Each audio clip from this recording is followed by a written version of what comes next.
Да, друзья, не стесняйтесь, спускайтесь вниз сюда, благо тут еще есть свободные места. Поэтому берите своего брата, сестру, подругу, не знаю, мужа, жену. Вот, спускайтесь, занимайте свободные места. We are live in St. Petersburg, the Russian Federation, for the second stage of the 2020 United League Europe 3x3. 2 weeks ago, Oldtown, the team from Serbia, took everybody by storm and won the first stage. But right now, there are a lot of teams ready to take on the court. We're moments away from the tip-off of this competition. I want to say hello to everybody. I'm joined by Peter Bujanitsky. My name is Kosmin Petrescu, and together we're going to be your hosts for this second stage of the league. I hope you're getting a clear picture of us here, right next to the court. Peter, second stage of the league, 2 weeks ago, just like I said, Oldtown took everybody by surprise. What do you think will happen this time? Oh man, this multinational European league is absolutely crazy, and loads of people are, you know, they can be favorites today and they can be outsiders tomorrow. Let's remind all you guys that all the teams are being shuffled every stage. So only the first stage was the teams were grouped only according to the ratings of the official FIBA 3x3 ratings. But now things can be turned upside down, and actually we have, I would call it a group of death, you know, 3 great teams in Group A, and we're going to talk about it just a bit later. You know, this is a crazy atmosphere here in Raduga, the Rainbow Mall. Let's talk about the first game, obviously, Ventspils Ghetto and Inanomo. This is Latvia versus Russia, and Armans Ginters, 85th in the world rankings, and actually one of the top players of the first stage. What do you think about this game, Kosmin? This is actually our referee. This is Simona Vinov, FIBA referee. Sorry, yeah, let's go back to that question. So about the game, I think Inanomo has a lot to prove, especially after being eliminated in the first stage of the league, right on the group stage. It was a big surprise, a big upset for everybody. On the other hand, we have Ventspils Ghetto, a team who made it to the semifinals and lost by only 1 point against the eventual winners. That's Oldtown from Serbia. That was an absolute screamer from Vuko Bradinovic. It came second in the top 10. If you didn't see the top 10 of the first stage, go to our social media account in Instagram, United League Europe 3x3, and check it out while we have still 2 minutes left till the beginning of the first game of the second stage. And before we start this second stage, we have to tell everybody that we're going to start with a special tribute. As you probably know, a huge tragedy in the basketball world. Kobe Bryant, also along his daughter, and 7 other people died in a helicopter crash on January 26th.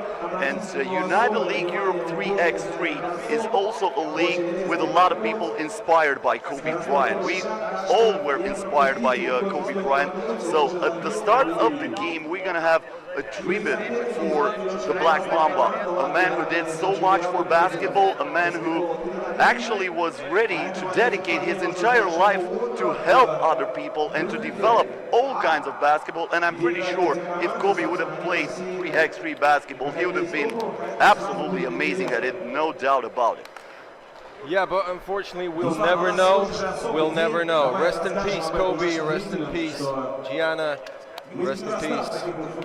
Well, the baseball family and his friends that also passed away January 26th.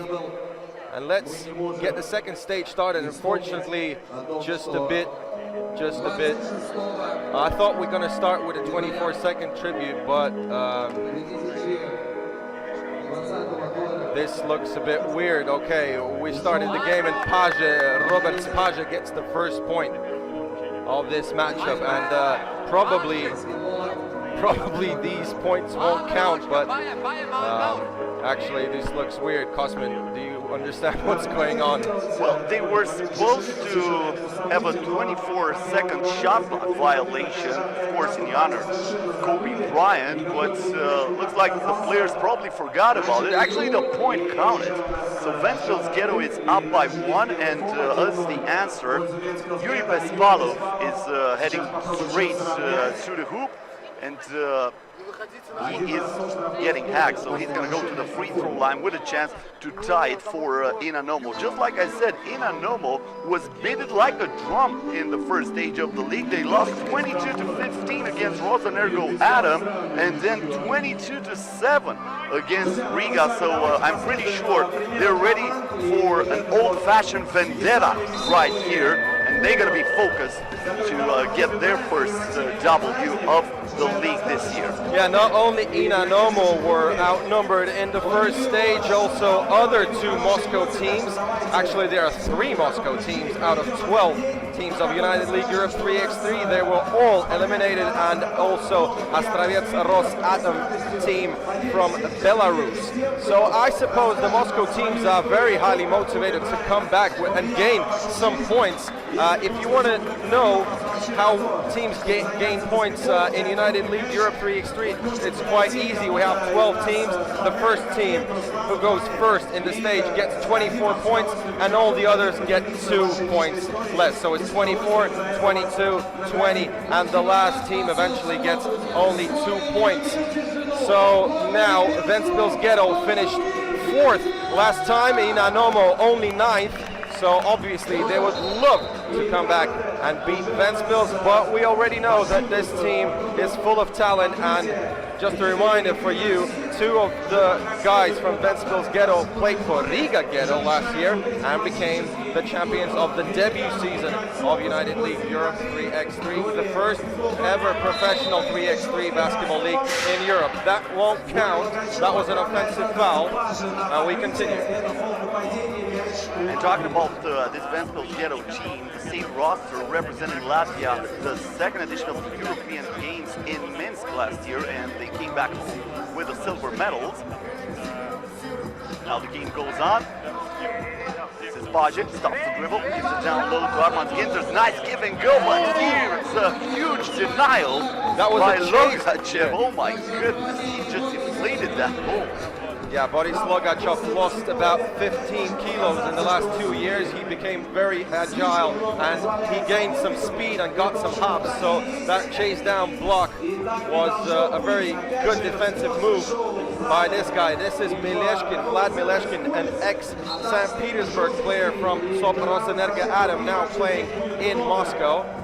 And he's got a bunch of big guys ripped with muscles, and all of them about 6'6", about 2 meters and 100 kilos, and he is one of the best shooter in the competition. So Inanomo looks like 3 really cool, tough guys and a fantastic shooter in the face of Vlad Mileshkin. Well, talking about Mileshkin, his body looks just fine. I think he can flex no matter what, but of course the size disadvantage for him might be a factor here. Meanwhile, the offensive rebound and the putback by Rosenberg. Martin Rosenberg's the new guy for Venville's Ghetto, the only roster change for this Venville's Ghetto team. On the other hand, we have Nikita Gresev, a player who won the Russian 3x3 championship in 2011, as far as I understood from the Inanomo manager, and he was also the MVP of different leagues in Russia, so he's going to be a player to keep an eye on during this competition. Good job, Kosmin. I was supposed to say that, but a Romanian guy knows a lot about Russian basketball. That's quite funny, man. My bad. I tried to do my homework as good as possible. Next time, just inform me, and I'm going to act like I've never seen this guy before in my life. Yeah, man, but don't make me feel uncomfortable. Don't start talking about Romanian basketball, I beg you. We have no Romanian team here at the United League Europe 3x3. Maybe next year, I don't know. But until then, we're going to keep it to the teams here on the court. Meanwhile, a foul against Robert Pache. And he's heading to the free throw line with a chance to give Venville's Ghetto a 3-point lead. We were talking about Inanomo in the previous stage and their failure, the 9th place out of 12. And that was also because they had an injury in the starting seconds of the first game, and they lost Ruslan Khabirov, their guard, probably their brain. one of the best playmakers here. And unfortunately, they had to play with 3 people without any substitutions, and they lost both games. So Inanomo with a full squad right now. Also, the addition of Nikita Gresiv, as already Kosmin told us, one of the top players in Russian amateur basketball right now. Amateur basketball in Russia is on a very high level.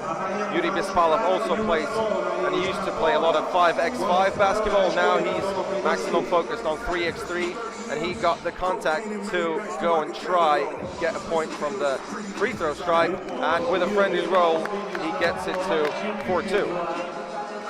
Now the ball goes to Budget. Good defense by Bespalov, but going to the cup, but that's a bad pass. Trying to find Maleshki, who was wide open beyond the arc. There is Vlad Maleshki. I'm pretty sure it's going to be more calm right now. It was a little bit tough for him to play his first game against Rosenerggo Adam, the team he represented last year in the United League Europe 3. He's also a St. Petersburg native, so he played against his hometown. He wanted to prove a lot during that game, but just like I said, Rosenerggo Adam won that game 22-15. Turnaround G here, no good by Rosenbergs. And now the ball goes down low to Gresiv, who is denied on the first attempt, but gets the ball back and puts it in. He's a big guy. He's 204, that's about 6'8", and 110 kilos. Very big and tough to play against Armand Ginters, and it looks like Ginters is getting injured in the first minutes of this game. That could be something connected to his finger, or maybe the space between the fingers. Obviously, he's settling down to get some rest. And to be honest, his face looks in a lot of pain right now. I hope he's gonna come back, and we wish health to all the players. And we hope nobody's gonna be out, especially in their first games like Ruslan Khabirov last stage. That was a very big disappointment for the Muscovites. There was an issue with backcourt here, but looks like everything is set for the game to resume. Regina Polishuk, one of the referees for this game, taking care of business. So 4-3 to score, 7 minutes 11 seconds until the buzzer sounds for the final time in this game. Venville's Ghetto will get the ball back after the basket made by Nikita Gresiv. Just like you said, powerful, tall guy. I would like to be in the painted area when he's pulsing up, that's for sure. Yeah, this guy is dominant. Especially against guys who are at least half a head, or like 10-15 centimeters lower than him. If we talk about Armand Ginters, he's only about 195. Yeah, 196 and 90 kilos. So, but we know that Armand Ginters is a fantastic defender, and now he got some ice on his right hand. And it seems like he's going to miss the remaining of this game. He's talking to his guys and saying that he's got a lot of pain, and explaining how he got that injury.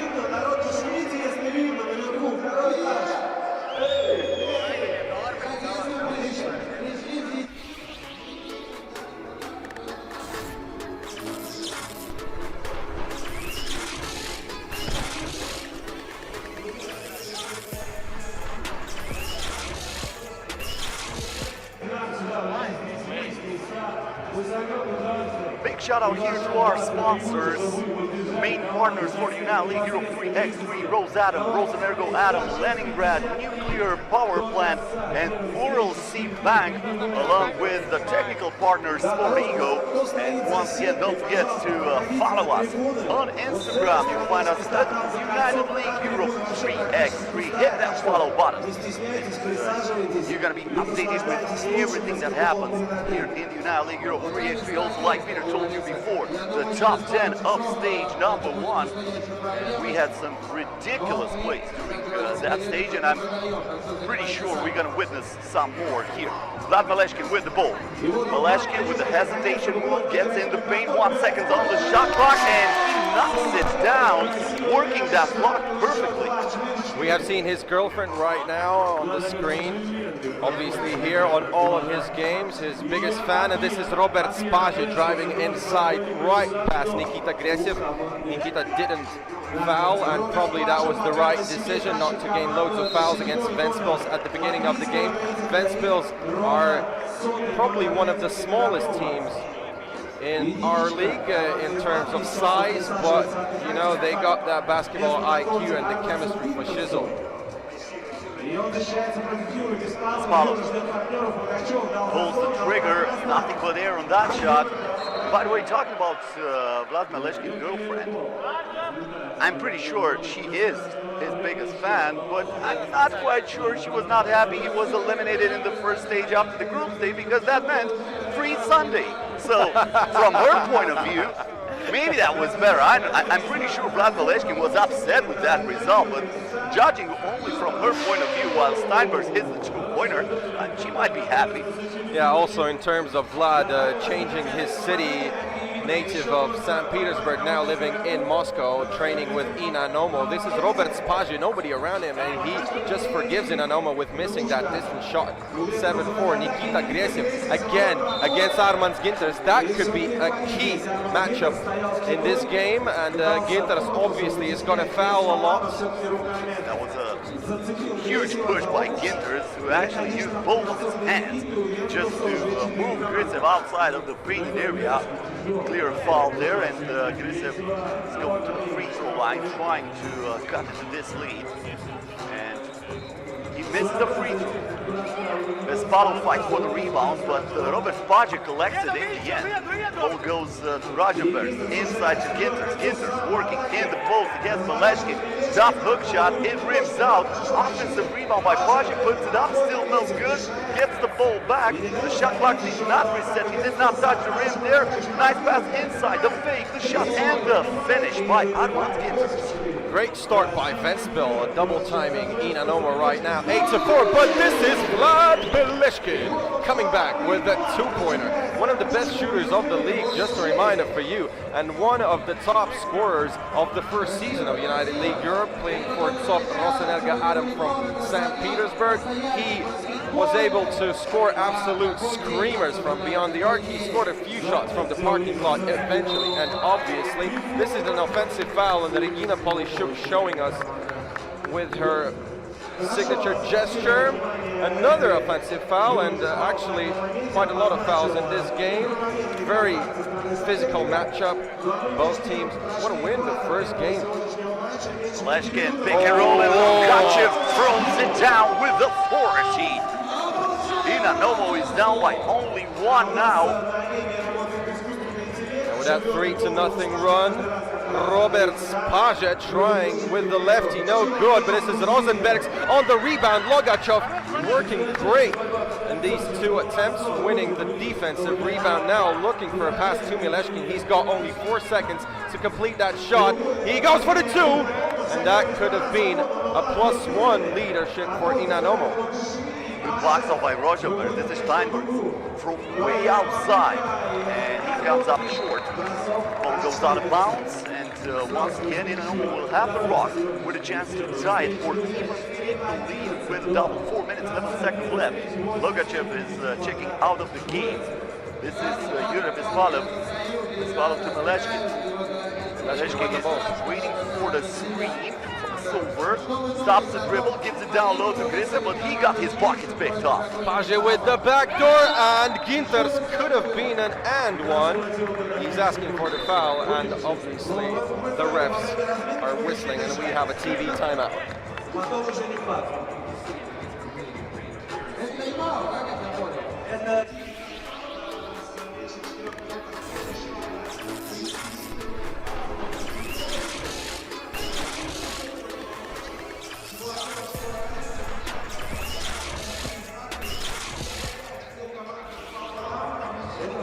Oh, and this is Dainius Novickas and L Team. This is the dancing queen of United League Europe 3x3, obviously a tribute to Kobe Bryant. Dainius Novickas actually is a great fan of Dirk Nowitzki, and also he wears the number 41. He is 41 years old right now, and he is still in great shape, and he's ready to play for L Team, but only in case if somebody's injured or somebody will have the chance to go out and play the game. I would love to look like Novickas at 41, and he was one of the players last year here at the United League Europe 3x3, representing the Lithuanian team, Apes and Humans.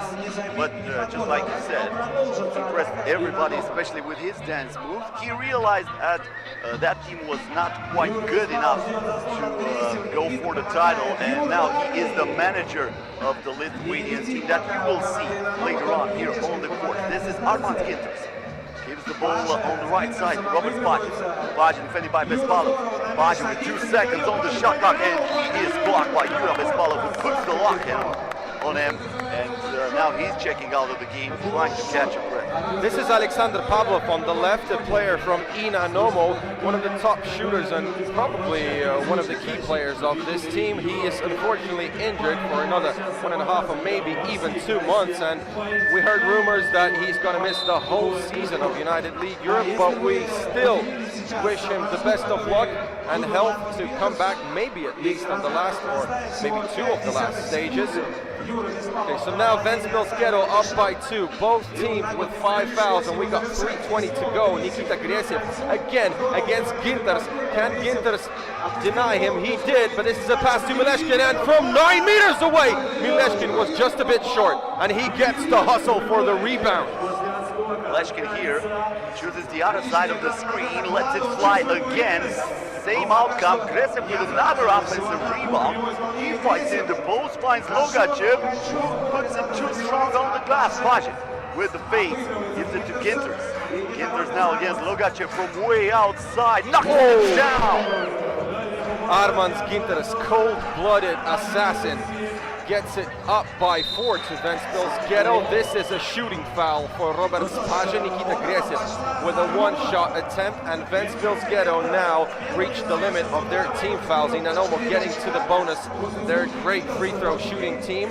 Half of the guys of their team are actually fitness instructors, PE teachers, and all that stuff. They know how to take care of their bodies, and obviously they spend loads of time in the gym where they have a basketball rim and they shoot hundreds or maybe even thousands free throws. Jura Bespalov became an absolutely phenomenal free throw and 2-point shooter when only 1 or 2 years ago he was a pure lockdown defender and was the 4th attacking option on his team. But now he can do it all. And judging by the physicality of this team, I don't think they're taking too much care of their bodies while they're on the court. And here is Mileshkin, rims out with that shot from outside. Bespalov, the offensive rebound, gives it inside. Gresev defended well by Martin Steinberg, who affected that shot well enough in order to make him miss. And this is Ginters from outside, not this time, and the ball comes out of bounds. It will be Inanomo's ball with 2 minutes and 3 seconds left.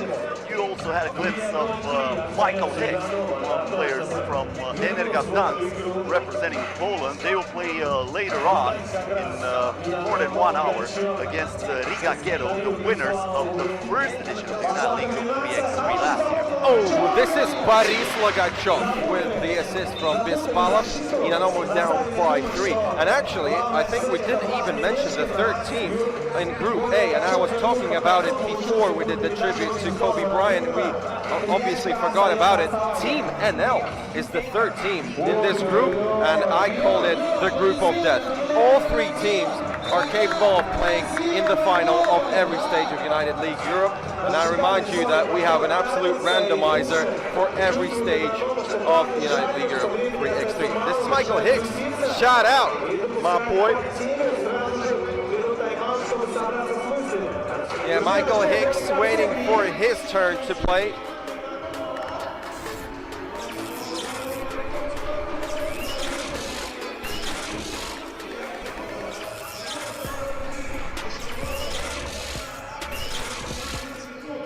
And as soon as Cosmin Petrescu mentioned Ener Gagdansk, we've seen Michael Hicks. Their first game comes at 2:40 local time.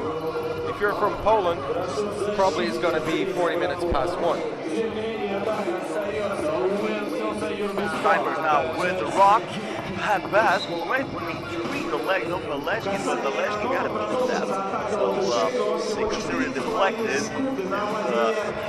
They're going to still have it from the top of the arc with 4.5 seconds left on the shot clock. This is Robert Bryant. Bryant going straight to the cup. Too strong on the glass. Maleshkin, they really need something here in order to stay alive in this game. Maleshkin gives it to Bespalo.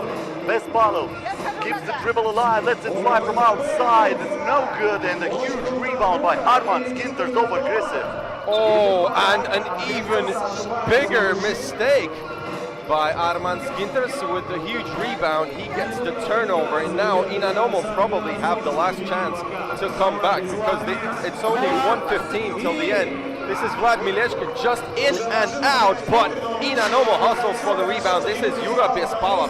Inanomo again, -3. Steinbergs can bury the game with a 2-pointer, but he misses it, and Grisev gets the rebound. Mileshkin, drop pass inside. Bespalo with some problems on the reception. This is Mileshkin with the head fake, the shot, and the finish. Vlad Mileshkin hits the double, and we have a 1-point game.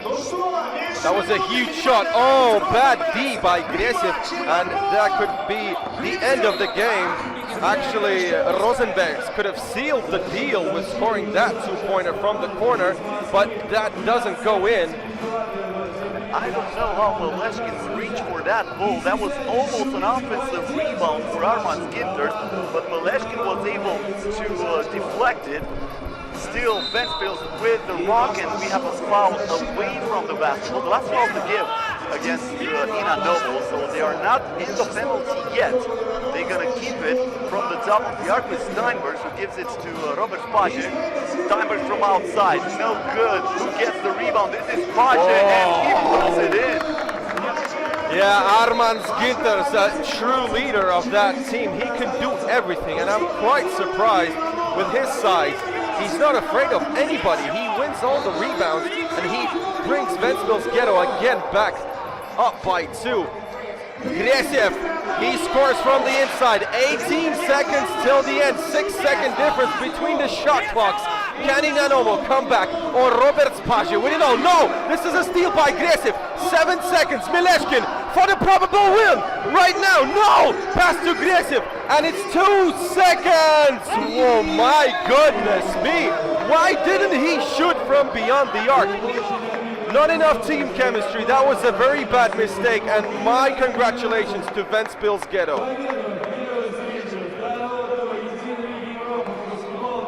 That was an unexpected decision by Vlad Mileshkin, who had a wide open shot for the win, but wanted to find Grisev, who was already looking for the rebound just in case, and just like that, Venville's Ghetto wins a nail-biter for the first game of the day. 13-12, the first score.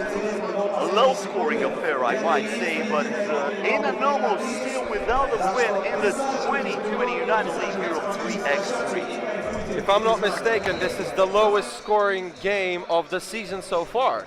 Because I suppose the lowest scoring game of the first stage, we had 25 points. No, exactly the same. Yeah, so this match is the lowest scoring game of our season. Let's look watch the highlights of this game. There weren't a lot, to be honest. A very tough and physical game. Loads of 2-point attempts, but in the key moments, they didn't go inside. Probably that was the key moment. Ventspils Ghetto scoring from inside, and obviously Arman Skinters doing all the business for Ventspils Ghetto, one of the top players of the first stage.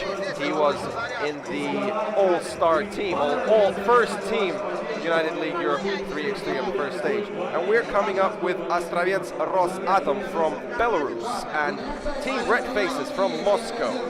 Red Faces lost both of their games in the first stage, and if you remember or didn't know, they lost both only by a margin of 1 point.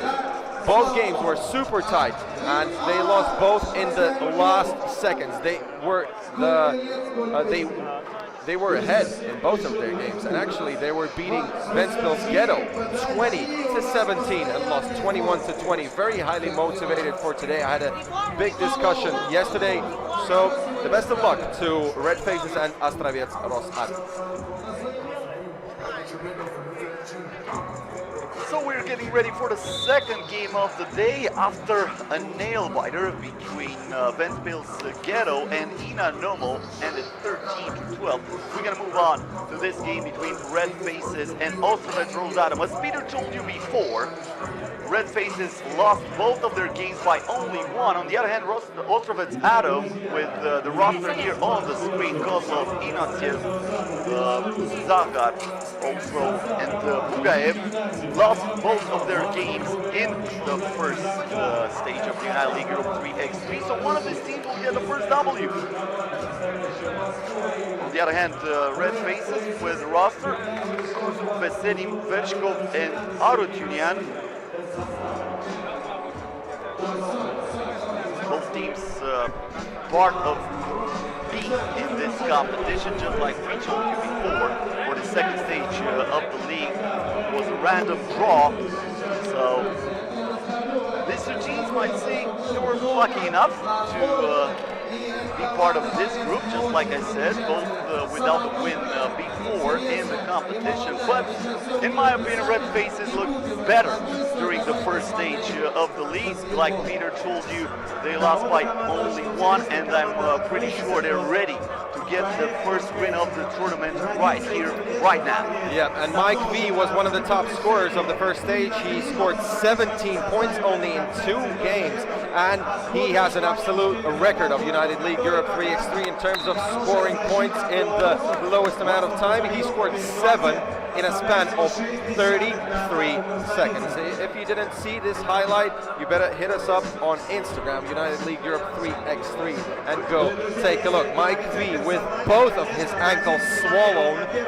playing today. He is very highly motivated, and to be honest, all the doctors said that he better have a rest, but this is not the style of Mike V. What do the doctors know? He knows better, that's for sure. Here is Kuzu.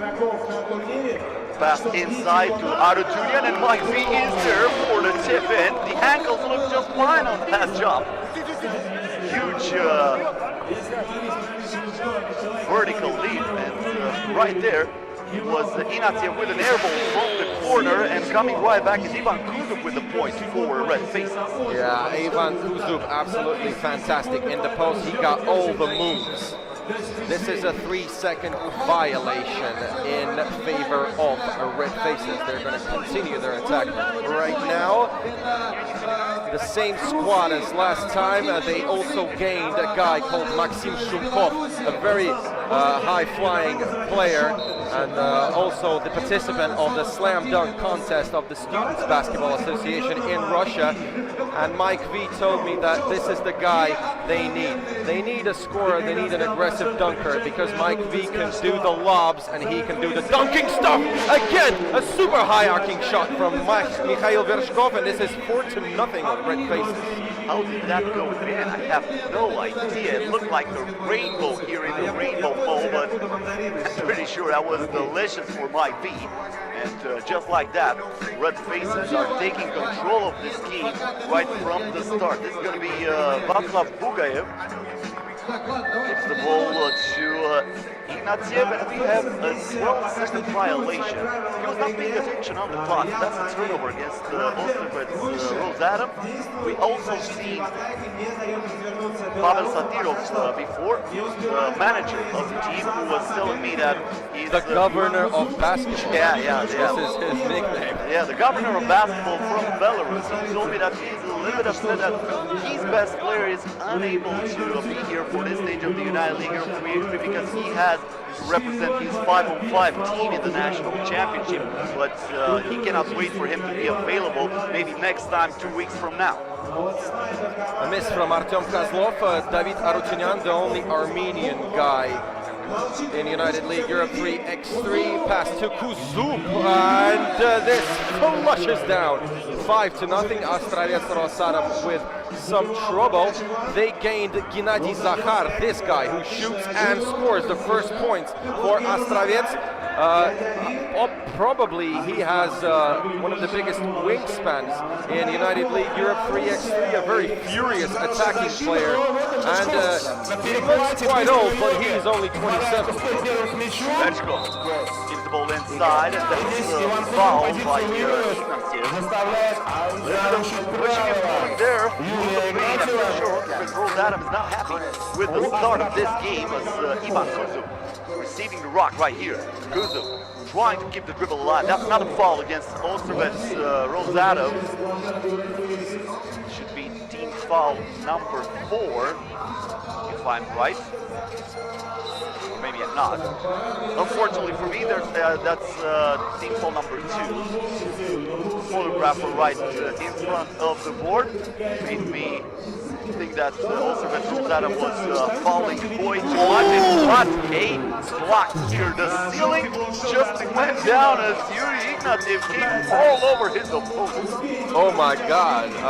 I'm not sure, but probably this could go straight forward to the highlights of the United League Europe 3x3 second stage. In the first stage, only offensive plays made it to the top 10. Probably we could have some crazy blocks from the first 2 games in the next highlight reel. This is Kuzub. Red face is up by 4. He goes inside. He gets the contact, but the ball did not touch the defender. So this is a turnover for Red faces. Adam Kevic was on the screen, also part of Ener Gagdansk team. Playing soon against Riga Ghetto from Latvia. The game resumes here with Vaslav Bugayev. Bugayev gives the ball to Ignativ. Ignativ gives the dribble alive. Only 3 seconds left on the shot clock. He has to put it up. Lost it for a second. They're going to give it back to Ostrovets Rosatom, but only 1.7 ticks on the shot clock. And I love the way Mike V does these lightning strike steal attempts. Oh, what a shot by Artyom Kozlov, a buzzer beater. And he hit it. Let's go here.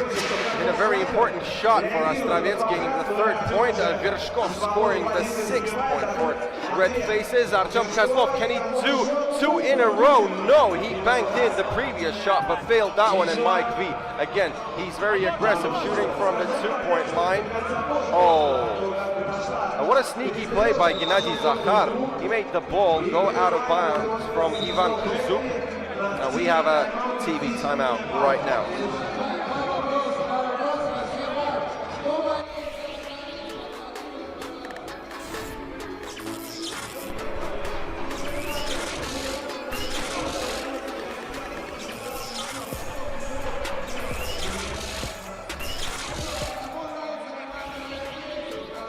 Ladies and gentlemen, Rosatom is the title partner of 3x3 United League Europe 3x3. We highly appreciate the contribution of Rosatom State Corporation to the development of basketball and the creation of all the necessary conditions for holding competitions at the highest level.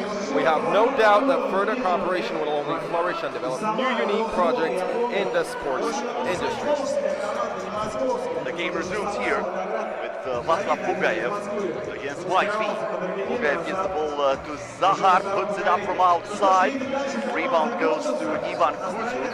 Kuzub now finds Vershkov, lets it fly from outside, way too strong, and Artyom Godlov gets the rebound for his team, almost lost the ball. Mike V. They're gonna keep it with Ostrovets Rosatom. Mike V hustling for every possession as usual, even if that is not his player, he goes and tries to steal every ball. Now he's checking it to Mr. Vaslav Bugayev, who nearly made a 2-pointer with the assist attempt on Gennady Zakhar. Actually, Mike V made an alley-oop 2-pointer in the first stage. That made it to the top 10. Actually, that was the 10th place in our highlight reel. Actually, that ignited a comeback for his team in that game, but just like you said, unfortunately for Red Faces, they lost by only one in a dramatic fashion. Air ball here, the rebound goes to Ignatiev. Ignatiev has to clear it out, gives it to Zahar. Zahar stops, back to Ignatiev. Shot back down to 3, top shot by Zahar, but he gets the contact, even though it's Mike V.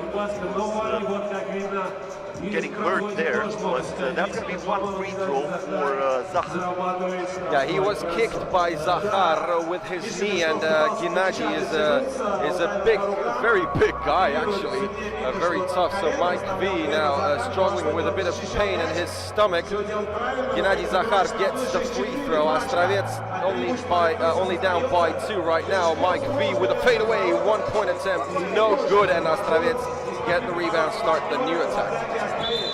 Ignatiev, the game is stopped. That's an offensive foul, trying to get the position on the post is Artem Kozlov, but he is called for the offensive foul.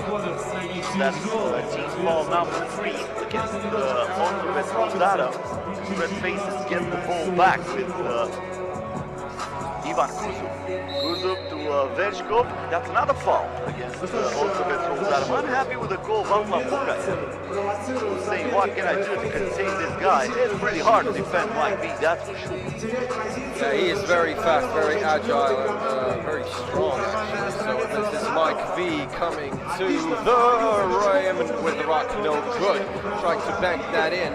And Astravets with an attempt to make it equal, no good from beyond the arc. And this is a hustle play from David Arutyunyan. And we see the decision from the refs. Semyon Avinov said that the ball touched the backside of the backboard. So now Red Faces continue with the new 12-second possession. Great pass by Mike V, and that is going to be a goaltending. Clearly the ball touched the board first. That's gonna count. 7-4 to score. 5 minutes and 12 seconds left. Zahar drives on the left hand, puts it up with the right one, knocks it down. And now Mike V from outside, not wasting any time. That's an air ball. Offensive rebound for Red Faces. And Ivan Kuzov is able to draw the contact. He'll go to the free throw line. That was team foul number 5 against Rosenerggo Adam. At the midpoint of this game has only one foul to give. You know, when it's an air ball by Mike V, you never know. That could be an attempt for an assist, as we all know.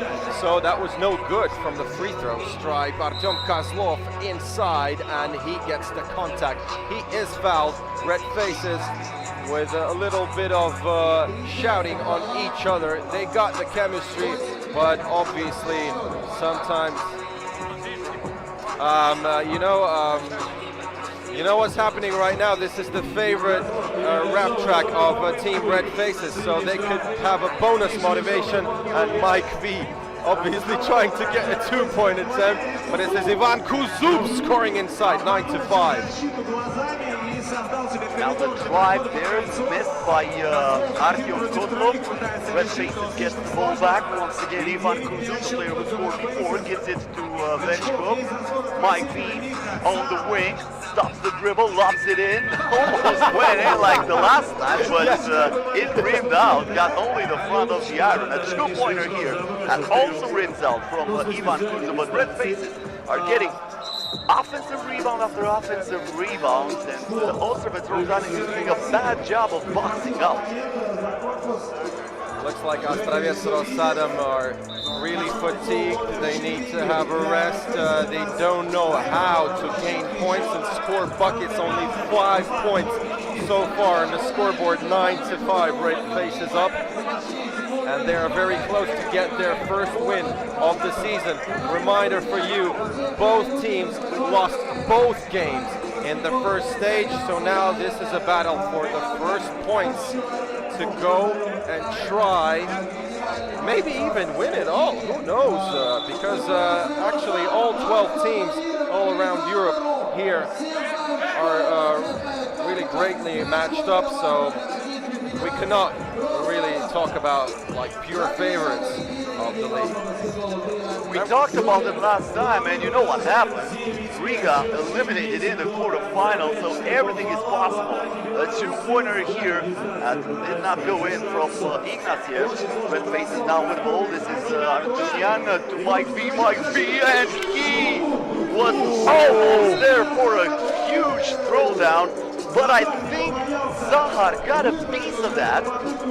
And they're going to get the ball back to Venville Adam as we have reached the second TV timeout of the game. We're going to be back after a message from our sponsors.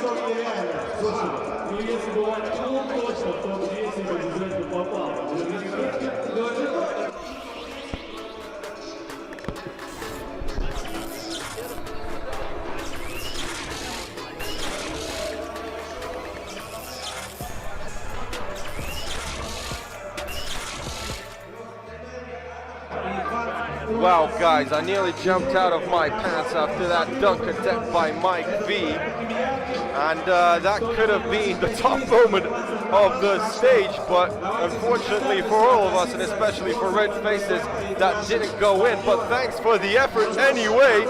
That was something special. So now after the timeout, Astravets trying to score their 6th point of the game. This is Ignatiev in the post, passing to Zahar, no good again. Attempt to tip it in. Now with 2 offensive rebounds, they still cannot score. And this is David Arutunian for Red Faces. Mike V from beyond the arc, no good. Nice fight there for the offensive rebound, and there's Kuzub, who finds inside Arutunian, and he draws a foul. He's going to go to the free throw line for one shot. Also from now on, also with Rosenerggo Adam and the penalty.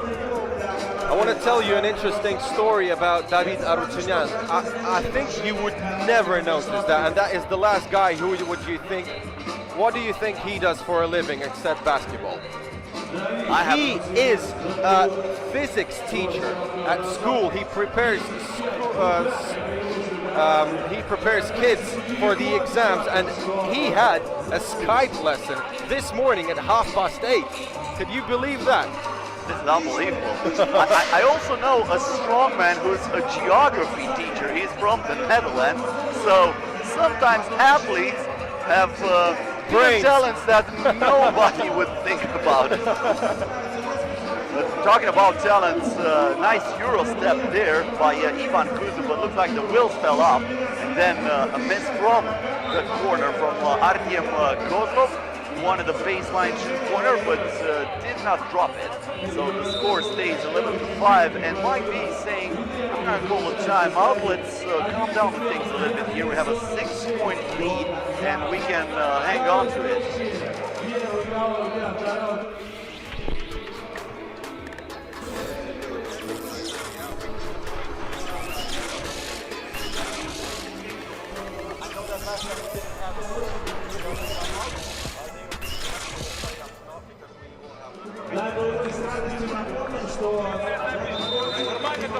So 6-point lead in favor of Red Faces. 2 minutes and 46 seconds left until the end of the game. By the way, at the end of this one, reigning champs from the first stage of the league are playing.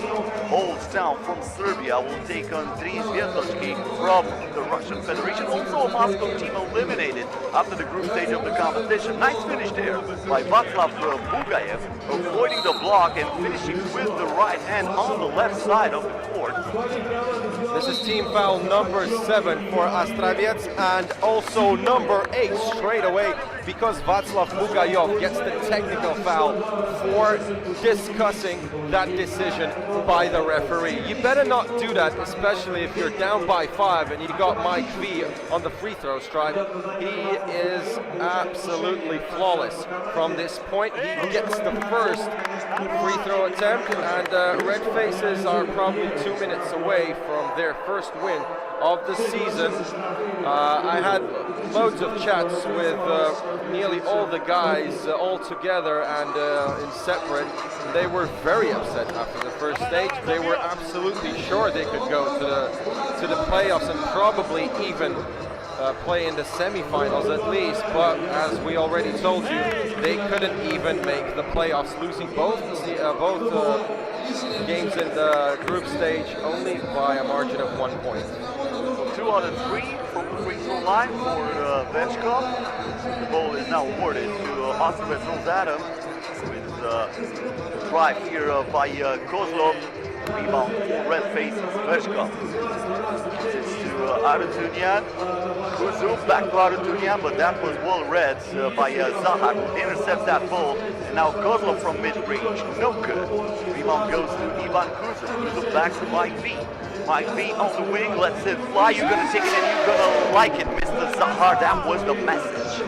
Yeah, great pump by Mike V. That is one of his signature moves, so he puts the ball down, makes you think he's gonna dribble, and he immediately gets a crazy vertical. He is one of the highest jumping guys, not only in United League Europe 3x3, maybe all around Europe. He's only 6'3", but he can dunk for shizzle, and he nearly proved it with an absolute screamer dunk attempt just about a few minutes ago. He gets the rebound, 15-6 for Red Faces. This goes out of bounds, possession, 6 seconds for Red Faces.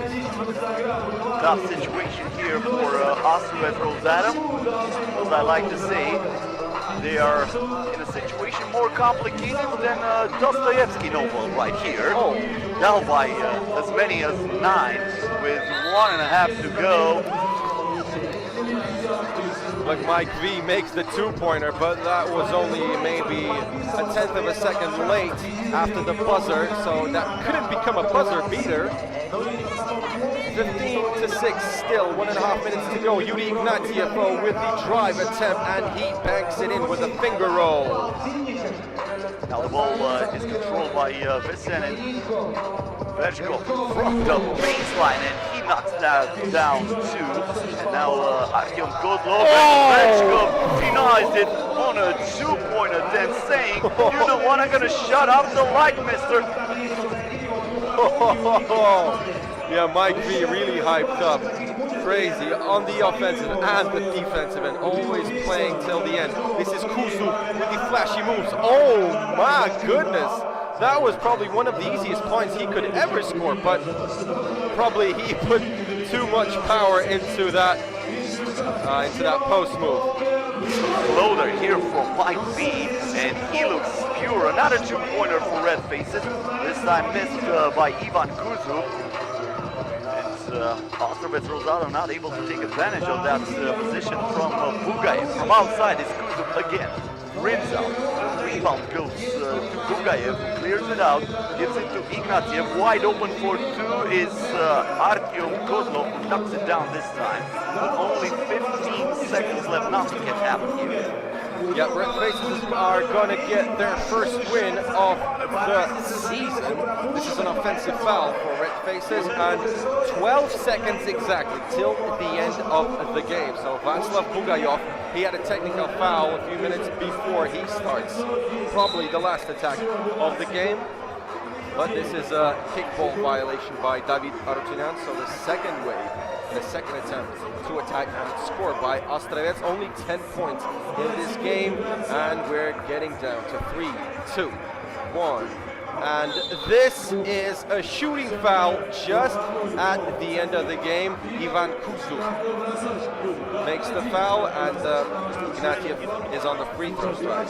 Foul number 5 for Red Faces, so only 1 free throw attempt, and this is going to be finished either 17-10 or 17-11. He makes the free throw, so 17-11 is the final score of the second game of the competition. Red Faces with the first win in the tournament after losing 2 games by only 1 point in the first stage of the United League Europe 3x3. This time they are able to take care of business, and we're going to have Misha Vershkov soon enough on the interview to give us a few thoughts about this first W in the tournament. 17-11, the final score in favor of Red Faces.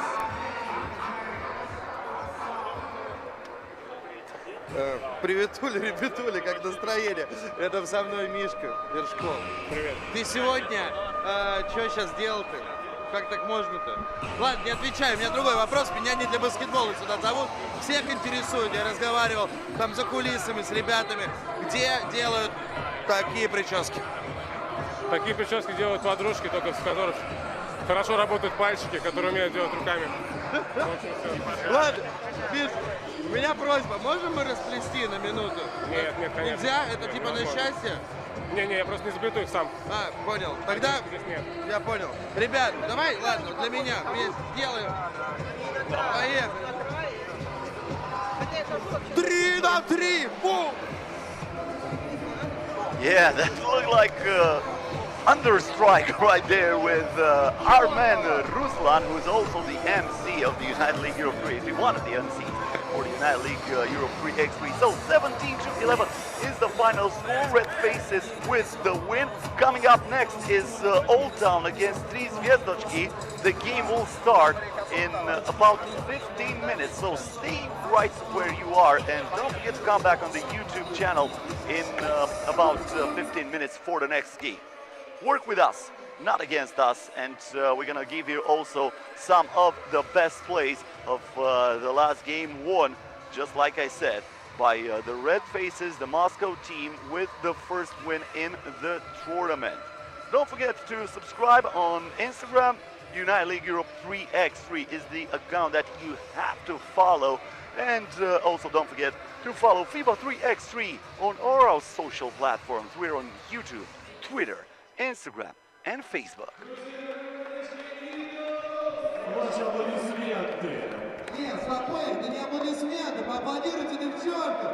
Они молодцы, они выйдут к нам сегодня еще 4 раза. Согласен, друзья, следующий. Okay guys, so let's get it poppin'. We continue with Pool C, Oldtown, the winners of the first stage and the team with the maximum points so far in the United League Europe 3x3. This is Cosmin Petrescu. My name is Peter Boynitsky. What's up, Cosmin? Well, I'm ready to see what Oldtown is going to do right now because I'm absolutely sure they have a big target on their back after the last tournament.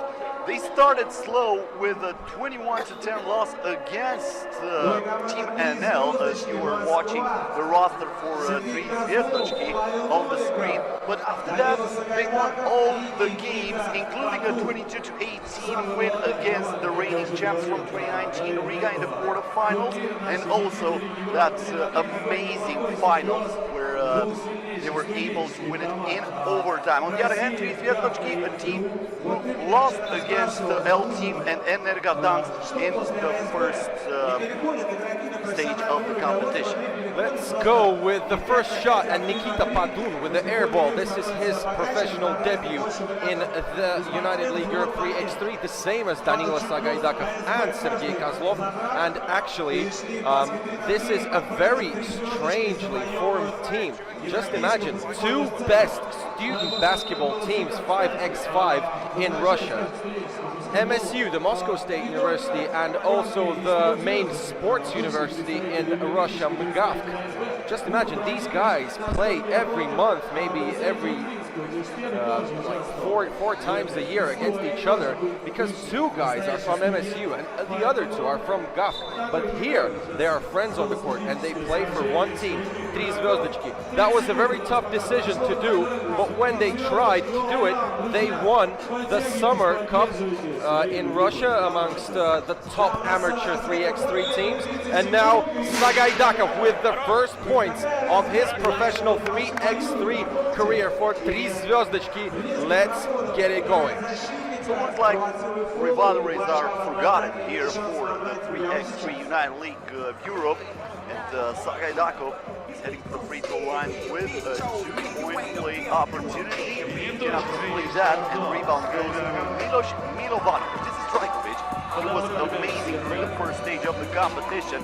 Trajkovic with the behind-the-back dribble splits the defense with that, but that's a basket that will count because Nikola Perkovic ball was blocked after it touched the glass. I'm not really sure that's a problem because it looks like a short layup from Trajkovic.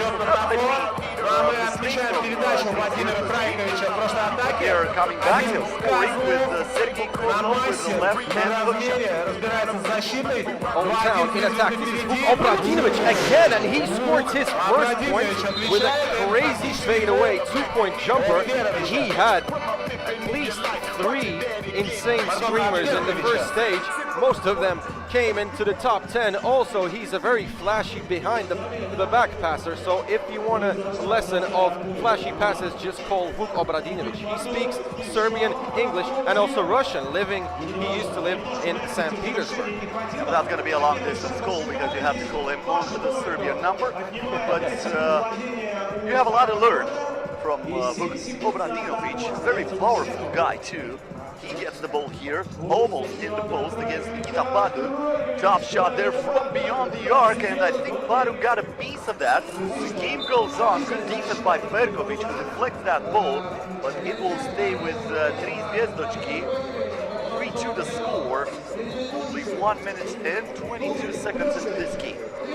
Also, one funny fact about Tri Zvezdochki, they're called 3 stars, but obviously they have more people in the squad.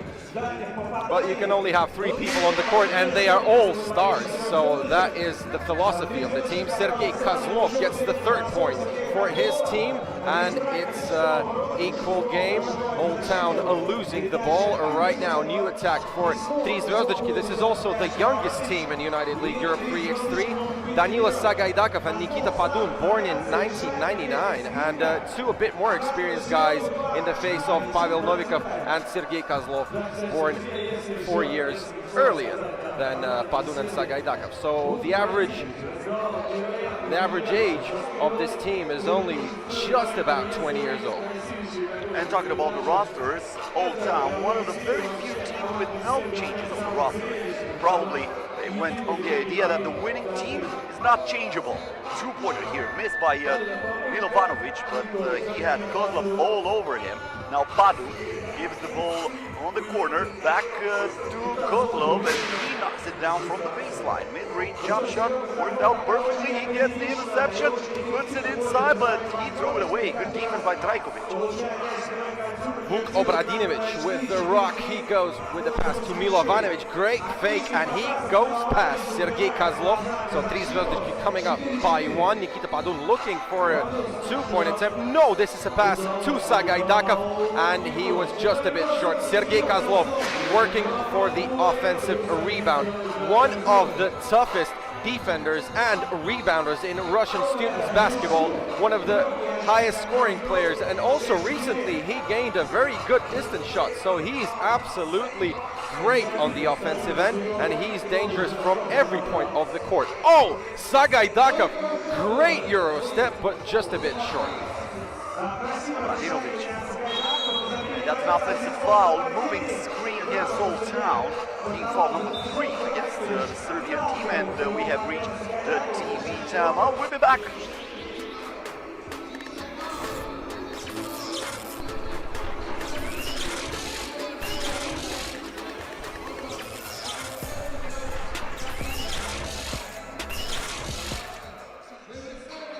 Okay guys, so we are back to Rainbow Shopping Mall, and if you're watching this broadcast from St. Petersburg, you better be here right now, or at least come tomorrow, because we will have the playoffs of the 2nd stage of United League Europe 3x3. We're here in Pool C, Oldtown from Serbia, the reigning champs of the 1st stage, playing against the youngest team in the league, Tri Zvezdochki, who gained 3 new players on this stage. Or even 4, all the squad. This is an absolutely new squad this time. Bad tip in there from good position. Sergei Kozlov almost had a point, but did not focus on the finish.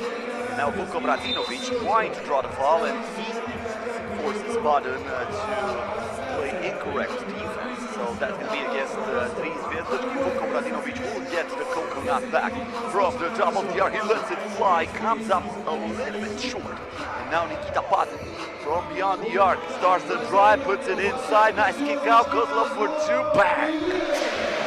Yeah, he drops the 2-pointer. That is what I was talking about. Just maybe a few years ago, he was just a good post-up player on the D and on the offensive end. But now he has a very good 2-point shot with a great percentage, and he uses it wisely to put his team up. And this is Nikita Padun with the and 1, 9-4, Tri Zvezdochki. Even the kid that we had on the screen was shocked about that shot, saying like, oh, Man, that was amazing. How did you do that? With a lot of practice, of course, and a little bit of fortune. You have to add that to the mix, and that's a two-point play. Nikita Padun able to hit from the free throw line too. Obradinovic clears the ball. They're trailing by 6 behind a back dribble that splits the defense, but he is fouled. That would have been one of the sickest moves in the 3x3 United League Europe history, I think. Whoa, that could have been really nasty, but just a bit short. I want to remind you guys, Oldtown is the reigning champs of the first stage, and they're down by 6. And these guys are the newcomers of the league, and nobody in the world of 3x3 basketball knows anything about these guys. If you look at the ratings, only 2 people from the squad are in the top 1,000 of the world rankings. Kozlov now with a fake. What did you drop there, Mr. Obradinovic? Lost some change or something on the court, and he throws it down with authority. And another miss from Oldtown. Trajkovic unable to hit from point-blank range. Kozlov, can he do it again? Not this time. Too strong on the two-pointer. Oh, whoa, whoa! Pavel Novikov could have got a little stretch between the legs. Unlucky on that play, and a lack of players on the defensive end. Vuk Obradinovic scoring from outside, and Pavel Novikov coming back after his mistake on the D. He scores from inside. Double timing, Oldtown. 3 Zvezdichki up 12-6, and this is an offensive foul, so they lose the ball. And Nikita Padun coming back from the bench, starting a new 12-second attack for team 3 Zvezdichki. This is 3 stars in Russia. Padun. Milovanovic all over him. He gets the ball back. Padun going straight to the rim, stops, and he is denied by Obradinovic. I don't know, man. I mean, this Oldtown team has a diesel engine, so probably it gets a little bit hard to get heated. As I told you before, they lost 21-10 for the first game of the competition 2 weeks ago. Meanwhile, Kozlov had nobody in the same neighborhood with him when he hit that from the paint, and they have a 7-point lead. This is Milovanovic going inside over Kozlov. He gets the offensive rebound, and he gets it just on time. 13-7, Oldtown still down by a very big margin, but they still have the time to try and come back. This is a foul on Oldtown, and this is team foul number 6, so they're just 1 foul away from the bonus. Padun from outside, Milovanovic blocks that. Shaking and baking in the paint is Pavel Novikov, and Novikov hits that for a 14-7 3 Zvezdichki lead. That's another foul away from the basketball, and we have a timeout with 4 minutes and 31 seconds left.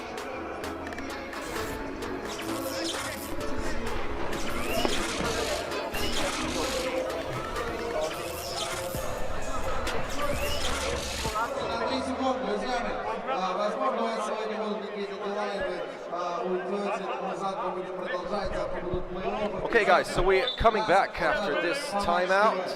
There was a timeout by Oldtown, a misunderstanding right now on the court by the Serbian team. Milos Milovanovic too hyped up about this game and getting the offensive foul. To be honest, just maybe a little bit stupid from him pushing so strong his opponent in not a dangerous play. This is Sergei Kozlov now proving that he is actually an all-star candidate of United League Europe 3x3, scoring practically a half of the points for 3 Zvezdichki, and this is the MVP of the first stage. Vladimir Trajkovic scoring from inside. Nikita Padun, no good, and nobody on the offensive rebound, so he hustles it himself and gets the assist to Pavel Novikov. Milovanovic.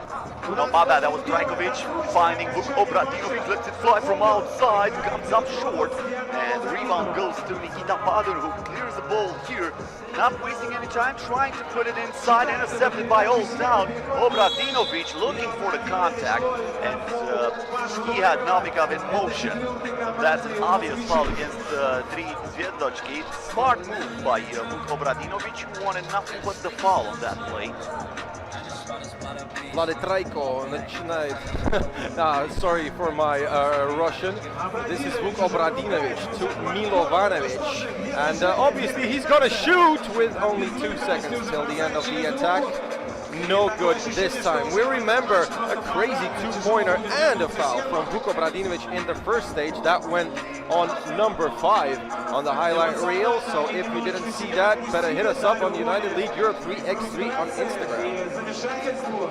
Now Gagdansk going straight to the rim, and he finishes with a reverse layup. Missed from the corner by Vuk Obradinovic. Goes for 2, knocks it down, and that's another two-pointer by Dries Ghetto, who are 2 points away of winning this game against Oldtown. One-sided game so far. Keep in mind, Oldtown lost 21-10 in the first stage of the league for the first game against Team NL. They're now in danger of losing even worse against Dries Ghetto, and it will be probably the biggest upset of the United League Europe 3x3 so far this season. You know what? We've been discussing that previously, but I want to remind you guys that we have an absolute randomizer of a group forming in United League Europe 3x3. Only the first stage was grouped according to the official FIBA 3x3 ratings. So things are going to get interesting during the whole season. Shout out to Red Faces dancing with the girls and getting ready to play against L Team from Lithuania. This game is going to start at 40 minutes past 3, 20-4. That will be the final game of Red Faces in Pool B. We're coming back. Dries Zenit only 1 2-point away to win the game, but it's Oldtown in attack and a nair ball. Now the drive on the baseline. Kozlov gets that and he puts it in. 1 point away of winning this game is Dries Ghetto. Vuk Obradinovic is wide open from the 2-point line and he knocks it down, trying to keep Oldtown alive. But Dries Ghetto can win it right here if this goes in. Gagdansk for the W, no. Milovanovic to Obradinovic. Still, they have a little chance to come back because Trajko never hit a 2-pointer in this game. Probably if he did score 4 or 5, as he usually did, he had 6 2-pointers in one of the games of the first stage, and he had one of the highest scoring games, scoring, I think it was about 14 or 15 points solo by Trajkovic. This is a driving attempt by Gagdansk. Team foul number 8 for Oldtown. That means Gagdansk is going to have 2 free throw attempts, and he can easily miss one of them just to win the game in the end. And I don't know why Obradinovic is so upset with that call, because it was an obvious foul. He went all over his opponent, lowered his hand. I mean, that's a textbook foul. You cannot just let that go away. And now for the win, Gagdansk knocks down the free throw, and that's a wrap. Dries Ghetto, exactly like Team NL in the first stage of the United League Europe 3x3, defeats Oldtown 21-10. Huge upset here in St. Petersburg.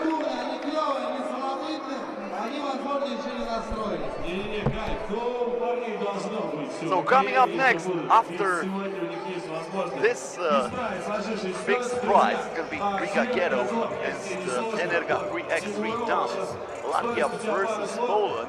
But until then, we want to hear it from Sergei Kozlov. Sergei Kozlov will be interviewed on the sidelines, and he's going to talk us about the game.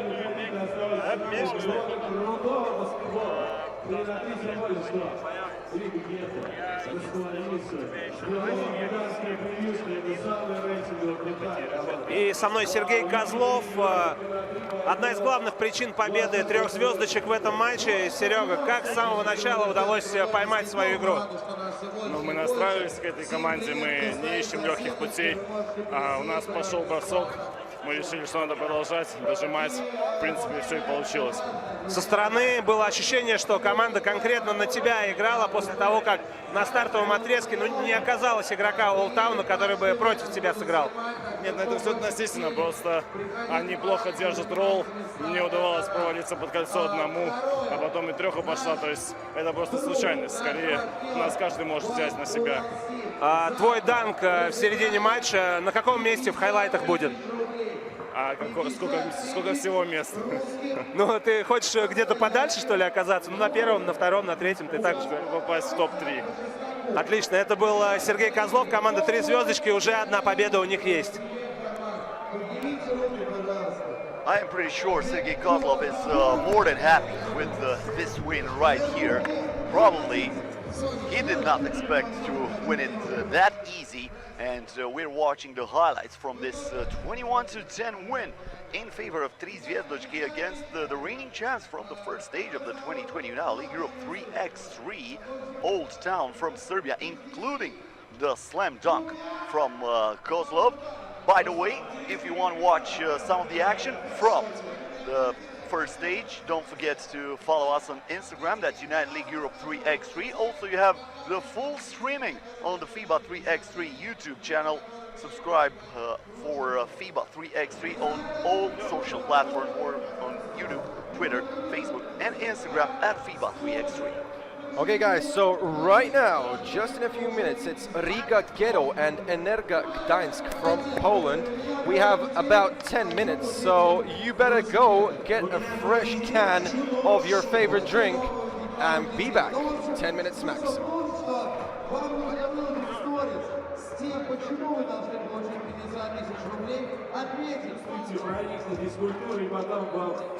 This second stage of the United League Europe 3x3 is dedicated to Kobe Bryant, his daughter Gianna, and all the people who lost their lives in that terrible crash on January 26th. All the players on the court, and we also are sporting this Kobe Bryant jerseys in the memory of one of the greatest basketball players in history. He will not be forgotten. Sport Eagle, the technical partner, provided us with this great jerseys as we are getting ready for the next game. Riga Ghetto versus Ener Gagdansk. You have the roster for Riga Ghetto on the screen. This is Ener Gagdansk from Poland. Yeah guys, this is going to be a great matchup in Pool D, the fourth and the last group that is getting involved in the second stage of United League Europe 3x3. If you're supporting a Polish team, Ener Gagdansk, you must have noticed that there is no Piotr Niedźwiecki in the squad. The absolute monster in the paint, 2 meters 10 centimeters and nearly 7-footer, weighing 125 kilos. He was crazy and very efficient in the first stage, probably one of the key players for the Polish team. There is no big man for Ener Gagdansk in this stage, but we should never forget about Michael Hicks, the leader of the Polish national team, and obviously team Ener Gagdansk, one of the top scorers of the first stage.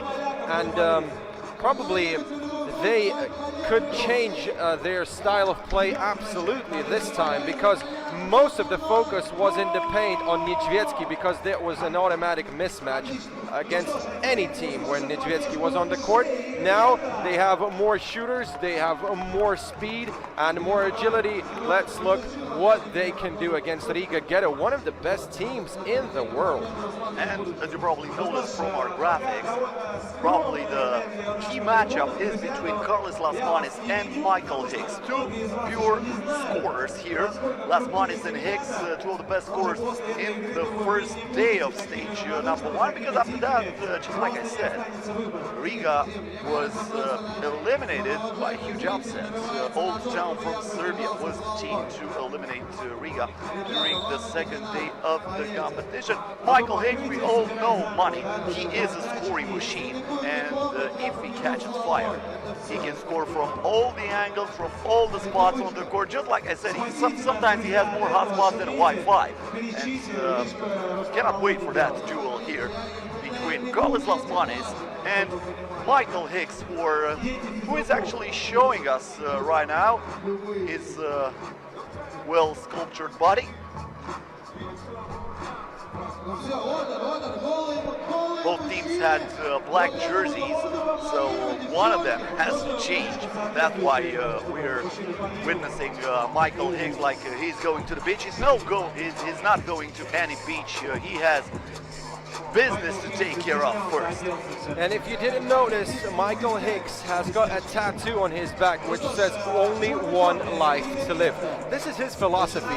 He plays every game as if this game could be his last. He's one of the oldest players in United League Europe 3x3. He's 36 years old. He is nearly in top 100 of the FIBA 3x3 rankings, and obviously the leader of team Ener Gagdansk. Okay guys, let's get it poppin' with Riga Ghetto and Ener Gagdansk 3x3 from Poland, and Agnes Chavars is gonna be the man to start this game. Now Rosenerggo gets the first possession of the game. He finds Lasmanis, and we have an offensive foul for a moving screen against Agnes Chavars. So only 4 seconds into this game, Riga already with a foul on their side of the board. This is Michael Hicks against now Rosenerggo. Here comes the screen. Hicks stops the dribble, gives it on the wing, and now Michael Hicks gets it back. Tough shot, and that was almost it. Mr. Lasmanis with the ISO play, is he gonna go inside for the drive? Yes.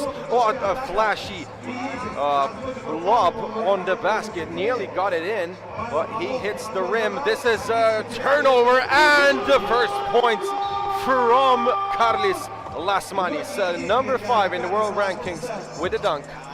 The assist coming from number 2 in the world rankings, Nauris Miezis. Batman and Robin in action early here in Raduga Mall.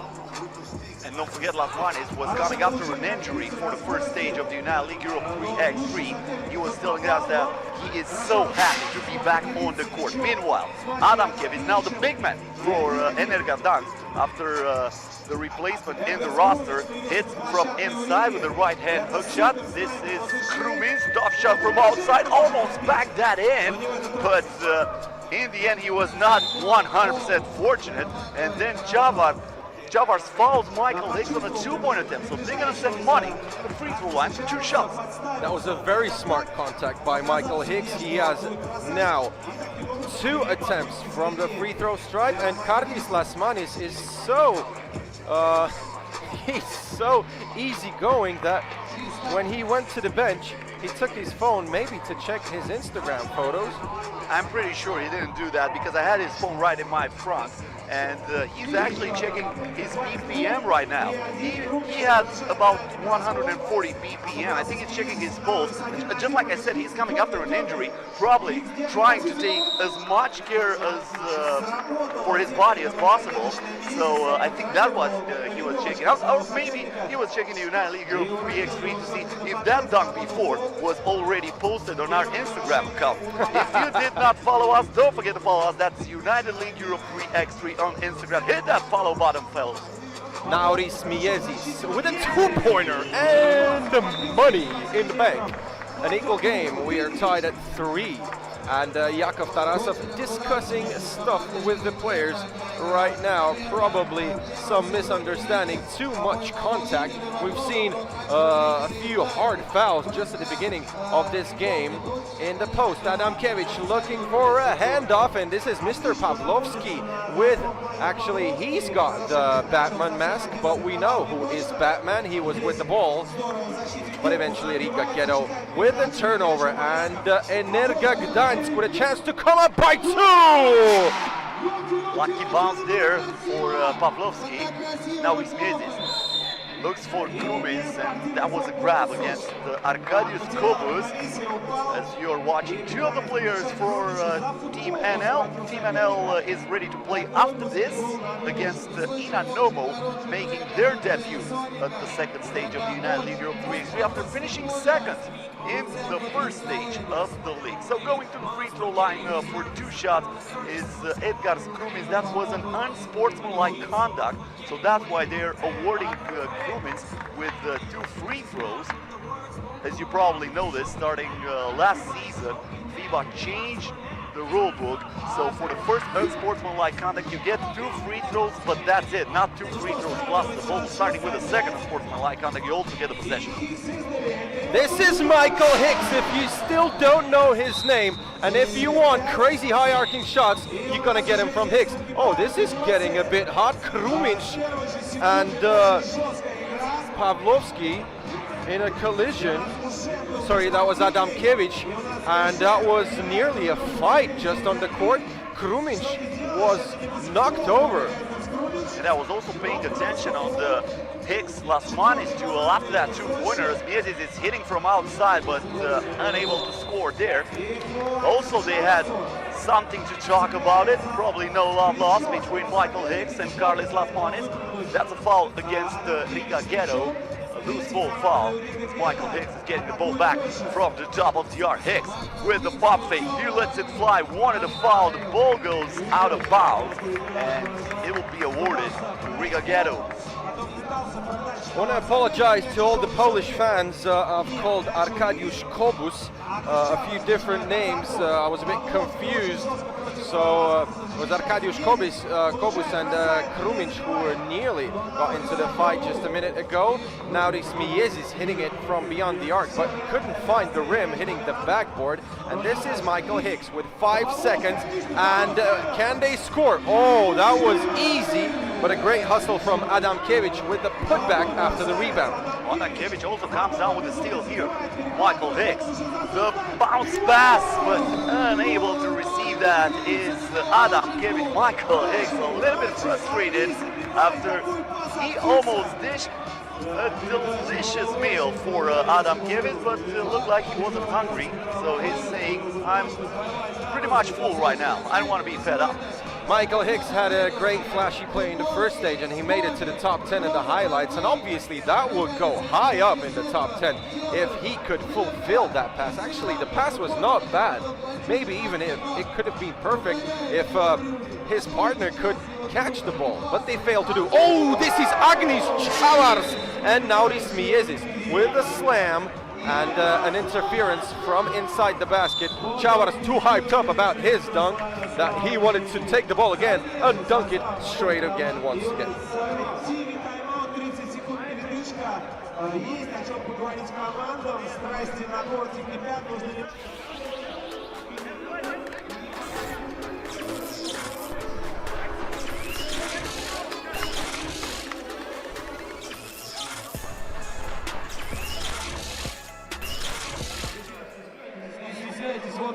Yo guys, I want to shout out to FIBA 3x3. It's such a fruitful cooperation that we express our gratitude and say real thanks to FIBA 3x3. The World Basketball Federation makes a huge contribution to the development of a new Olympic sport, and we are confident that 3x3 basketball will find its target audience, and the United League Europe 3x3 project will take its place in the calendar of international competitions. We hope that our cooperation will only strengthen over time.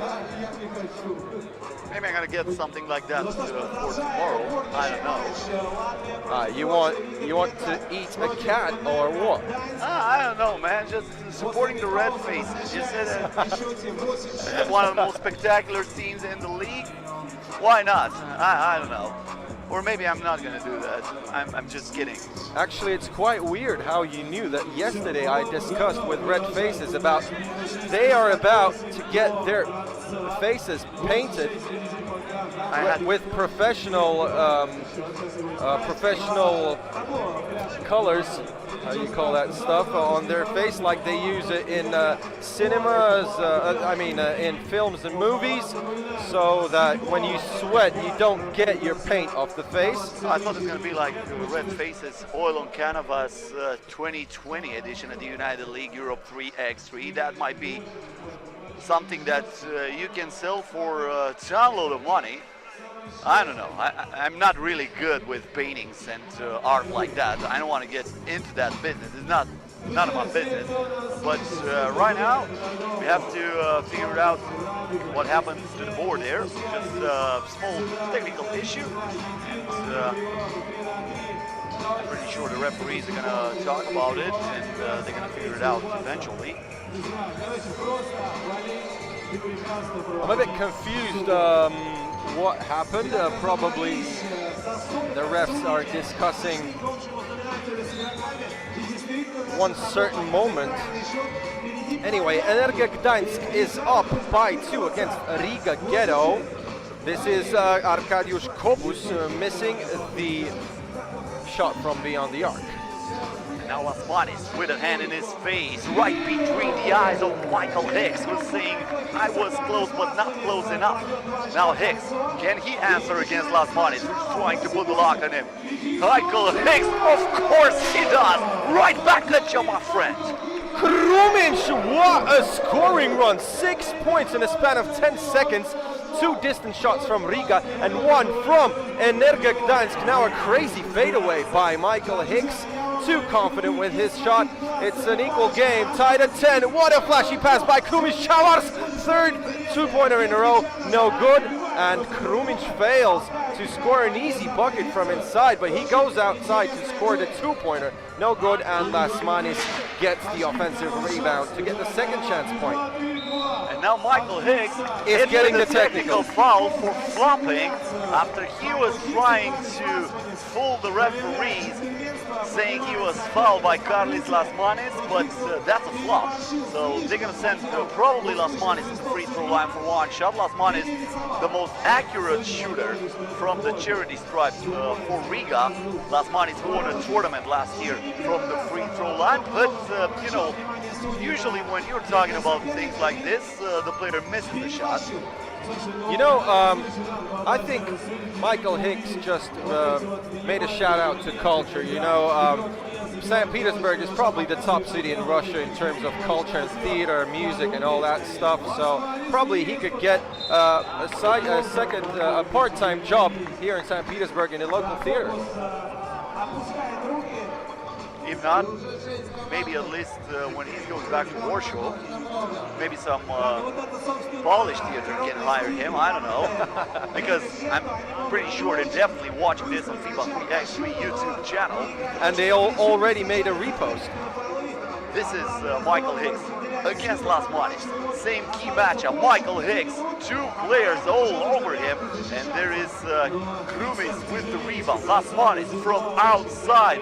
No good this time. Huge rebound by Adam Kivic, who just grabbed that ball from the top of the rim. Michael Hicks not able to make an attempt himself, but he finds his partner. And that was, to be honest, that was not obligatory. Strange foul by Michael Hicks, especially in terms of being the 7th team foul. And this is a very tight matchup. I don't know why he did that. Now he puts Riga Ghetto in the bonus. But I feel him. That was a little bit too easy. I mean, when the team is over the limit, maybe you can let the game go on, especially in a moment like this.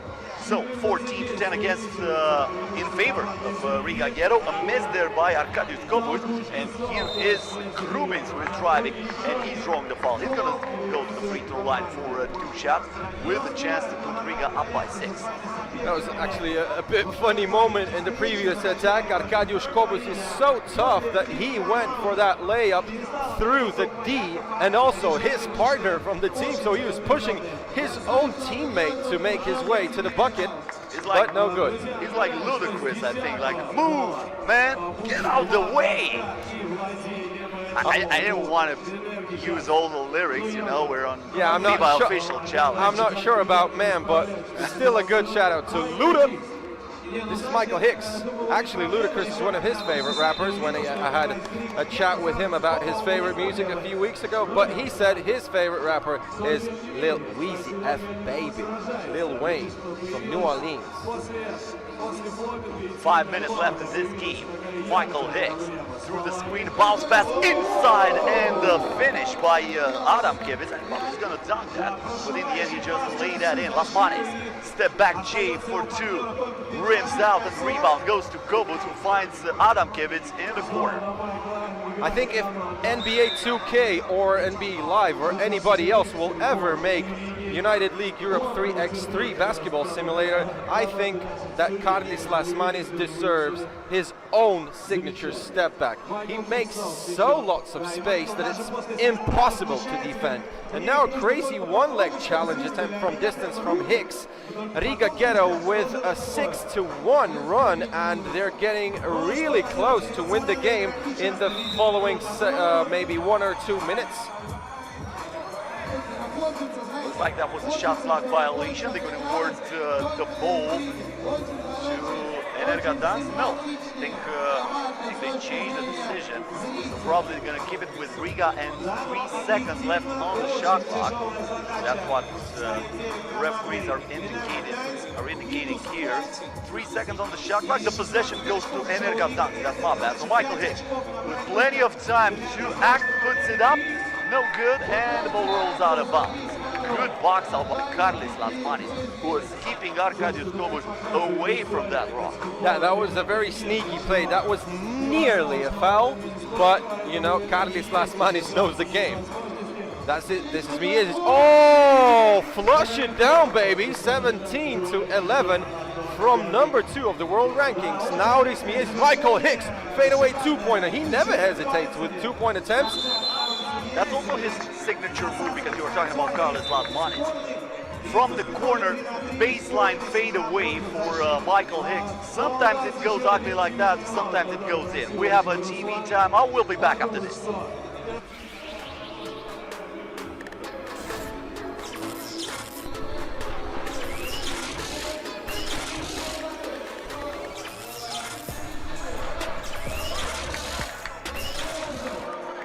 Guys, we would like to make a shout out to Russian Basketball Federation, who's a partner of United League Europe 3x3, as well as our loyal partner in the development of not only 3x3 basketball as a new Olympic sport, but also the best ball game in the world. This is now Rizmiezis after the timeout against Michael Hicks. Rizmiezis with the shot clock down to 2, he splashes it in as Michael Hicks feeling frustrated. And now the behind the back pass inside to Pavlovsky. Pavlovsky kicks it out to Kobuš, puts up the 2, no good. Pavlovsky with the offensive rebound, fresh shot clock for Ener Gagdansk, the fake, and now Rizmiezis is acting like a professional thief. And this is the white flag. Yes, great flashy play by Krumich, but anyway, I could see Michael Hicks putting his hands down, and this is really a white flag for Ener Gagdansk. They could not find the chemistry in the last minutes. They cannot buy a bucket.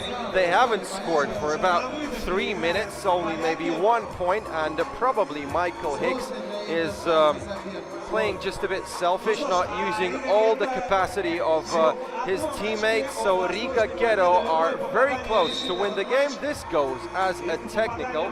No, this goes as a warning that he's gonna get a technical next time. This is Krumich who puts the final spot in the game, and we're over. Riga Ghetto double timing Ener Gagdansk 22-11.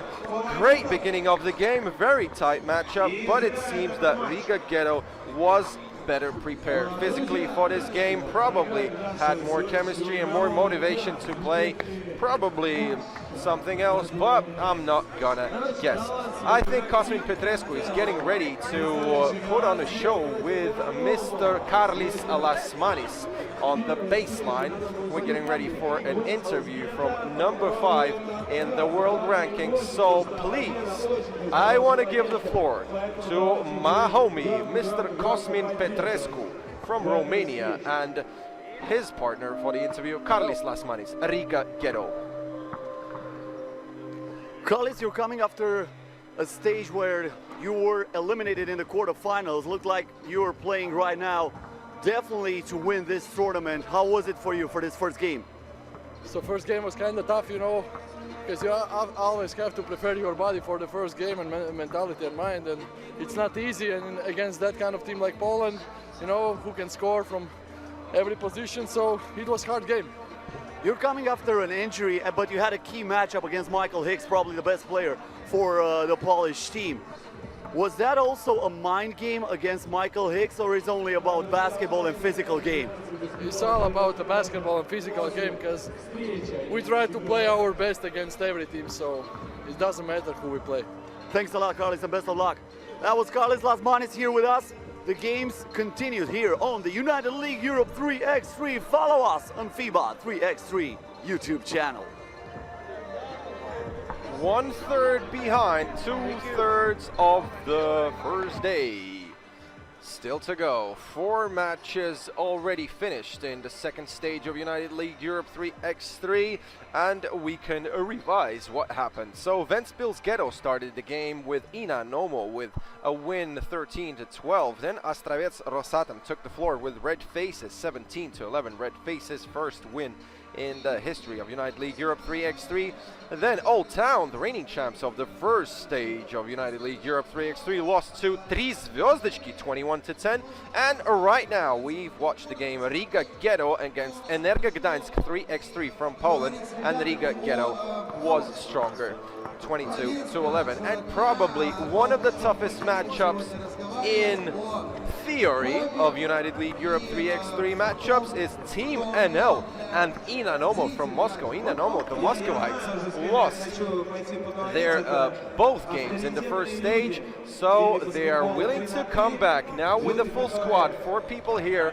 Remind you that Ruslan Khabirov was injured in the first stage on the 25th of January, so Inanomo had to play 2 full games, only having 3 players. They were really exhausted. And Team NL coming here with new faces, but still great motivation. They were second, only losing in the final to Oldtown in the first stage of United League Europe. So now we have a few minutes before the next game. Yep, we got 9 minutes to go, so please be back for Team NL and Inanomo, Pool A.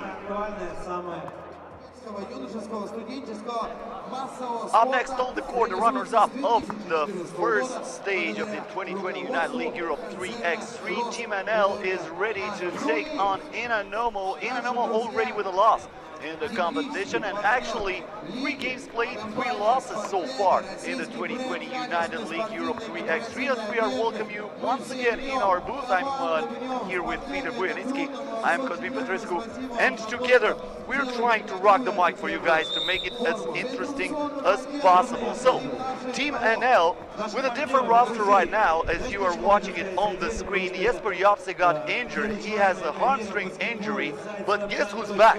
Kasper Averik, the guy who won the MVP last year at the first stage of the United League Europe 3x3, then he got injured, and he was a huge absence for this Team NL team in 2019. Look at the key matchup we're suggesting. So this is Dimio van der Horst and Yuri Bespalov. Yuri is on place 146 on the world rankings.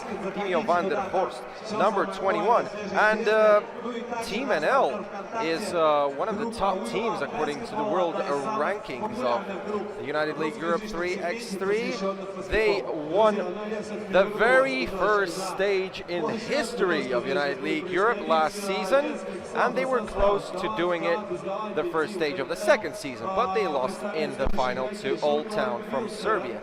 Now, this is Group A, which I called the Group of Death. All 3 teams are really tough, so this is Team NL, Ventspils Ghetto, and Inanomo. And we already watched 1 game from this group. This was Ventspils Ghetto. They beat Inanomo 13-12, so if the Muscovite team, Inanomo, want to go through for the first time in their history of United League Europe 3x3, they need to beat Team NL, but that is gonna be a tough job to do. Arvid Slakter had the first possession of the ball. He's playing for the first time here at the United League Europe 3x3. He's shooting for the first time, and that's an air ball for him. The rebound went to Van Vilsteren, but he was not able to put it up in time. The shot clock expires, and that's the turnover for Team NL. Vlad Maleshkin now with the ball, finds Yuri Bespalov. Bespalov against Timo van der Hoos. Keeps the dribble alive for a second, puts it inside, and there is Grisev who protects the ball perfectly with the left hand, but misses it with the right one. Still no points in the game. Timo van der Horst with this drive. He finds that contact against Grisev, and he scores from inside. Vlad Mileshkin, I hope he and his teammates had time to discuss their mistakes in the first game. If you didn't watch Inanomo against Ventspil's Ghetto, that was an absolutely crazy ending to the game. Inanomo had a great chance to win it, or at least equal the game, but they made a very strange turnover. Just about 8 seconds till the end of the game. So they lost, and if they lose again, that will be a second in a row attempt. Upset for Inanomo, because they couldn't make the playoffs in the first stage. And just a note for you, these are twice champions of Russia of basketball 3x3. Avering on the court, bounce pass inside to Van Vilsteren, who thought he had Van der Host open in the feed. That was a bad pass. Now Bespalov, bounce pass to Logachev. Logachev shaking and baking in the post, and he gets the foul. He's going to go to the free throw line with a chance to put the first point on the board in favor of the Moscow team in Inanomo. 1 minute into this game. This might be a very physical game too, with tall, powerful players on the court. Just like I said, Jesper Jobse, probably the most important player in Team NL roster, is injured for this stage, so he is not here in St. Pete. Foul away from the basketball here. It's going to go against Inanomo. Team foul number 3. This is a tough beginning to the game. Loads of stops, only 1 minute inside this matchup, but we already had at least 8 whistles. This is Kasper Avering with an assist attempt, but this is no good. Yuri Bespalov, one of the best lockdown defenders in the business, gets the steal. Vlad Mileshkin with the turnover, and now Team NL with a chance to go up by 2, and this is Mr. Timo van der Horst. Mileshkin, bounce pass inside to Bespalov. Back to Mileshkin. The fake, the drive. He needs to find somebody. Bespalov, the shot clock down to 1. He puts it up, air ball, and that's a turnover against Inanomo. Yuri Bespalov wanted a foul, no call from the referees. And Team NL gets the coconut back with Kasper Avering controlling it from the top of the arc. He gets it back from Slakter. And the good defense there by Grisev. Grisev, by the way, is a former Red Bull King of the Rock champion in Kazan. He won that tournament in Kazan. So basically in the 1-against-1 situation, it's very tough to score against him. Look at that. He just denied Kasper Avering, telling him, you know what, we did not miss you here in St. Petersburg. Go back to Netherlands. I'm pretty sure he's not going to go back. He's going to look for revenge after that. Yeah, Nikita Grisev just killed a fly that was sitting on the ball that was supposed to go inside the bucket, but no chance, because Nikita Grisev has a great wingspan, and he already gave us a few flashy block shots. Probably we'll see a few more. Oh, and that was a bit strange from Inanomo. Bespalov and Grisev were discussing that pass for a few seconds, and Bespalov just passed it out of bounds. So this is a present for Sjoerd van Vilsteren, who starts the new attack for Team NL. On the corner, this is Van Vilsteren, and he rises for the dunk. Team NL is up by 3. Vlad Mileshkin. Mileshkin against Van Vilsteren. Keeps the dribble alive, looks for the screen. Grisev, 1 second left on the shot clock. He will not finish in time. So that's another turnover against Inanomo, as the manager of Team NL looks pretty happy so far about his team performance. But still a long way to go, only 2 minutes and 20 seconds into this game. Yeah, great defense by Team NL so far, even with the absence of Jesper Jobse that you mentioned just a few minutes ago. Oh, what a pass by Avering, Swedish and straight into the hands of Arvin Slakter. This is a foul, and it goes on Boris Logachov. This is another foul on Inanomo. Team foul number 4. Team NL up by 4, and they have the possession. And Inanomo are in big trouble, and if they continue playing like that, they're not going to make it to the playoffs, the second stage in a row. Slakter here with the offensive rebound. Good job by Logachev. Even though he lost that ball, Logachev fought until the end and at least did not let Arvin Slakter to ride with that ball. He would have had an easy layup from point-blank range. Avery gives it to Van der Hoos, back to Avery. Van der Hoos looks for the screen, starts the dribble, lets it fly, comes up short, and Boris Logachev is the one who deflects that out of bounds. So it will stay with Team NL. Sjoerd van Wilsteren coming back, and Arvin Slakter has some time to relax. Also Nikita Gresiv, that block shot maestro of United League Europe 3x3, back in the game. Dimio van der Horst, if you don't defend me, I'm gonna float a bucket inside and put my team up by 5. What a play by Mileshkin, and Nikita Gresiv rocks the rim with his two-hand slam. But Team NL comes back with the same just in a flash of a second. Van der Hoos trying to take advantage of this mismatch. Every time when he is defended by Vlad Mileshkin, he's trying to post up, feeling that he is a little bit more powerful. He also has the height advantage, so we might see that many times. First TV time out of the game comes with 6 minutes and 38 seconds left. We'll be back after this.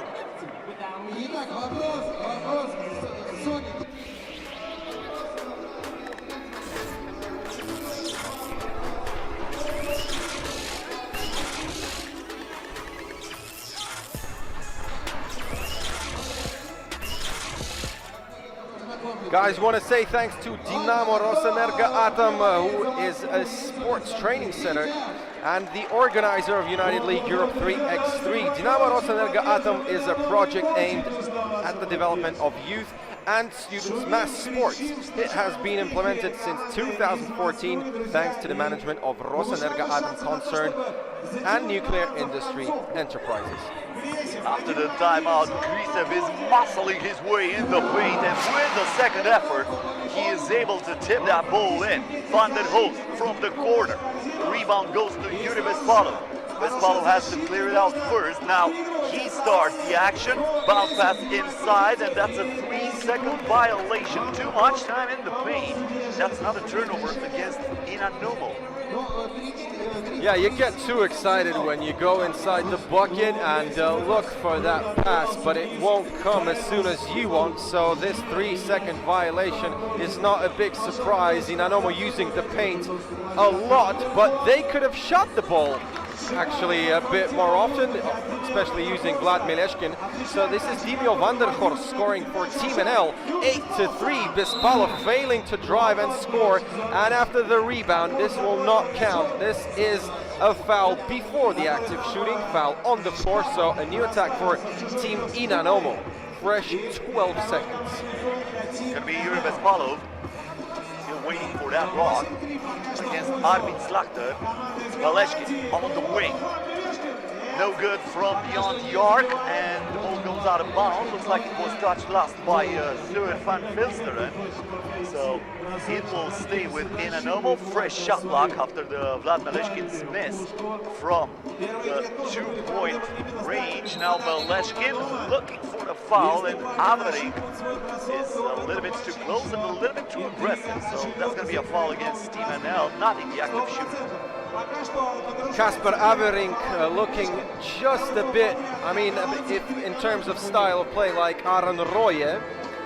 Two small guys, but really great defenders and absolutely fantastic shooters on this team. Logachov with a steal, but no good from distance, and this is a foul on the rebound. It goes to Sjoerd van Wilsteren, and this is a foul on Vlad Mileshkin. Team foul number 3 for Team NL. Inanomo has 1 foul more, but they have only 3 points. So now we continue. That was team foul number 4 for Team NL. I'm sorry. Mileshkin finding space to try and shoot. They better shoot at least once. This is Mileshkin with the drive, and no good once again. He lost his balance on the way to the hoop, so he was trying to make that up somehow, but unfortunately for him, it was a little bit too difficult, so it stays 8-3. Inanomo having a tough time to score. We almost reached the midpoint of this game, and they're only with 3 points on the board. In the post, bad shot there by Van der Hoos, who was trying once again to post up against Maleshkin. Krisev, and he cannot score with the first attempt. Good defense by Slachter, who picked his pocket, and now Amari from the baseline lets it fly. 8 ball to the corner pocket, not this time. Bispalov gets the rebound, and it's Maleshkin all alone. Makes Radogo Wall shout just a little bit, don't get sleepy, and Inanomo is coming back. I remind you that Maleshkin was born in St. Petersburg, and he has loads of fans right now here in the stands, so he better be fired up and try to hype up the crowd, because if Inanomo loses this game, I remind you, they'll be out of the tournament on the second stage in a row. Timio van der Horst with a free throw attempt right now. Inanomo getting closer and closer to the team foul limit. Talking about fans, the local team, Rosenerggo Adam, gets to play in the competition 3 games from now. They're gonna make their debut here in the second stage of the United League Europa League. That's a 2-pointer from Yuri Bispalov, and we have a game. 9-7 in favor of Team NL. Van der Hoos against Logachev. Gets it back from Van Vilster, and Van der Hoos keeps the dribble alive. Intercepted by Bispalov. Krisev, and he went higher than the gas prices in Europe to dunk that for Inanomo. My goodness, I hope we have a spare rim, because Nikita Gresiev is absolutely furious, nearly breaking it down. No good from distance from Team NL, and Inanomo hustling back with a great scoring run now. Gresiev just 1 point away to match the game. No good. Once again, Gresiev actually is played against really hard and tough D from Team NL. But we have a TV timeout right now.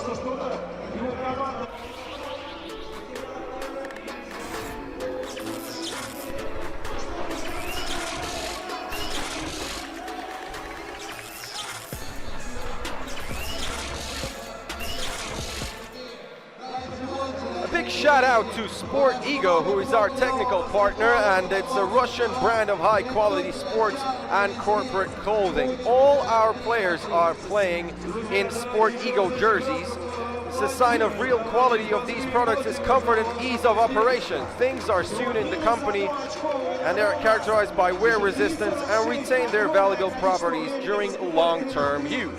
And Sport Ego, also the provider of this beautiful Kobe Bryant jersey, as a tribute for the Black Mamba. Meanwhile, Vlad Maleshkin driving, scoring plus the foul, and just like that, what looked like a one-sided game is now tied at 9, with a chance for Inanomo to take the lead for the first time during this bowl game. 9-9 the score, 3 minutes and 38 seconds left, and Vlad Maleshkin cannot score from the free throw line, but he gets the rebound, lets it fly from outside, still no good, and Avery comes down with it. Okay, let's continue with the attack of Team NL. This is Sjoerd van Wilsteren scoring inside over Vlad Maleshkin, and that looked like an under the basket interference. Maleshkin getting furious trying to foul. No whistles again. Slachter, will he pass or go himself? Yes, he drives and scores over Yura Bispalov. So Team NL up by 2. Bispalov will try, go inside, and he scores the and one. What a tough play from the muscle man, Yura Bispalov. Looks like, excepting Maleshkin, of course, Inanomo has more power than this Team NL, and probably will try to take advantage of this. Once again, Inanomo with a chance to tie the game. They were tied at 9. We also remind you that Team NL had a 5-point advantage in the start of this game, and Bespalov cannot score from the free throw line. That's the second miss in a row from the charity stripe for Inanomo, but Bespalov is playing good defense, lets it fly from outside, no good, but there is Logachev with the tip in. And we've got a tie game after that put back by Lagachev, 11-all, Van der Horst. Behind the back, looked actually like a travel, but no whistle anyway, so this is a Inanomo attack. Mileshkin firing for the lead, no! And this will fall out of bounds. The ball falls to the baseline, and we have a timeout for Inanomo.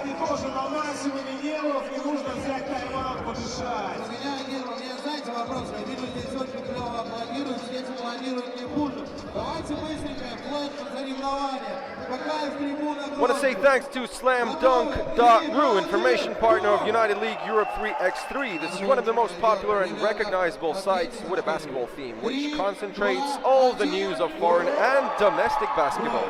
We thank the management of the portal for information support of the project and basketball in general. We thank our Instagram partners, Rus Basketball and 20 Strong Basket, for their information support, and also one of the most popular groups, We Love Basketball, as well as our partners in Vkontakte or VK. Havering after the timeout hits an air hole, and the ball goes back to Inanomo once again. We'll have the chance to take the lead for the first time in this game. So, 7.5 minutes into this game, Inanomo did not lead yet, but they have a chance here as Mileshkin is asking for the screen. He takes the other way and he goes straight to the cup. Give me that coffee. It's never too late to get a lead. 8 minutes into this game, first time Inanomo up by 1, and this is Dimio van der Horst who loses the ball, and now Griesev, he's looking for a pass to Vlad Mileshkin. He's got 5 seconds, and I'm sure that this is an ISO for himself. He goes inside, no foul. That was one of the toughest collisions I've ever seen in 3x3 basketball, but still no whistle. Looked like bumping cars there on the 3-second area, but the game went on, no call, and now Team NL will get the ball back. I think that collision reminds me of Carmageddon, if you ever played that game. You're old enough to play that game, Kosmin, maybe in the end of the 90s. I don't remember anything. Maybe I'm too old to recall that. Or maybe I grew up too fast, I don't know. Averik now against Bespalov, looking like a human joystick, but the foul was not in the act of shooting. Still, Averik will go to the free throw line for 2 shots, because that's team foul number 7 against Inanomo, so Team NL in the bonus.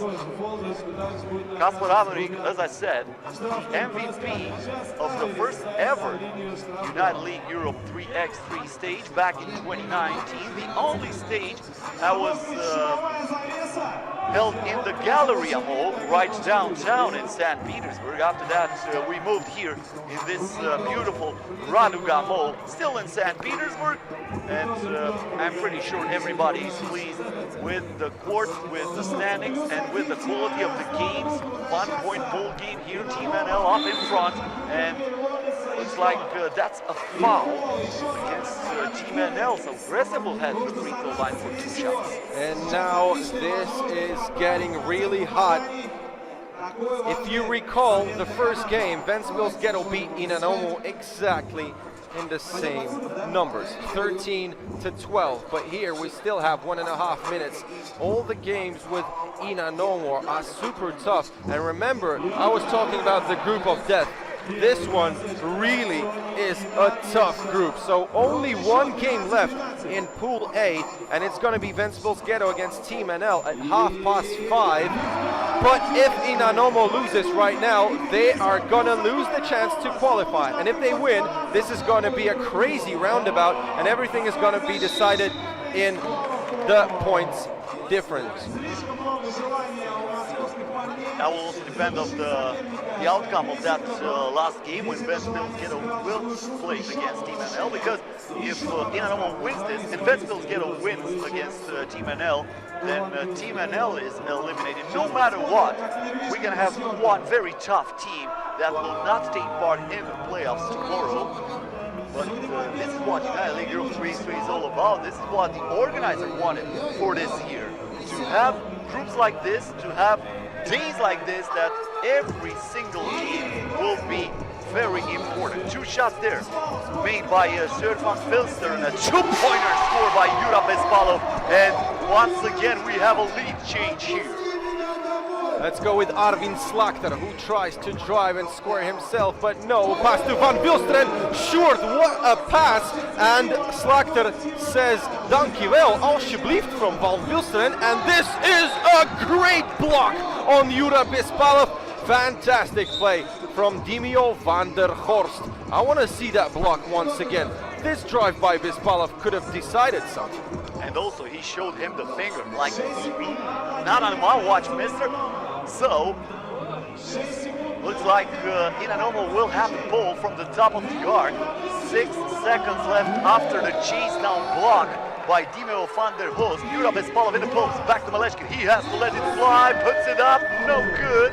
And the rebound goes to Dimio van der Horst. 40 seconds left, tight ball game in St. Pete. Van der Horst, the step back, Slakter got the step on Gresev and scores for the lead. And now we have only 30 seconds till the end of the game, probably only 3 attacks if nobody fouls. Bispalov driving inside, he needs to shoot right now and he scores for the tight game. 17-17. They won't be in a hurry. This is Van der Horst for Averink. If he gets the 2-pointer, it will be nearly impossible to come back, but he goes with a fadeaway, and now Inanomo with a chance to win it all in this game. Can we do it? Maleshkin, no foul, and is that gonna be the first overtime of the second stage? Yep. Yes, it will.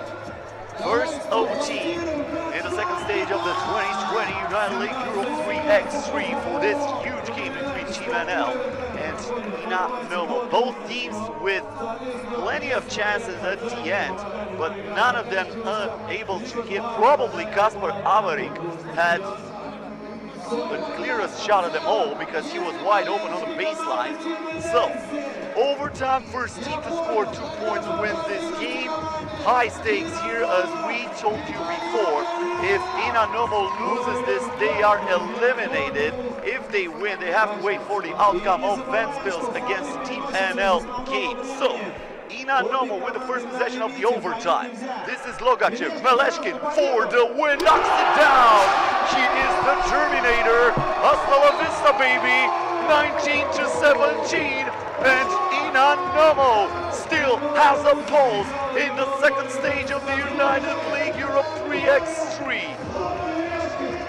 It took only a few seconds for Vlad Maleshkin to rise to the occasion and sink that ball into the net for a 19-17 dramatic win in favor of Inanomo. So the Muscovites are still alive in the tournament, as my fellow Peter Bujaninski is down on the sideline next to Vlad Maleshkin, the hero of this game. Peter?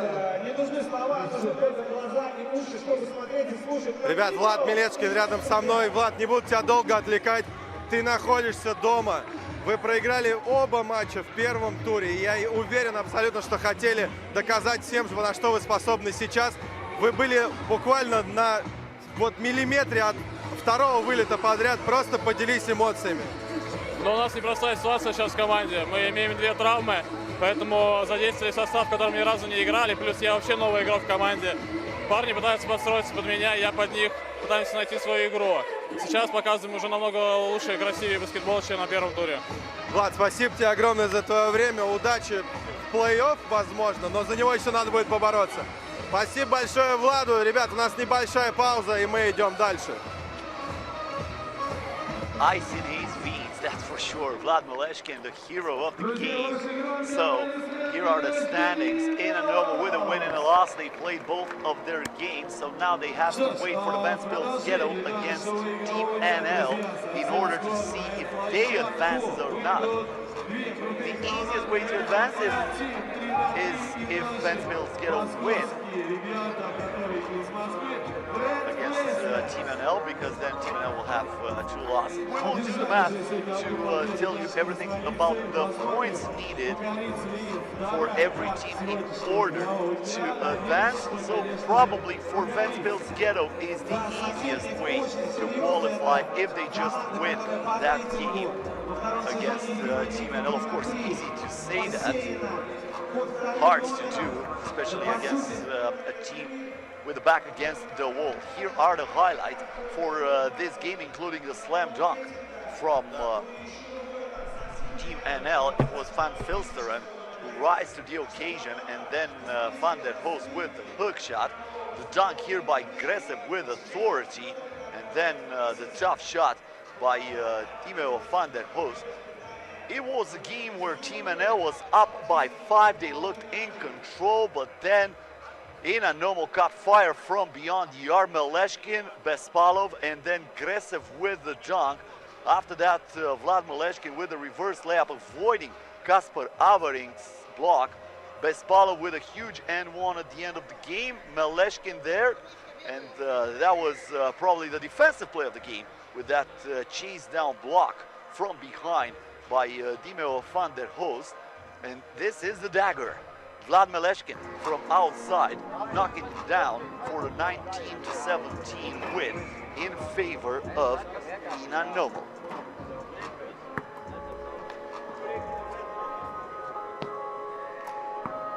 So up next on the court, L team representing Lithuania will play against Red Faces.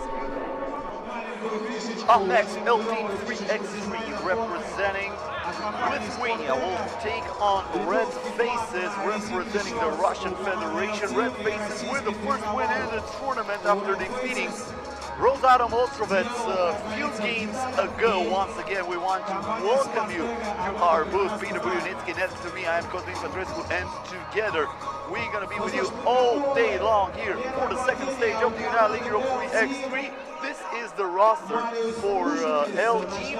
As far as I know, no changes to the roster for this L team. Same team that we witnessed during the first stage of the game. And we are underway. Okay, let's get it poppin'. L team and Red Faces. It's gonna be a great game. L team had a great chance to win it all last stage. Oh, this is Mike V. Did you forget my name? The first shot, and it's a 2-pointer straight away. Aurelius Pukalis. I hope he's okay. Looks like his left ankle is in pain. The big man from Lithuania, an absolute beast in the paint area. He was one of the best in the first stage for L team. He became the best center and was the first all-team United League Europe 3x3. I hope he's okay, because otherwise Lithuanian team, L team could be in big trouble. Could be a huge difference for this L team without Pukalis in the painted area, especially. Now the ball down low to Arutunia. He turns, fires, did not drop it, but there's the offensive rebound and the putback by Ivan, who is turning garbage into gold and adding another point to Red Faces, who are taking this L team by the score.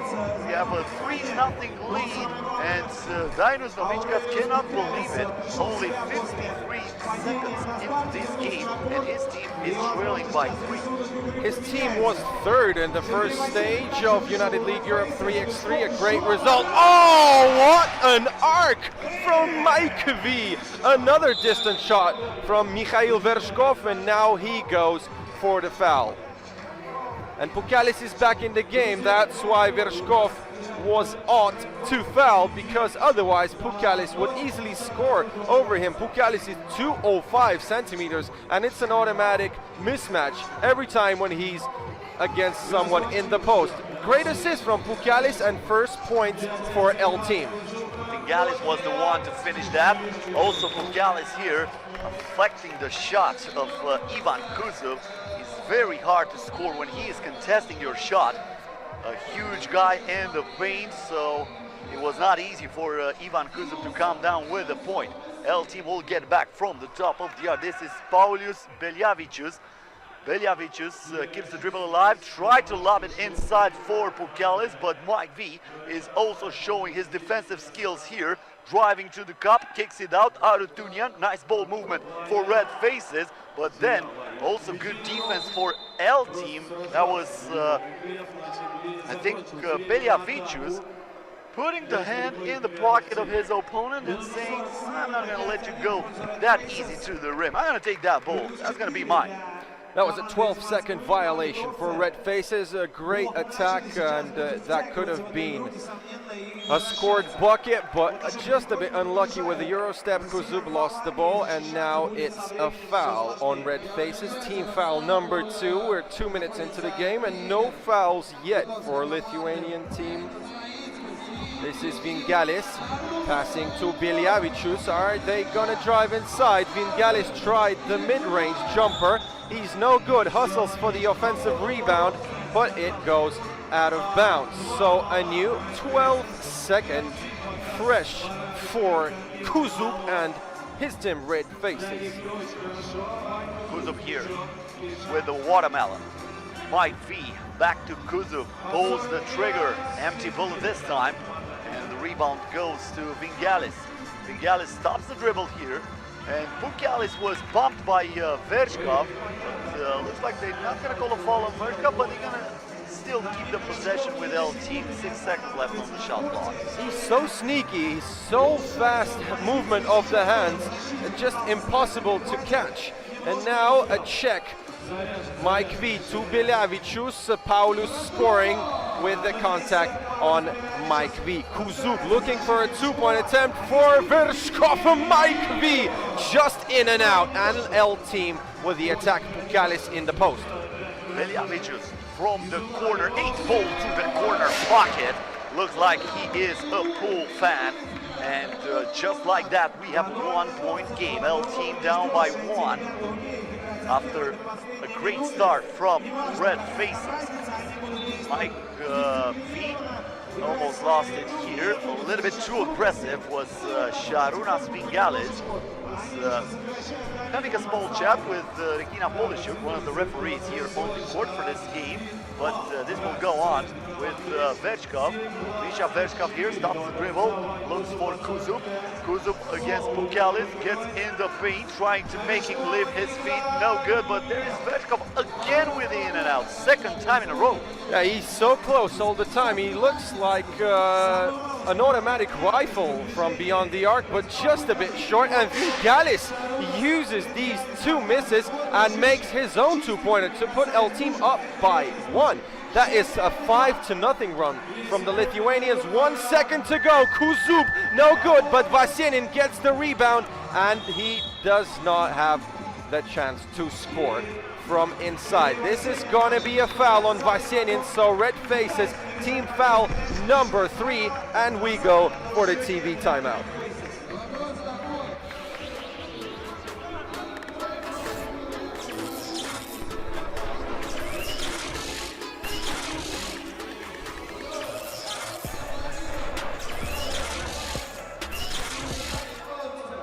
Guys, it is 75 years of nuclear power in Russia, and Leningrad Nuclear Power Plant is a branch of Rosenerggo Adam concern, GSC, part of Rosatom's electric power division. It is located in the city of Sosnovy Bor, 40 kilometers west of St. Petersburg. The Leningrad Nuclear Power Plant provides more than 50% of the energy consumption of St. Petersburg and Leningrad region, thanks to LNPP, Leningrad Power Plant. Game resumes here, another 2-pointer from the corner, but this time Beljavicius did not score. Pukalis with the offensive rebound, and Mike V fouled his opponent. He thought he has the rejection, but they called for a foul. So that will send Marius Užupis at the free throw line for one shot. Vershkov was not unhappy with the call. I mean, he said, okay, that's on me. So probably got some piece of a hand on that play too. Yo, man, I want a time machine right now just to come back and see that once again. Oh, I can't wait to see the highlights in the end of the game, because that, to be honest, could have been a clean block, but we'll never know until we see it once again. This is Aurelius Pukalis, the big man and the top center of stage number 1, scoring from inside. Mike V with another 2-point attempt. I think he can make more 2-point attempts than a whole team on this stage. Very furious from beyond the arc, and now a mid-range jumper from Uzupis. Vershkov wants to play some ISO ball, lets it fly, almost backed that in. Uzupis with the rebound, and he was grabbed from behind as he was trying to clear that ball out. David Arutunian, the one called for the foul. Could be team foul number 4 against the Red Faces. L team yet to foul in this game. Might be an important aspect of this ball game, but we will approach the buzzer, the alley-oop here, but Pukalis was denied once again. Great block by Zenit. This is Kuzuk from beyond the arc, and he goes for the bucket. 8-7. Look, L team hasn't fouled yet, and they're playing one of the most furious scoring teams. That could have been a block from Kuzuk, very close for the lead. No! Please turn on the conditioning system. I mean, turn it off, man. It's getting too cold and windy here, and Kuzuk not able to hit the rim. We go for a timeout for Red Faces.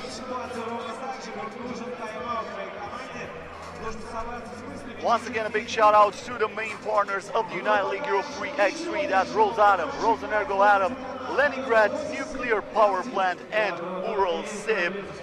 Not gonna forget the technical partner Sport Ego, the provider with all the jerseys for the players and the staff.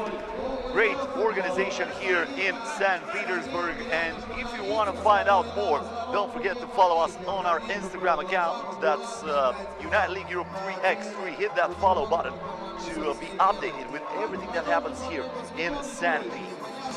Okay, let's get it popping after the timeout for Red Faces. They had problems with scoring buckets recently. Now they're getting a foul, and this one goes for Mike V. He does not think that was a foul, so he still continues to discuss that issue with Ivan Bakhtaev, one of the referees for this game. Anyway, team foul number 6 for Red Faces. L team, half of the game is already behind, and they still have no fouls. Oh, what a block by Arutunian. Looks like during this game, everybody is blocking everybody. It's like a block party, and everybody's invited here on the court in St. Petersburg, as we have reached exactly the midpoint of this game. 5 minutes to go. 1 point advantage in favor of L team. Red Faces with the rock. This is Ivan Kuzuk. Finds Vershkov. Mid-range jumper good. And Red Faces ties the game at 8. That was nearly a 2-point attempt, just a bit short from the 2-point strike. Mike V hustles for the defensive rebound. Kuzuk, great fake, he drives, but just a bit short with the left finger roll. Now he's on the defensive end, and Uzupis puts L team up by 1. Kuzuk, once again to Vershkov, against Pukalis.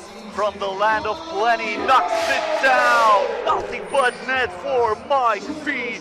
And Red Faces takes the lead. Can Pukalis answer? Yes, he does. Oh my God, we need some refrigerators for these guys. They're getting too hot on the court, and I think we need to put out our shirts quite soon. This is getting crazy, man. Absolutely crazy. Mike V with so many 2-point attempts.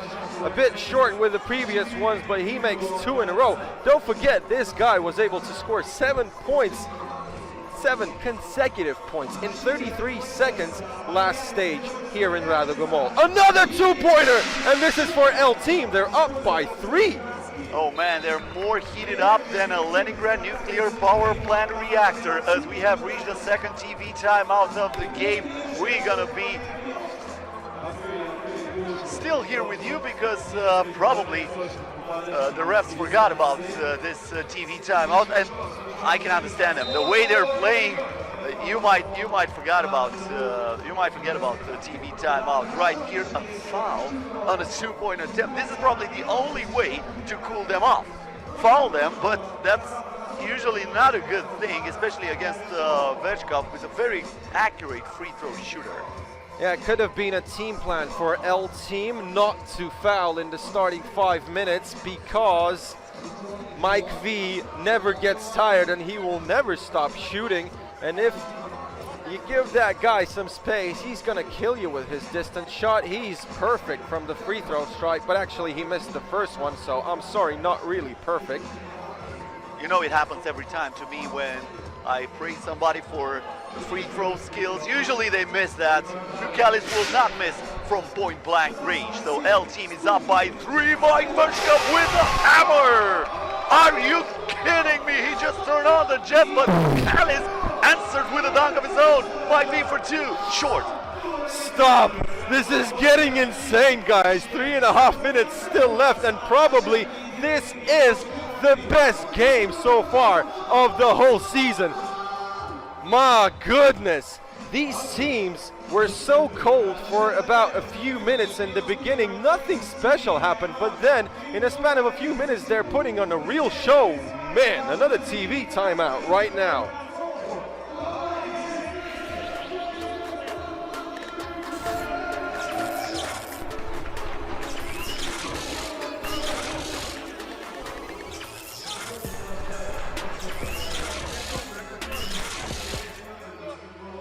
We're only halfway through, guys, and I think if they continue like that, if they continue to play with so much effort, we could lose our voices here with Cosmin Petrescu, because this gets absolutely nuts. I'm gonna ask them to pay for my drugs to get my voice back. Definitely. Look at that! Oh my goodness, I think Pukalis sent that to Vladivostok with that block. Are you kidding me? This is a highlight machine here, this game. I think we could do an extra separate top 10 from this game. Top 10? Goodness. Might be a top 20 if they continue like this. Are you kidding me? Veljavicius, Vingalis, the ball inside. Užupis puts it up. It did not drop. Novichkas was asking for the foul from the bleachers. Yeah, obviously he could not hear me, but I would recommend him to be a bit more quiet, because his team can get a technical foul, and we remember red faces are pretty good at shooting free throws. Also, don't forget, you're not allowed to coach in 3x3. If the referees are seeing the players talking to the coach, you are hit with a technical foul, so yeah.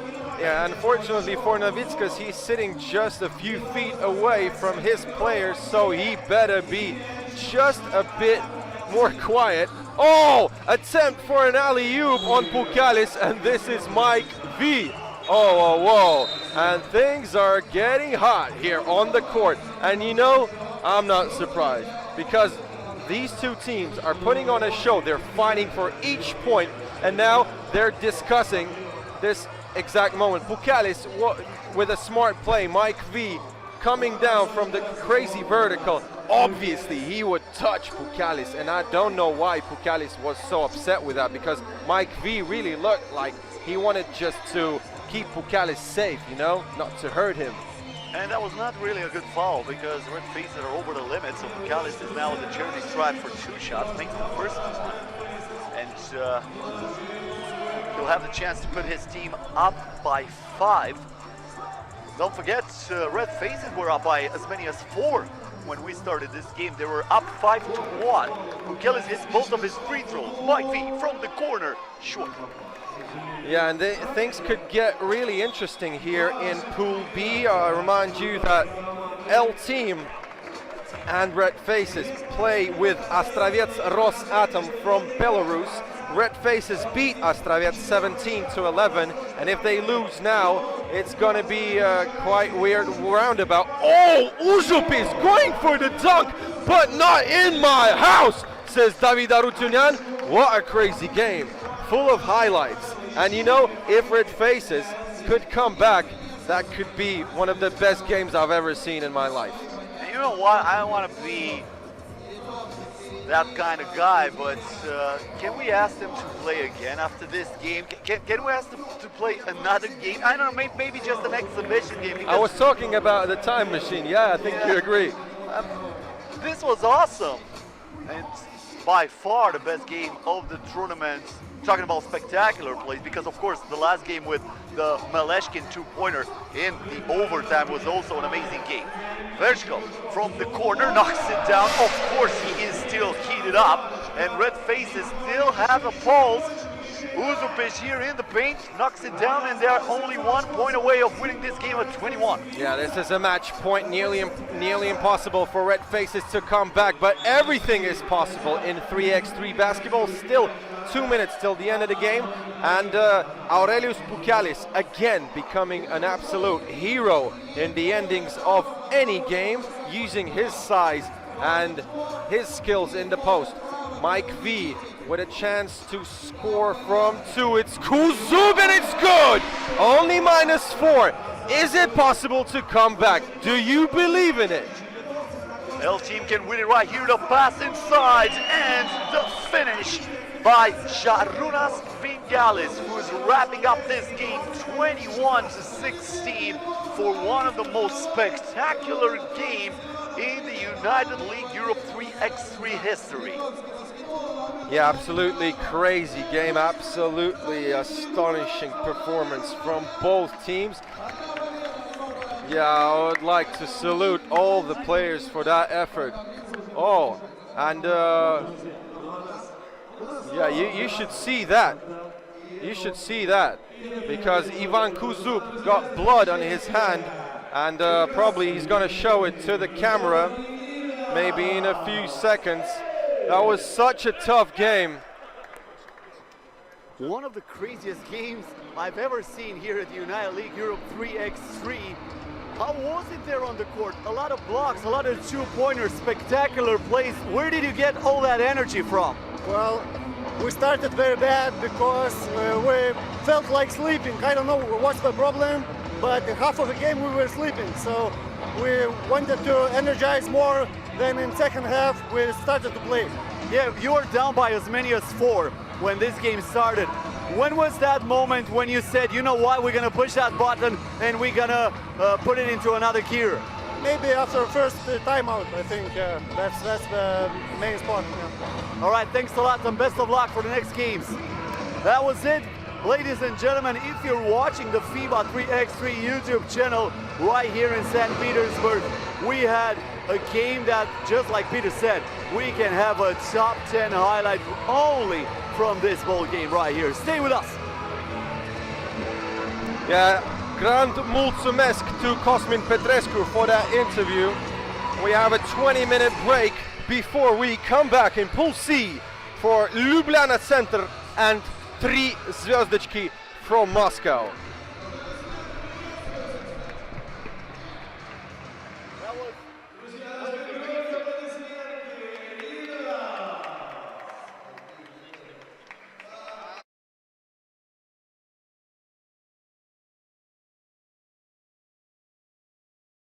Руслан Морозов будет показывать какие-то движухи. Ничего показывать не буду. У нас дети.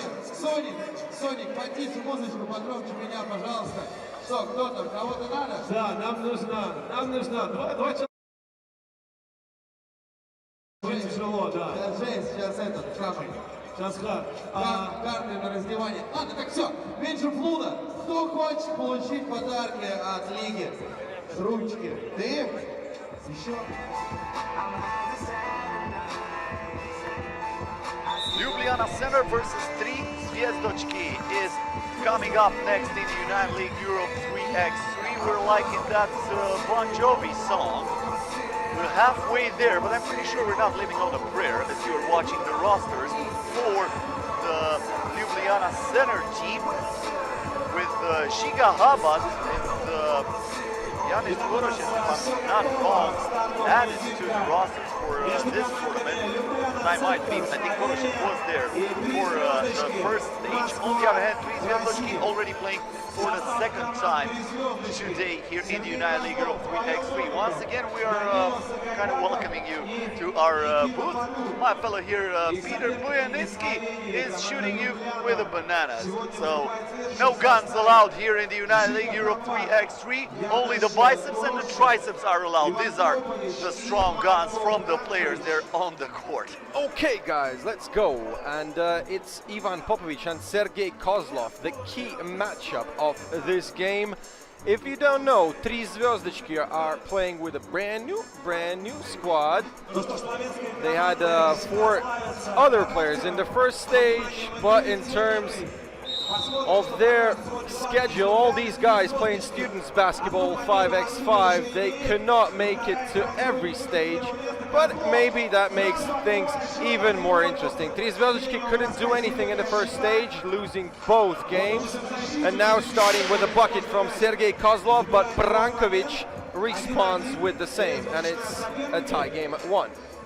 Brankovic again, wide open for 2, did not take that shot, didn't want to settle for the jumper, and they're fighting for that ball. In the end, the game is up. Ivan Popovic coming into the game. Ivan Popovic, a former Belgrade player in the FIBA 3x3 World Tour, along Dragan Bjelica and Dusan Popovic. That undersized team was able many times to produce huge upsets, and the drive there to the bucket and an easy layup for Ljubljana center. Kozlov also checking back into the game for red faces. Ljubljana center up by 1, and Danila Sagajdakov will get the ball from the top of the arc against Janez Koroshev. But first, they have to take care of the Rosenerggo Adam board. Of course, one of the main partners of the tournament, with 75 years of nuclear power here in the Russian Federation. This is Kozlov with the pump fake and the finish nicely done. Old school move there by Kozlov, sent his opponent to the foot court on the first floor, and then he finished that from mid-range. Yeah, great play from Sergei Kozlov. Loads of weapons in his arsenal, except bananas, because that's my signature weapon. And some Travis Scott here in Radko Mall, maybe getting the players a bit more hyped up. Ljubljana Center going up by 1. This is Kozlov to Sagajdakov, trying to drive. Only 3 seconds left for him. No good, and the rebound goes to Ljubljana, but they still lose the ball, so it's a new attack for Tri Zvezdochki. Can Sagajdakov buy a bucket? And no good once again. I was thinking about that weapon of yours. I was thinking, where's mine? But I realized that I've already eaten my bananas, so I was greedy today, or maybe I was hungry. You probably are hungry for 3x3 basketball. We're gonna satisfy your hunger here on the FIBA 3x3 YouTube channel. We had a monster game just moments ago, full of great plays, and I'm pretty sure we're gonna have some more later on. The turnaround chain by Kozlov missed. He gets the ball back. Now he will try it from outside. Same outcome, and the offensive rebound goes to Nikita Padun. Another chance for Tri Zvezdochki, 3rd in a row.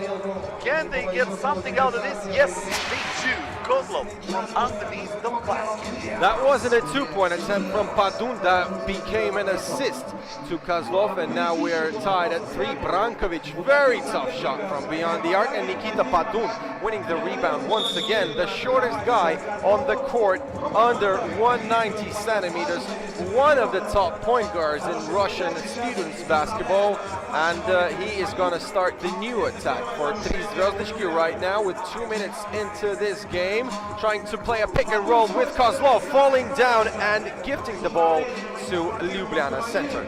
Can you throw some part of that banana on the court, because it looks slippery for him? Come on, man. You have to help the players, not work against them. But looks like they're going to get the ball back, so no harm done. Tied at 3. This is Padun, finds Kozlov. Kozlov with the nice ball movement, gets it back inside, and he from the paint. Oh, they forgot wide open Koroshet, but Koroshet did not settle for the jump shot, even though he was wide open for two. Maybe now. He lets it fly, no good. Padun with smart D, but now he should have got that defensive rebound. But Yanis Koroshet hustled for the offensive board to try and make a new attack for his team, but on his way down, he threw the ball out of bounds. So Tri Zvezdički once again with the possession. It's Padun for Sagaidakov, handing off for Padun again. Sagaidakov, few steps and a tomahawk slam from Mr. Sagaidakov. Ivan Popovic answering with a reverse layup, saying that that's going to count for more. I'm going to start dunking too, but until then, I'm going to make it on my own. And now we have a foul. I don't think that was the act of shooting, so probably they're going to award the ball from the top of the arc for Tri Zvezdički. And looks like, yes, Sagaidakov will get it against Shigahama. Sagaidakov trying to drive straight to the rim. So good defense by Shigahama, keeping him away from the bucket. And now 9 seconds left on the shot clock. Back to Kozlov. Kozlov behind the back, good dribble. And he gets into the traffic and finds the easy, breezy shot. Oh, Giga Chabad blocked by Sergei Kozlov. No chance on that drive. And now it's Kozlov trying to find an offensive opportunity for Novikov. Good pass, but Sagaidakov, I think he was already thinking about getting the rebound and not accepting that pass. We go for our first TV timeout.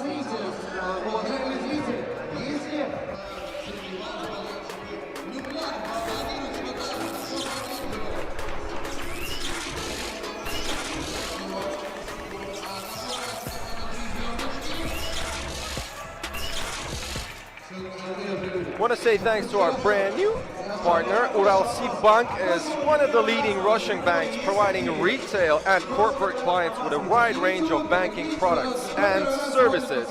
The bank's integrated regional network of sales of financial products and services is represented in 7 federal districts and 46 regions. No good with a drive from Branko Popovic, the only Serbian guy on the Slovenian team, obviously understanding each other, speaking pretty much the same language.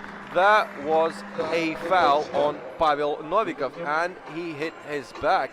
Could that be serious? Looks like he should be okay, but still he gets some rest and gives the floor to Nikita Padun, who will start this attack with the help of Sergei Kozlov. Straight away, the pass and the money from inside.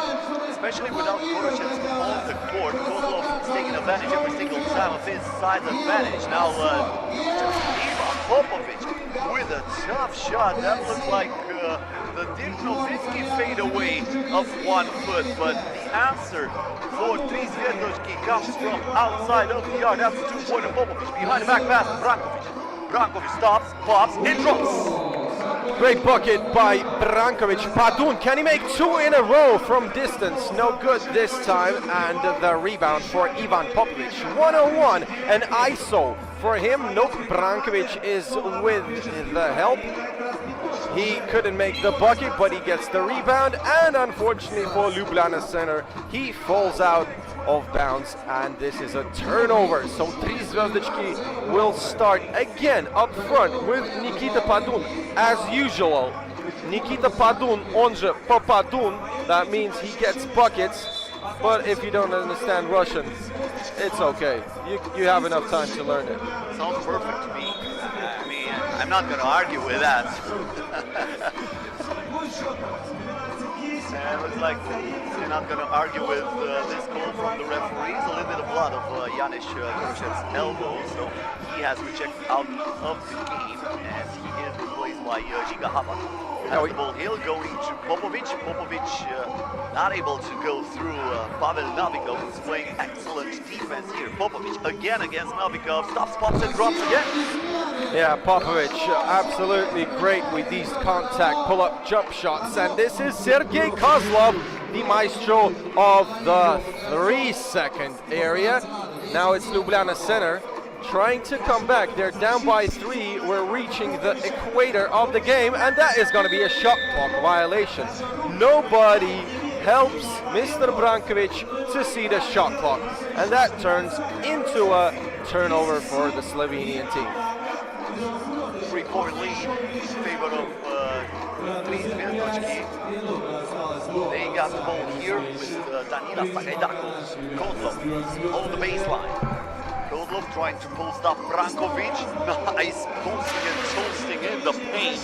And he gets the easy, breezy layup. Good control here for Brankovic. Brankovic after that. Now look at that rejection. Huge denial by Marko Brankovic, who's saying even though it's Saturday, we are still closed. Come back tomorrow. Offensive rebound there by Sagajdakov, who puts the ball perfectly on the glass. And Zvezdočki are up by as many as 5. Biggest leads in this game so far.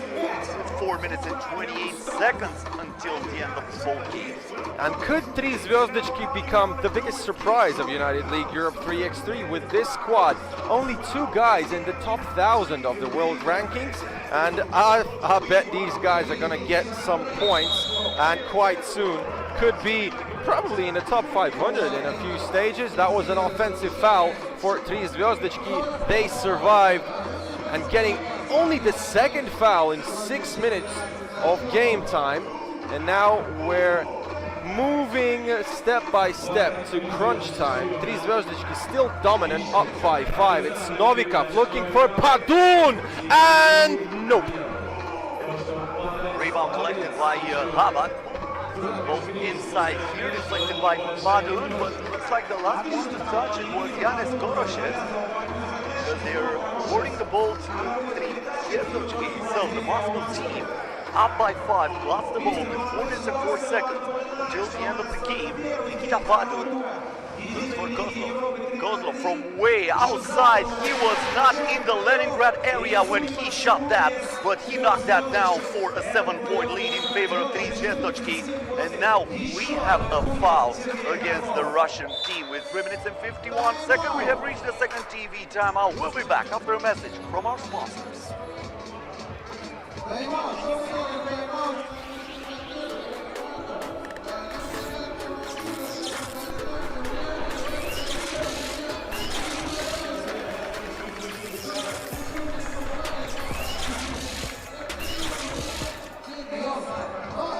want to say thanks to Rosenerggo Adam and Rosenerggo Adam, which is a sports training center, who is the organizer of United League Europe 3x3. Rosenerggo Adam is a project aimed at the development of youth and student mass sports.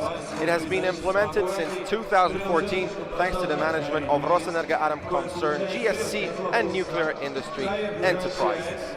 After the timeout, nice ball movement by Zvezdočki and Sagajdakov. This is on the right-hand hook shot. That was well defended by Marko Brankovic. Now Popovic lost his balance, lost the ball. Sagajdakov with the steal, puts it inside, but once again a huge denial by Žiga Habat, who's saying doors closing, mind the gap please. And now Popovic on the corner. Ooh, he dunked that down after breaking some ankles. You have a schedule for the doctor tomorrow, Mr. Nikita Padun. We have to watch those ankles. They might be broken. Oh, come on. Yeah, you better go check your ankles, boy. We have some Lithuanian and Polish medical staff here. Also, obviously, local St. Petersburg doctors working with the players. You know, I suppose we had more blood today than we had in the whole first stage by far, you know. We had a few games with loads of blood on the floor, and here Yanis Koroshev is getting cured by the docs, getting some medical assistance on his right elbow. Talking about blood, probably the most bloody tournament we had was last year in the final tournament. You remember what Shankichev with 11 stitches, yeah, on his chin. 11 stitches on the chin. Actually, he was fixed by his teammate, who's now the manager of the team. Dr. Lisichki. Straight to the cup is Nevskaya Basketball, who's scoring with the right-hand layup. Wide open for two is Habat. In and out again. If you can miss it 2 times, that's the way you can do it with only 1 shot. 2 ins and 2 outs for a rebound of Sergei Kozlov. And he also forces a foul by Ivan Popovic. This stands as team foul number 6 for Ljubljana Center. Tri Zvezdički only with 1 foul, and they're getting close to winning both games in their Pool C standings. This is Pavel Novikov with the drive. He banks in the finger roll with his right, and Ljubljana Center down by 7, trying to come back, but no good. This is a steal. Pick a pocket from Danilo Sagaidakov. Novikov pass to Sagaidakov. Oh, flashy play, but not so good for Brankovic, who is playing great D. Brankovic with the touch pass inside and the reverse layup. Finished nicely there by Yanis Goroshev. Now the ball outside. Novikov thought about it. Gives it to Badun, settles for the jumper, gets back the rebound, and he lays it in. No box out whatsoever for 3x3 Ljubljana Center, and they are punished for that.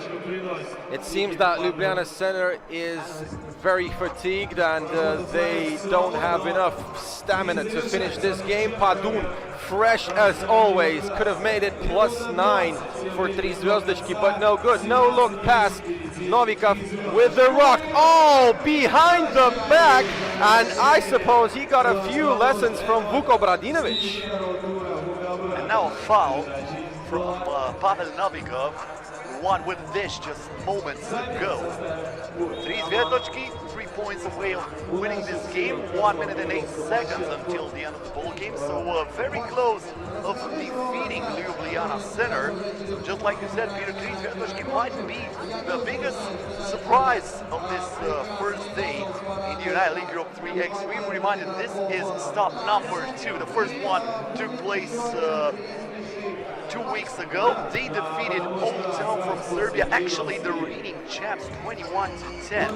And now they can win against Ljubljana also in style, because that was a one-sided game. This is also a one-sided game, so they look dominant so far in this tournament. Yeah, but in the beginning, I'm absolutely sure that the odds were against Tri Zvezdički, and they were supposed to be the outsiders of that group. But all the things went upside down, vice versa. Tri Zvezdički absolutely dominant in the Pool C standings, and I'm quite sure they're gonna get through with the first place in their group. So it's the last minute, already on the go. Novikov, very fancy play, but just a bit short, hitting it to bank inside. Popovic, can he shoot? 6 seconds left. Novikov with the smart foul, only team foul number 3 with already 9 minutes into the game. Up by 7. Ljubljana Center need a miracle here in order to get this W, as Mike B is having fun on the bleachers here. After that game, when he was also a highlight machine, I think he needs to relax, and I think he deserves that. Yeah, but I think he cannot relax until he sees the final game of his group. L team against Astravets Rosadom from Belarus. So this is going to be a Lithuanian-Belarusian collision that could actually leave red faces without the playoffs. So I suppose that's why Mike V is in the stands. Looking happy, but I think he'll be even more happy if they could go through for the first time in the history of United League Europe 3x3. This is Padun from beyond the arc, no good. Popovic, 10 seconds left in this game. Popovic going for the top, but he is met on the rim by Sergei Kozlov, who say, I got an appointment there and I'm not gonna miss it. And the game is over. 19-11, the final score. Ivan Popovic wanted to end it in style for his team, but there was Kozlov acting like a bad bouncer, saying, you're not on the list, Mr. Popovic, I cannot access you in.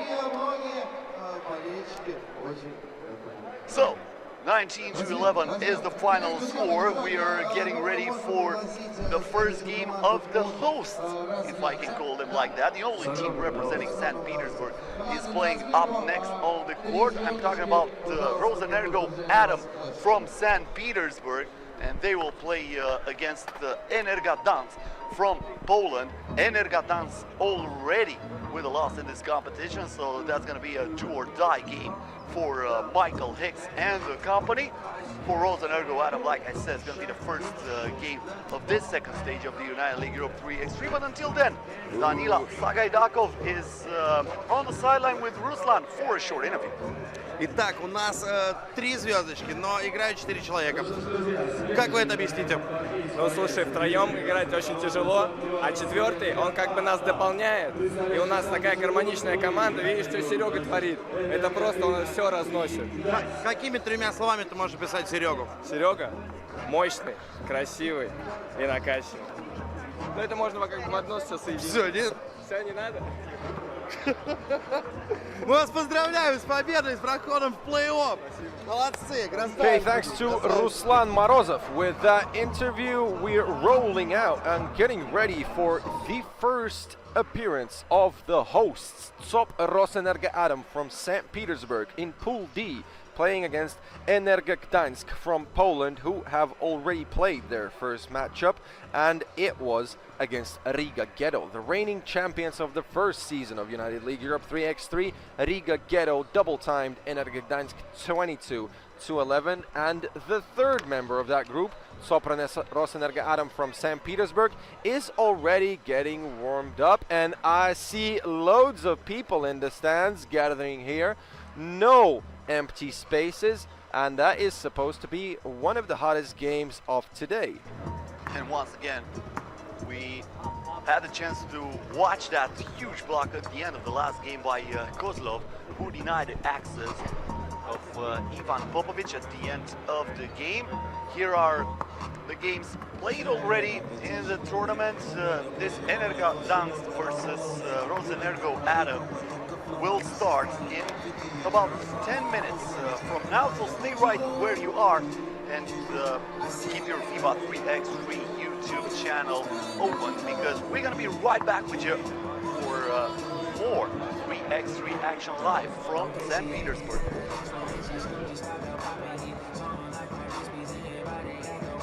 Питерской команды. Это первое выступление сегодня, так что давайте вместе поддержим и дадим им почувствовать, что это домашний корт.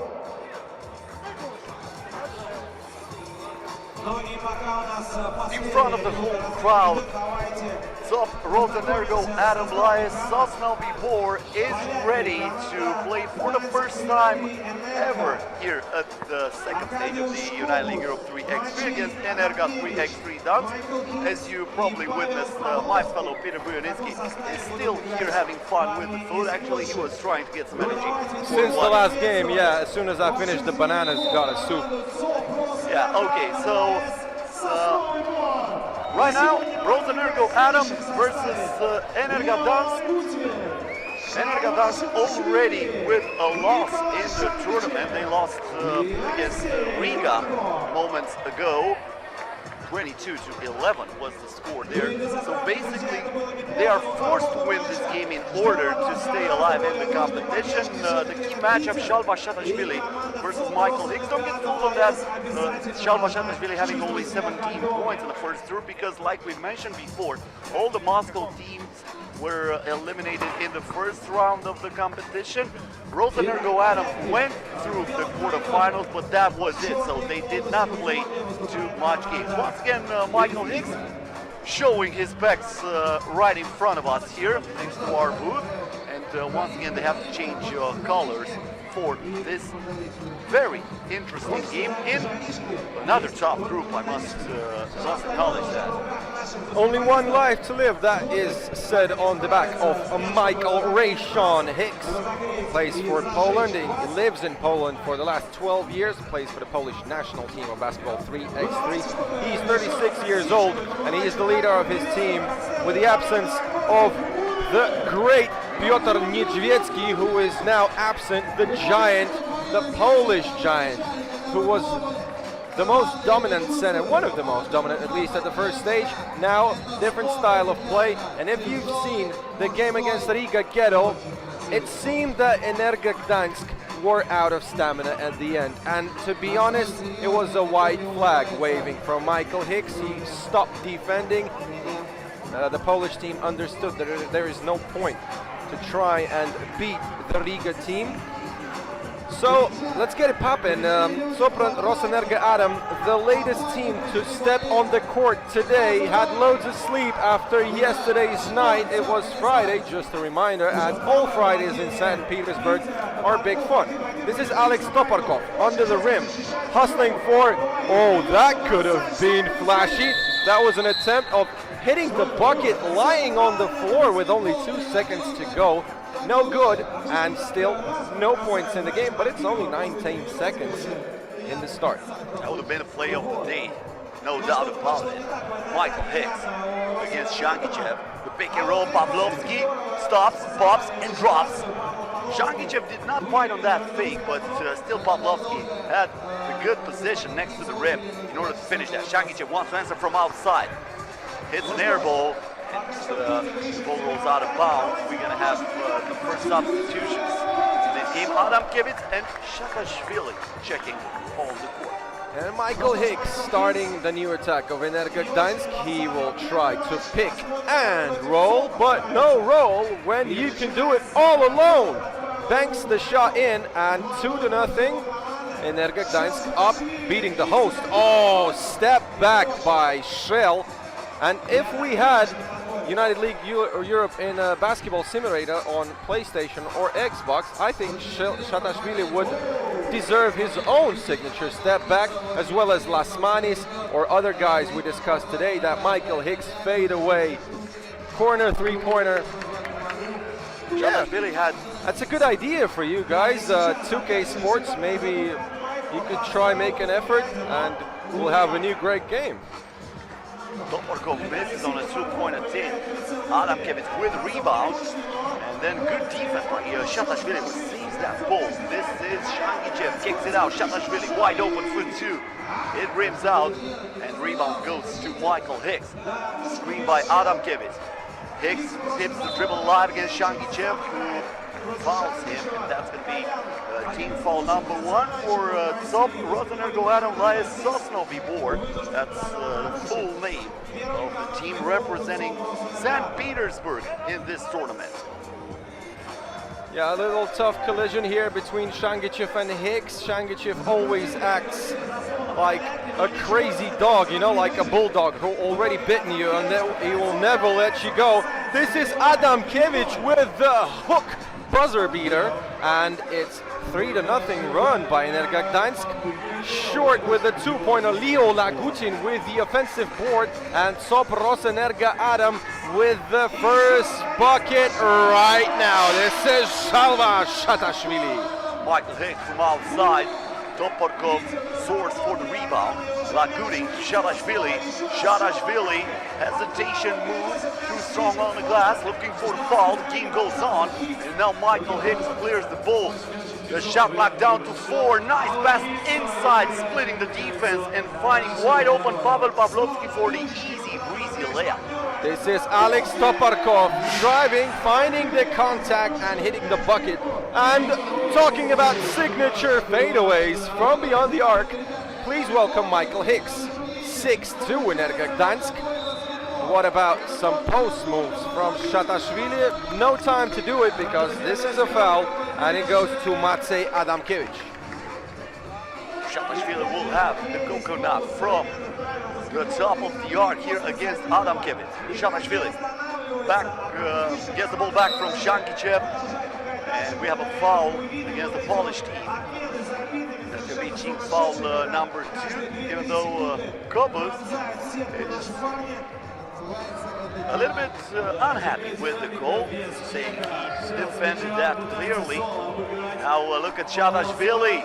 Looks like a human joystick, but unfortunately for him, cannot hit from way outside. Yeah, and he looked really focused on that step back shot. He was quite close to get it. No good from Kobus. And now it's Shangichev trying to drive the ball out. Leo Lagutin with great torso movement, and he boxes out Adamkiewicz. Matsei didn't have the chance to reach the ball. That goes out of bounds, and Rosenerggo Adam is having a timeout. No, it's a TV timeout, so let's have a pause altogether.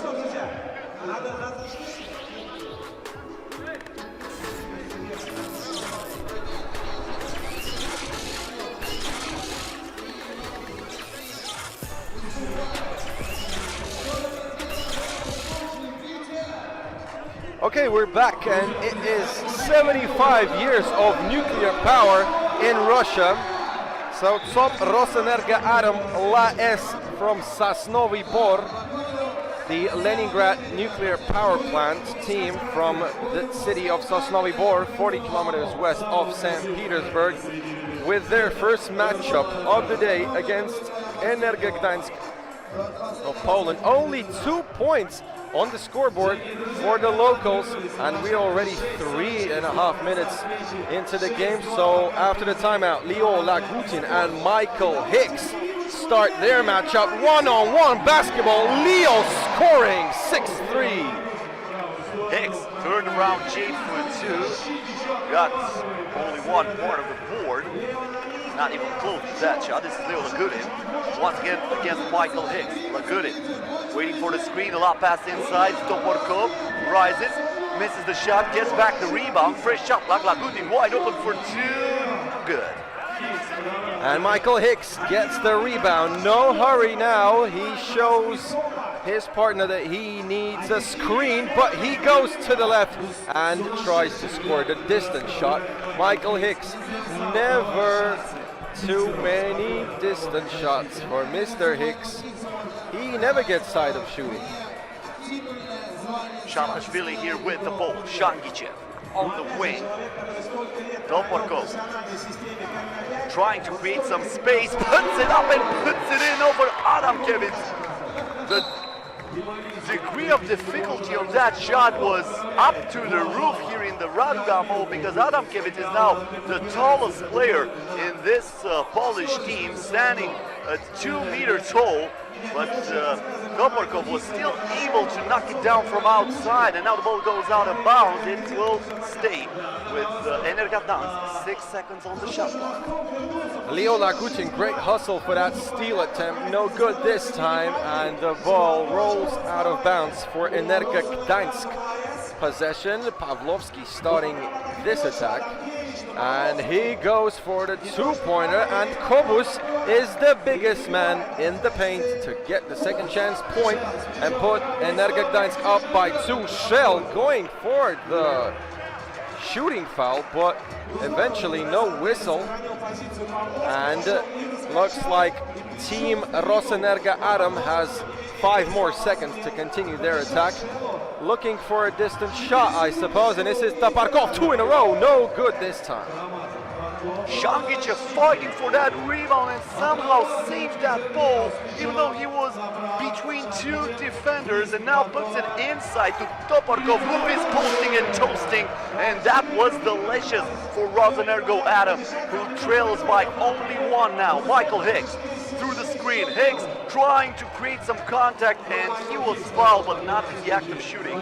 So they're gonna give the ball to Ener Gagdansk, and also they're gonna hit Michael Hicks with a technical foul or I think it was Maciej Adamkiewicz actually hit with a technical foul, but that will mean 1 free throw for Rosenerggo Adam and a chance to tie it at 7.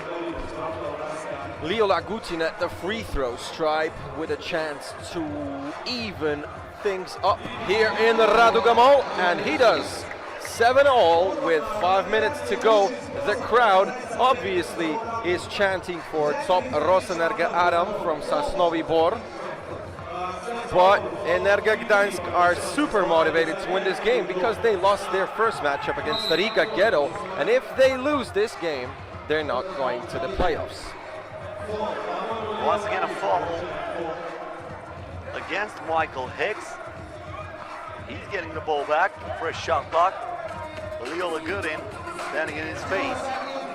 That's an international duel. Both players represented their countries throughout the years. Leo Lagudin played for the Russian Federation. Michael Hicks for Poland. Back-to-back doubles.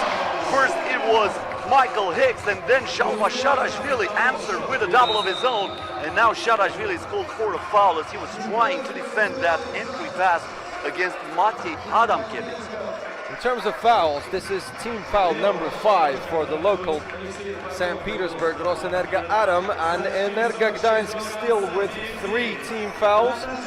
This is Michael Hicks hustling for the ball. Oh, what a play by Shangichev. He forces a jump ball, and that could have been a technical, but Semyon Avinov does not take the whistle against Michael Hicks, who is really upset by that decision, or maybe by his own play. This is Shangichev to Taparkov, who is probably the key player right now for Tsop.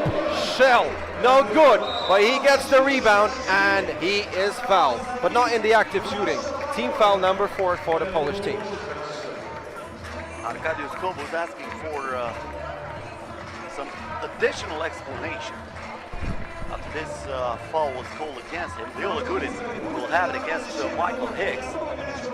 This is Lagudin here. Nikolai Shangichev back to Toparkov. Toparkov on the drive. That will not count, and going to be called for an offensive foul. So no basket. The ball goes back to Ener Gagdansk. 4 minutes and 25 seconds left until the end of the game. We're still tied at 9. And now the referees, Yakov Tarasov and Semyon Avinov, giving a warning for Taparkov and his team. If they will try and discuss their foul decisions, they're going to get a technical next time. They were lucky right now, because Taparkov was really emotional about that whistle. That goes out of bounds. Great defense by Leo Lagudin, and he forces Michael Hicks stepping on the baseline. That means turnover for Ener Gagdansk. Shell starting this attack for Rosenerggo Adam. Can he push through Michael Hicks? No, he leaves it to Taparkov. Nope. That was a great handoff by Sharashvili, because he also used his body to create a screen for Toparkov. Toparkov was wide open beyond the arc. Unfortunately for him, unable to hit. This is Michael Hicks on the wing. Hits the dribble line, lets it fly, knocks it down right between the eyes of Shalva Sharashvili. And just like that, Ener Gagdansk with a 2-point lead. Can Sharashvili answer? Gives it back to him, and he is fouled on a 2-point attempt by Michael Hicks. So Shalva Sharashvili can tie the game from the charity stripe after the TV timeout. Short message from our local partners, and we'll be back.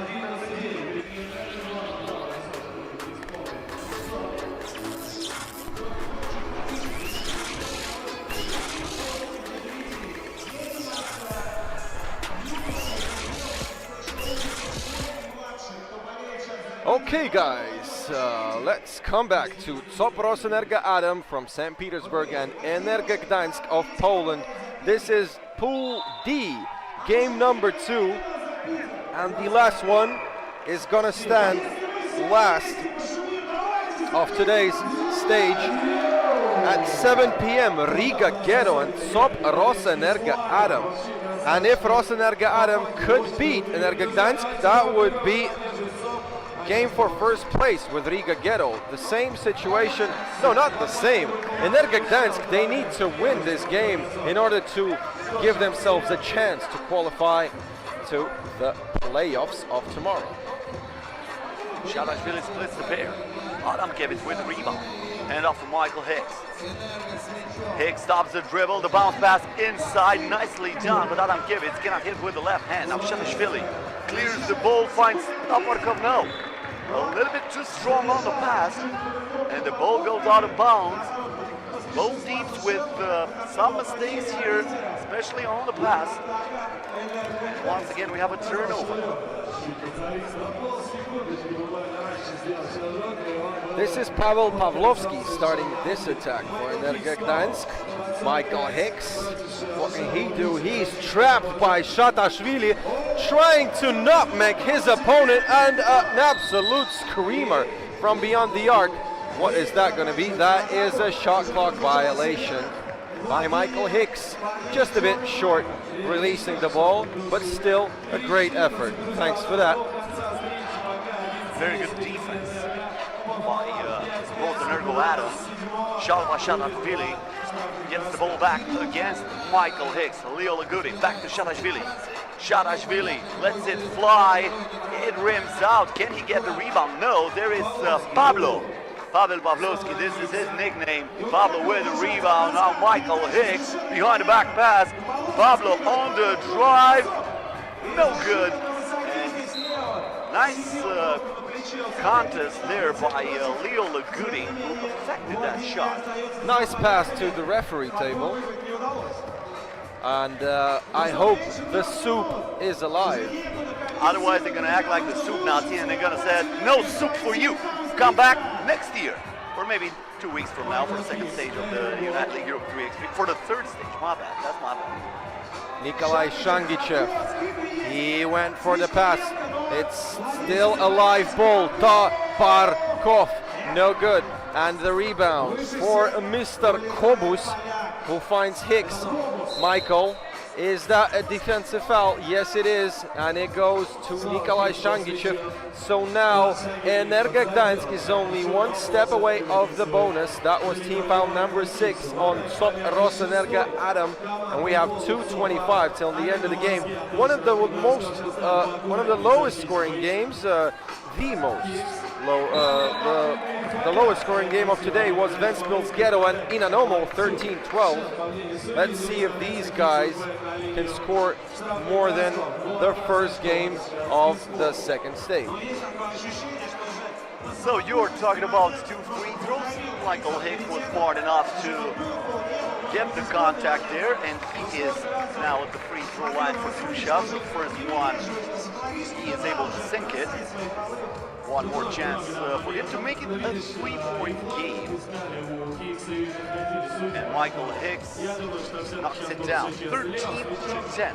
The score with 2 minutes and 15 seconds until the end of the ball game. Leo Lagudin here. The lob pass inside to Shatashvili. The shot clock down to 1. He has to put it up. Did not touch it, but there is Leo Lagudin who finds the ladder and tips that ball in. One of the hardest and probably the top. Oh my goodness. My God, Leo Lagudin with a great play, but then Michael Hicks scoring from the coffee shop on the right side of the court. I don't think he was on the same planet with us when he attempted that shot. I think he was on Mars, Jupiter, I don't know. Not good at astrology, but still. This is Shangichev here against Pavlovsky. The ball inside, Shatashvili. Kicks it out to Taparkov. The fake, the shot, almost went in. And Michael Hicks again. Will he put that up? No, this time he is driving fast and furious to the rim. And he split the D with his fakie.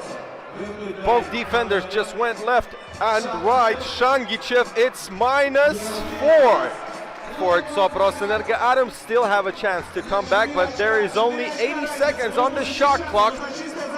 Pavlovsky, yes, and this makes Ener Gagdansk up by 6. Nearly impossible for Rosenerggo Adam to come back, but who knows?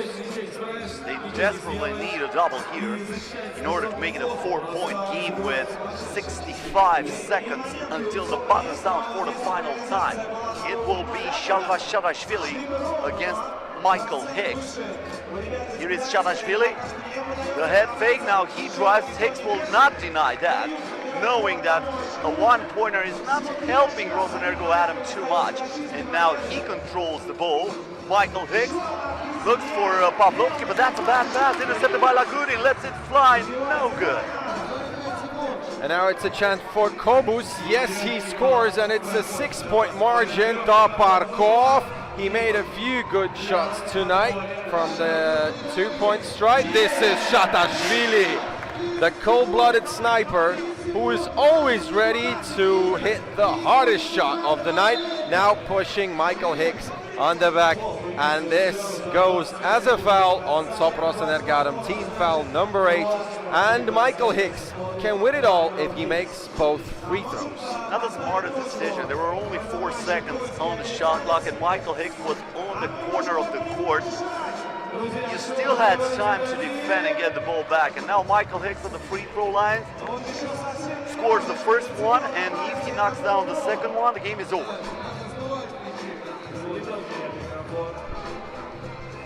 Yep, this is Michael Hicks and his free throw once again winning the game. So it's 21-15, Ener Gagdansk beating the hosts SOP Rosenerggo Adam from St. Petersburg. So now things are getting interesting in this group. This is Pool D.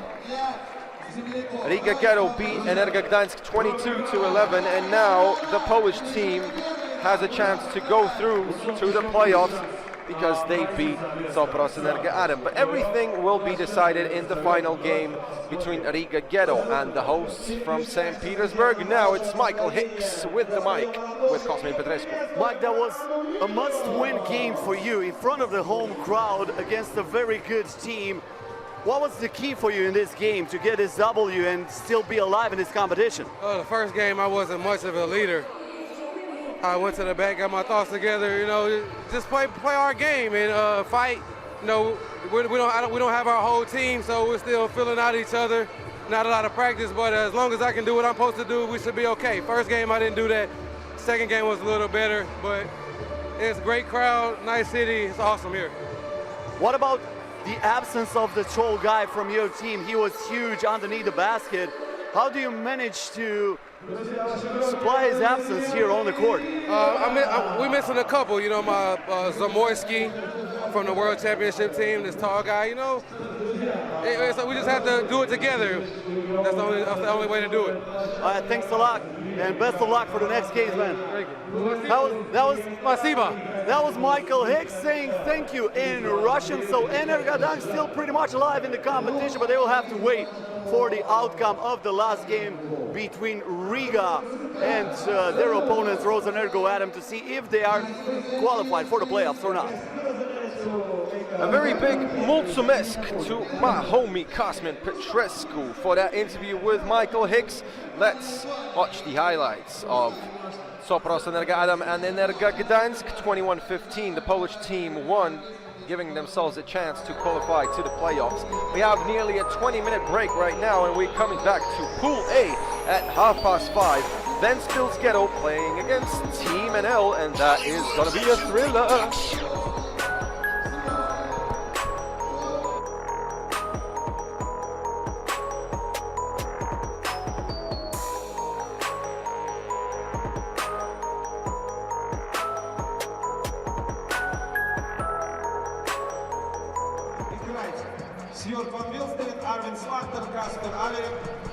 Up next on the court, Venville Ghetto representing Latvia will take on Team NL from the Netherlands, a game that will decide the teams qualified for the next round of the competition. Here is the roster for Team NL. They are forced to win this game in order to stay alive in this competition. On the other hand, Venville Ghetto, with the roster here on the screen, will have to score at least 18 points in order to make sure they're gonna play against tomorrow.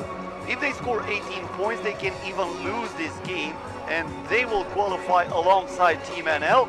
If they score less than 18 points and they lose, then Team NL and Inanomo will qualify for the playoffs tomorrow. Karlis Lasmanis and Mr. Dimio Vanderhorst is the key matchup of this game. Number 5 of the world rankings and number 21 in the world ranking of FIBA 3x3. Look at the first tour points. Timio van der Horst scoring 35 and Lasmanis with 24. Just reminder for you, Team NL played in the final of the first stage, and Ventspils Ghetto were knocked out in the semis. So this is Pool A, Ventspils Ghetto and Inanomo. Now, obviously, chanting and willing Team NL to lose because they are one of the heavy favorites of the championship and also the finalists of the first stage. So now Team NL needs to win and live up to the expectations of most of the people. So we are starting here with Team NL going up by one. Steinberg, crazy two-point attempt, and he was just inches away of getting that two-pointer. Roberts Page, 1-0 after that drive from Roberts. Van Vilsteren hand off to Slagter. Ball back inside Van Vilsteren, and just like that, Team NL is back up by one. This is Page, back to Steinberg. Steinberg here with a crossover, stops the dribble, gives the ball to the wing, and the two-point attempt this time missed by Rosenberg, but they get back the rebound, so another possession in favor of Ventspils. Rosenberg, off-balance shot from outside, not even close. And this is Sjoerd van Vilsteren getting the rebound, but straight away, there you go, with the foul. And the foul on Ventspils Ghetto, the first foul of this matchup. Timio van der Horst not willing to go inside himself, waiting for Averink. And can he go inside and score? No, he goes for the pull-up jumper. No good, hits the rim. And now it's one-on-one against Armans Ginters. They lost loads of time trying to get the ball from the floor, and this matchup of Ginters and Averink ends with a foul. First foul for Team NL, firstly for Averink, one of the shortest guys in the tournament, but also one of the high flyers, making flashy dunks before the game, that training routine and the warm-up, but we are still waiting for an in-game dunk for Averink. He goes for the bucket, and this is a foul in the active shooting from Roberts Page. Now it's Kasper Averink's time to go to the free throw stripe and get some points for Team NL. That lost to Inanomo 19-17 with the absolute screamer from Vlad Mileshkin, ex-player of top Rosenerggo Adam, now playing for Inanomo. He's a local guy, St. Petersburg born, and that shot was absolutely crazy. So this makes things very interesting in the group of death. Pool A, Ventspils, Team NL, and Inanomo. That was a foul in the active shooting on Armans Ginters. It looked like a two-point attempt, so Ginters will have 2 free throws. Exactly. Ivan Bakhtiyev and Simeon Avinov are the referees of this game. So let's wait for Armans Ginters. Hitting the first free throw. Nope, no good. Unfriendly roll, as we say. Wasted opportunity here for Ginters to take the lead, and he wastes the opportunity of tying the game at 2 also. And then we have a foul. Team NL will get the ball. That was a team foul against Ventspils Ghetto. Team foul number 3 against the Latvian team. Averink starts to dribble. Good defense there by Martin Steinberg. Once again, I remind you, Kasper Averink was the MVP of the first stage of the United League Europa 3x3 last year when Team NL took everybody by surprise and won that first stage. And now we have a foul away from the basketball committed by the guy that I was talking about, Kasper Averink. He got injured after that, and his absence was well felt by this Team NL team last year. And now he's back in St. Petersburg after he missed the first stage of the league. Meanwhile, the score by Martin Rosenberg from underneath the basket. Here is the offensive rebound, but the putback is no good from Van Vilsteren. That's a 2-point attempt from Rosenberg. Continuing talking about Team NL, yes, they were the champions of the first stage last season, but eventually they finished 5th out of 8 teams. Now, Sjoerd van Wilsteren scoring from the inside. Now he is on the defensive end. And that looked like another team foul for Team NL, but that is a 3-second violation for Ventspils Ghetto. That's why we have Team NL possession. 3 minutes into the game, and it's quite a low-scoring matchup. Both teams playing very tough D, and that is an illegal screen by Dimio van der Horst. He's not happy with the call, but looked like a moving screen, and that was a point of emphasis from the International Federation, starting with the last season, especially for this moving screens, grabbing and pushing. Fast and furious straight to the cup is Armand Ginter, who's finding an open lane and finishes that with a right-handed layup. And once again, a foul away from the rock. That's going to be team foul number 4 against Ventspils Ghetto. So both teams with 2 fouls to give. Only 2 fouls to give, I might say. Only 3 minutes into this game. Yeah, more fouls than scored points in this matchup, and I am not surprised. Great defense by Steinbergs, but then they couldn't manage to pick a right defender for Slakter, and he could not make the distance shot. Now it's Steinbergs' turn from 8 meters. No good. Also, Sjoerd van Wilsteren changing lanes and scoring the 4th point of Team NL. Probably the most happy team about this low-scoring affair here on the court is Inanomo, because, as I said, meanwhile, a point from underneath the basket from Armand Ginters. Inanomo needs to qualify if Ventspils Ghetto does not score 18 points, or if, of course, Team NL wins this game, but now looks like we have another foul away from the basket. That was a bit of wrestling. You know, the focus was on the other side of the court, but if you could see live what was happening, it was a 2 against 2 game, and just Ginters spent about 10 seconds on the floor playing against Mr. Arvind Slakter. So they were just rolling over each other, and thanks to them we did not see a fight and no extra technical fouls, but obviously this thing gets the teams heated up. Oh, Ginters falling down. Averink winning the rebound, the shortest guy on the court, only 183, winning the rebound against Armand Ginters. So it's Dimio van der Horst to Averink, and splash! 7-4, Team NL up by 3.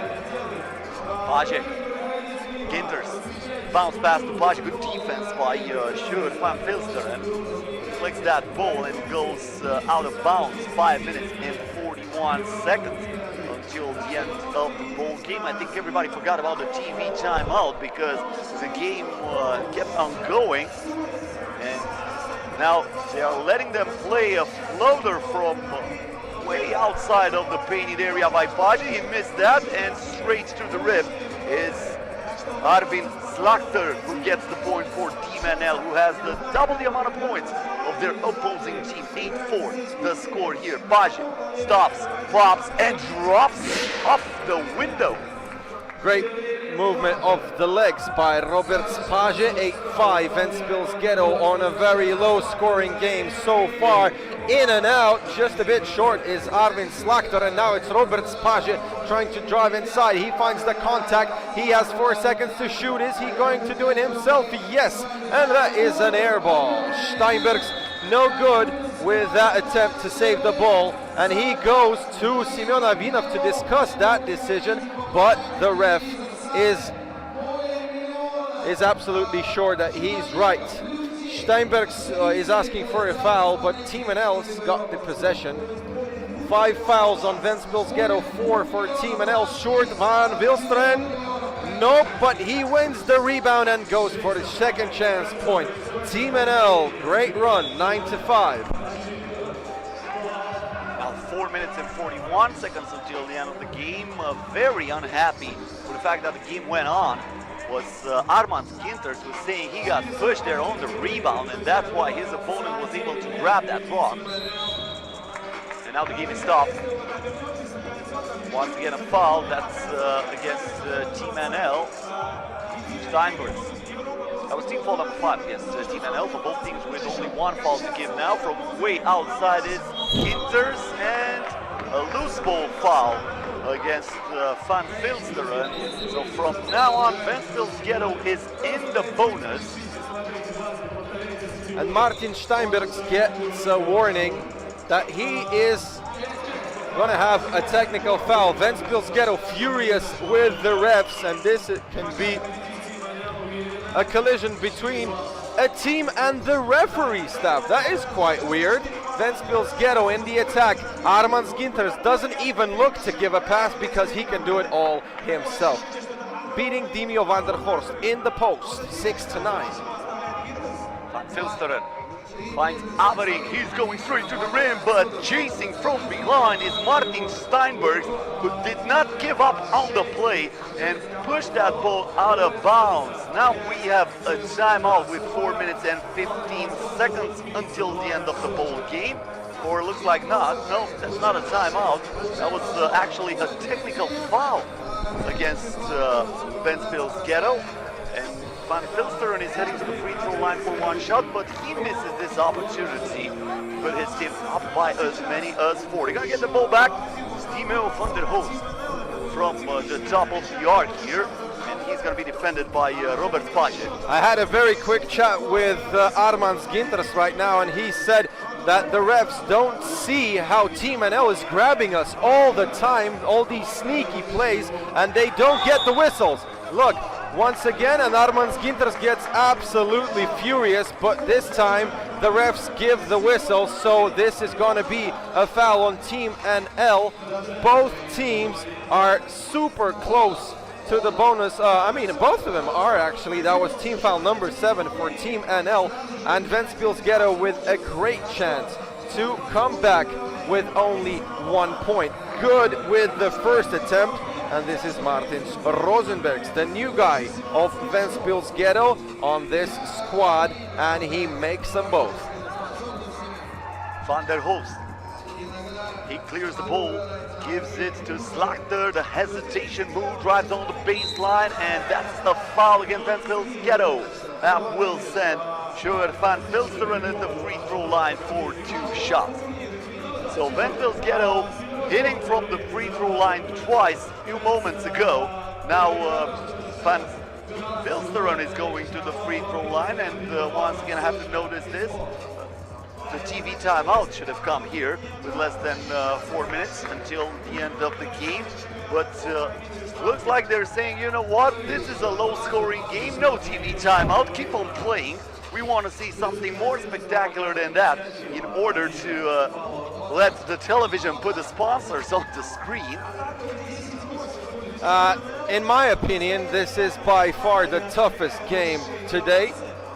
I've never seen so much contact. Guys are just pushing each other, and it's quite close to a fight, to be honest.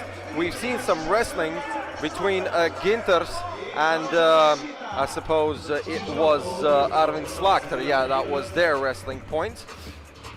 So 18 points only here in the game. Loads of fouls. A friendly bounce for Sjoerd van Vilsteren, and this is 11-8 for Team NL. Armans Ginters, and that is a foul on Sjoerd van Vilsteren, despite Ginters hitting Van Vilsteren in the face. But I don't think that was on purpose. It was too tight deep by Van Vilsteren, so I suppose that was just a game contact, nothing special, and he feels fine. I don't think that could be anything serious. No love lost between those two teams. Robert Paje, as she was checking out of the game, was screaming at the referees that they have to hit the opposing team with a technical foul for a flop against Van Vilsteren, but I think Van Vilsteren, just like you said, was accidentally hit in the face, not on purpose, but he was still hit. I don't think that was a flop. Ginters at the free throw line. Now Van Vilsteren can say bolo lie, like Rasheed Wallace used to say that in the NBA, but he splits the pair. So 1 point here for Ventspils Ghetto. 1 possession game with Avering driving to the cup, too strong on the glass, gets back the rebound. Will he put it up? No. Kicks it out. Slachter for 2. no good. Ginters gets the rebound. Ventspils Ghetto in a tough situation. No fouls to give for both teams. Steinbergs for the tie. No. Who gets the rebound? This is Rosenbergs. So now Averink for +4. No. In and out. Steinbergs with the ball back inside and a foul on the entry pass against Arvin Slakter. That will send the opposing team to the free throw line. It's going to be Armand Ginter who will head to the charity stripe for 2 shots, and now he'll have the chance to tie it at 11 with less than 3 minutes until the end of this game. Ginters. Nope. And these free throws can become crucial for Ventspils Ghetto. They're used to score in good numbers, a good percentage, but not this game. Already loads of misses from the free throw stripe, and if they made all of them, I suppose they could have been ahead a lot of points. That is a great defensive play by Ginters, and can he split the game? Yes, 11-all. Nice spin there by Armand Ginters. Avering here on the drive, puts it in off the glass. And once again, Team NL is up by 1. The ball is cleared here by Rosenberg. Gives it down low to Armand Ginters. Ginters trying to post up. Nice bounce pass inside, finding Robert Spage. That was a delicious dish, room service for him.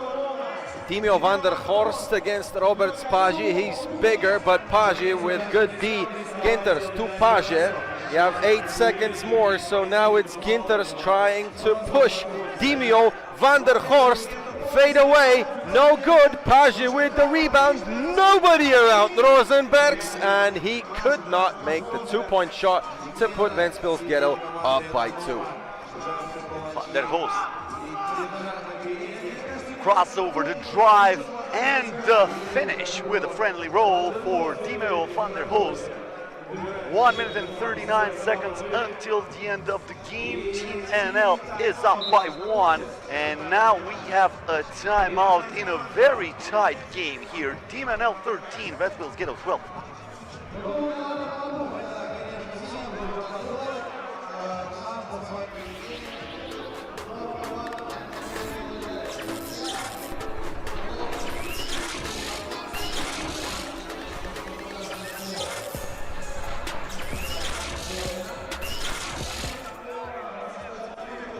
Okay, so we're coming back on Ventspils Ghetto against Team NL. This is Pool A, Game 3, decisive matchup of the group of death. 3 very strong teams were randomly selected in Pool A. Team NL, second place of first stop of United League Europe 3x3 this season, and Ventspils Ghetto, team number 4 in the previous stage. Only Inanomo not qualified into the playoffs, and only the 9th place in the first stage. But still, Inanomo have a good chance to go through and play in the playoffs for the first time in their history. But first of all, we have 90 seconds more in Ventspils Ghetto Team NL collision. Crazy matchup. Ginters, yes, 13-all with his drive. This is Van Filsteren. He's looking for the bucket, and he is denied by Armand Ginters, who was playing amazing defense. And then Van Filsteren was the last one to touch that ball. He went out of bounds, so Ventspils Ghetto with a chance to take the lead here. 1 minute and 18 seconds until the buzzer sounds for the final time. Or maybe we're gonna have another overtime game. One game decided today in the overtime. That was Rosenerggo Adam's win by a 2-pointer by Vlad Meleshkin. Talking about 2-pointers. Almost one here from Martin Steinberg, but in the end, he just fixed that ball between the rim and the board. So we're gonna award the ball to Team NL because the first position was awarded to Ventspils Ghetto at the start of the game. Timio van der Horst with the pick and the floater inside. 14-13, Team NL up. Remind you, if Team NL loses, they are out ski, and if they win, we still have to count, because 18 points that Cosmin Petrescu was talking about I suppose if Venville scores 18 and even if they lose, they go through. Am I right? Yep, exactly. At least that's what Anton Gorozhny, the manager of Inanomo team, informed me before this game. So I'm pretty sure his pulse is a little bit higher right now with Venville Ghetto reaching this 13-point mark and Team NL in the double bonus. So they are basically sending Robert Paja the free throw line for 2 shots, and Venville Ghetto will still have the ball, but fortunately for both Team NL and Inanomo, Paja is missing this first free throw. I wonder, could these missed free throws could become decisive in the game, because Venville's, I didn't count, but I suppose they missed about a half of their free throws of this game, and if they made all of them, they could have already won it. But no, still game tied at 14. Günters to come up by 2. No, who gets the rebound? Is it Steinbergs or Van der Horst? It is Steinbergs, and Günters with 9 seconds. He has loads of time. He goes inside for the hook. No, Van der Horst with the rebound. Averik, lob pass inside. Van der Horst, the reverse layup executed perfectly. And Team NL is up by 1. 21 seconds to go from way outside. Is Steinbergs misses that shot.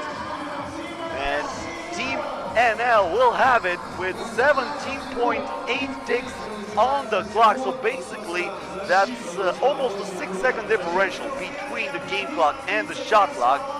Averik will not rush it here against Steinberg. The crossover, Averik goes in the paint and he is denied.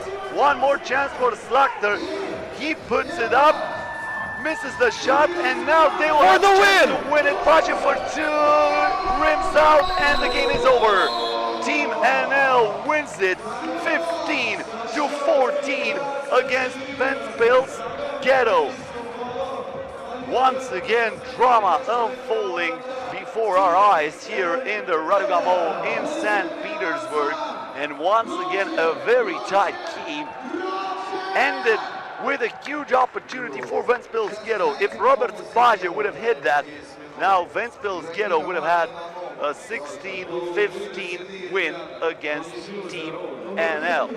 So, up next, my fellow Peter Bujnitsky will be on the sideline with one of the heroes of this game, and I'm talking about Stuart van Vilsteren from the winning team, Team NL. Guys, we got Short van Vilsteren right here. Short, absolutely crazy game, so tough. If I was you, I would die, to be honest. How do you feel right now? It was a do or die game. If you lost, you would be out. Yeah, but that's the nice thing about 3x3. It's always a do or die game. And I like those games, man. But respect for those opponents. We know they're a tough team. They keep fighting till the end. And that's what we have to do every game. I said it last week. We have to be on our A game against every opponent. Last week was the same. The first day you win very big, and the second day in the final we meet each other again. We lost. So we have to stay focused on our plan and keep hustling. What do you think about the random seed of the team? So you got a really tough team, really tough group. You, Inanomo, and Venville Ghetto. All 3 teams are, you know, could have been in the final of every stage. I don't care if I'm between those lines. I give everything. So which opponent doesn't matter. We go all out every game. This is a true fighter, the Flying Dutchman. Dankjewel, Short van Vilsteren. Alsjeblieft. Thank you. See you later, guys. Keep in touch. So with that, this group is wrapped up. Team NL finishes on the first place. All teams had 1 win and 1 loss, but Team NL with the highest point average. Inanomo qualifies as the runner-up of this Group A, and Venville Ghetto is eliminated after failing on both winning against Team NL or at least losing and scoring 18 points in this game. The final score was 15-14, so just like we informed you, this means Team NL wins the group and Inanomo qualifies as the runner-up of this group. Venville's Ghetto is history here. That's the second stage of the United League Europe 3x3. Talking about it, don't forget to follow us on Instagram. That's United League Europe 3x3. Hit that follow button and you'll be updated with everything that happens here in the Raduga Mall for the second stage of the United League Europe 3x3. Coming up next is Rosenerggo Adam representing Belarus and L-Team 3x3 from Lithuania. Команды в Беларуси, потому что им надо по-любому побеждать и побеждать с хорошим, уверенным счетом. Coming up next on the court, Rosenerggo Adam representing Belarus with Kozlov, Ignatiev, Zahar and Bugaev ready to take on the L-Team 3x3 representing Lithuania with a roster composed by Pukelis, Vingalis, Užupis and Beljavičius. For the L team, this is pretty simple. They have to win this game and they are through as the winners of Group B of the competition. They still have a chance if they lose this. Actually, this is very complicated for Rosenerggo Adam. They have to win this game in order to qualify, but a win is not enough. They have to win by 11 or more points, which is pretty difficult to do, especially against this L-Team 3x3 experienced team. Started playing the FIBA 3x3 World Tour last year, even won the Montreal Masters, if I'm not mistaken. So, under the guidance of this guy, Darius Novickas, the manager of the L-Team 3x3, L-Team is trying to go to the playoffs undefeated after this game against Rosenerggo Adam. Zahar versus Pukelis might be one of the key matchups here in this game, as we're gonna start with Artyom Kozlov. No, actually they changed their mind, and this is Zahar against Pukelis for the first ball of the game. Here is Ignatiev. Gives it to Kozlov. Kozlov with a hand in his face, cannot hit. And now the rebound goes to Užupis. Pass inside, intercepted by Kozlov. Tough shots by Ener Zahar. But that will drop for the first point of the game. Nice backdoor pass and a miss slam dunk, but looks like that was a foul from behind. As Yuri Ignatiev was chasing down Užupis, and Užupis is now settling for the free throw, trying to tie this game at 1. And Užupis makes the free throw. Now the ball is cleared out by Artyom Kozlov. Zahar. Bump into Pukelis. Lets it fly from outside. No good. The rebound goes to Užupis. And now Užupis gives it on the wing to Vingalis. Vingalis with the drive puts it up, and he is denied by Artyom Kozlov. Not in my house, says Artyom Kozlov, and now he is with the rock, passes it to the 2-point stripe, and that was way off the rim, so not even close to hitting that 2-pointer. So once again, the situation here, Rosenerggo Adam, very complicated for them to qualify. They need to win by at least 11 points after scoring only few points in the first game of the competition. For the L team, a victory will keep them undefeated. A loss by 10 or less still get them to the second day of the tournament. This is Pukelis in the post, shaking, but no baking this time. That came out raw, out of the oven. Let's continue with Team Rosatom. This is Kozlov fighting his way through. He got the muscles, and actually for the people who don't know, Artyom Kozlov is the sibling of Sergei Kozlov, who plays for Tri Zvezdochki. They are both Belarusian, but Artyom stayed here, and he stayed in Belarus, and Sergey lives in Moscow, studies in Moscow State University, plays student basketball 5x5, and they meet very often with his brother on the court.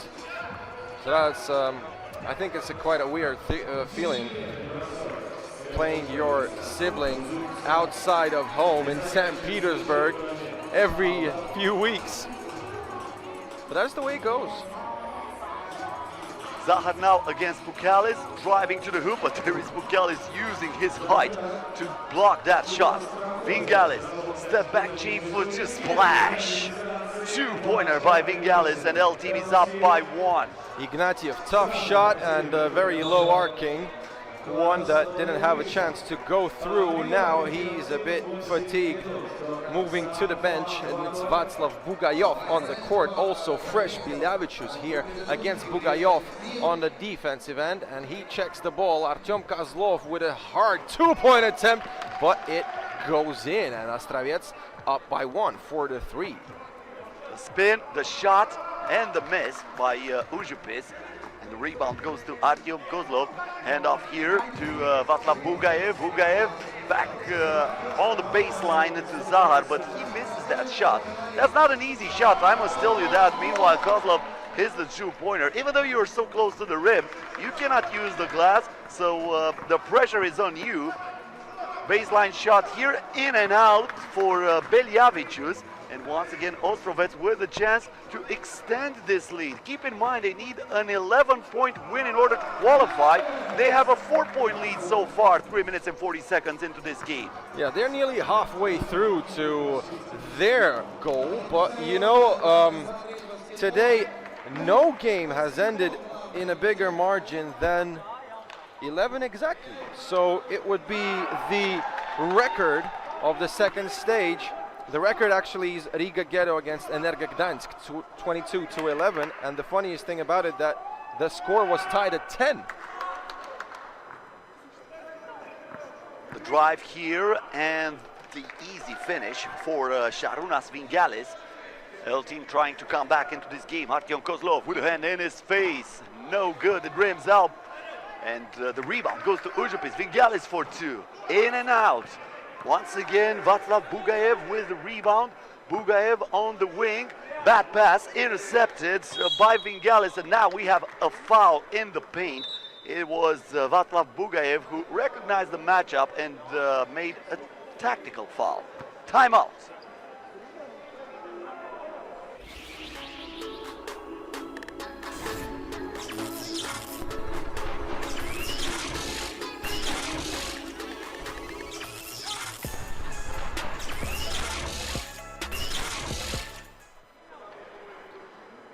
Yep, guys, it's 75 years of nuclear power in Russia this year, and we want to say thanks to Rosenerggo Adam, and Leningrad Nuclear Power Plant for helping our project grow every second. Not only days, you know, every second matters, like an ending of a tight game.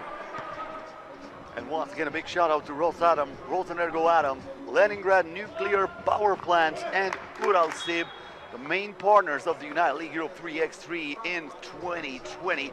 Also the technical partner, Sport Ego, who is responsible for all the players and stuff, jerseys and equipment. 8-5 the score here. The bullet pass inside. Ignatiev did not really put that into a good spot for Václav Bugayev, so he had some troubles on the reception, and that's a turnover. Beljavicius will have it from the top of the arc.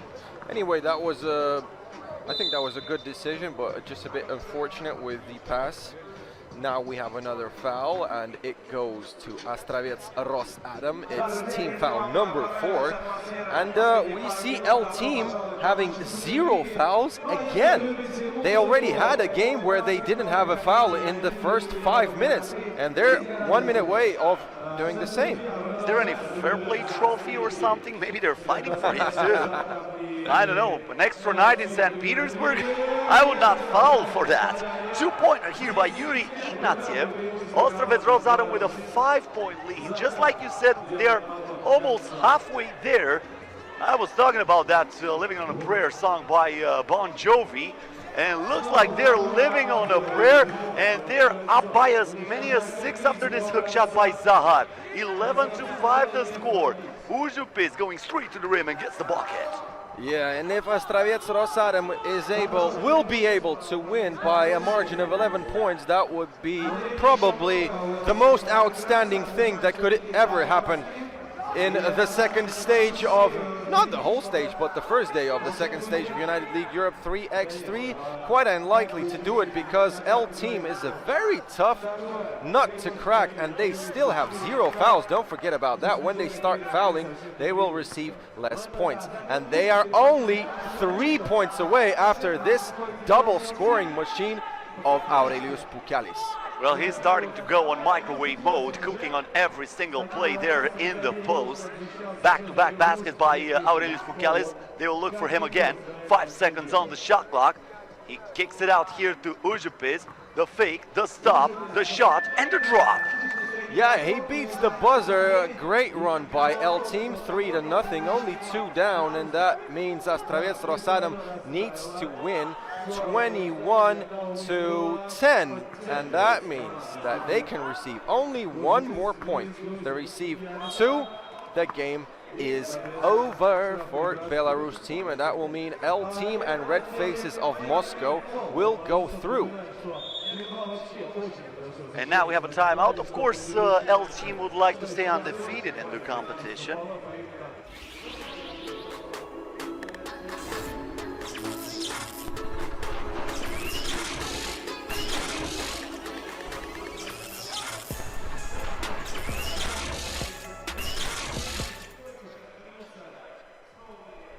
A big shout out to our technical partner, Sport Ego, a Russian brand of high quality sports and corporate clothing, a sign of the real quality of products, comfort and ease of operation. Things soon in the company are characterized by wear resistance and retain their valuable properties during long-term use.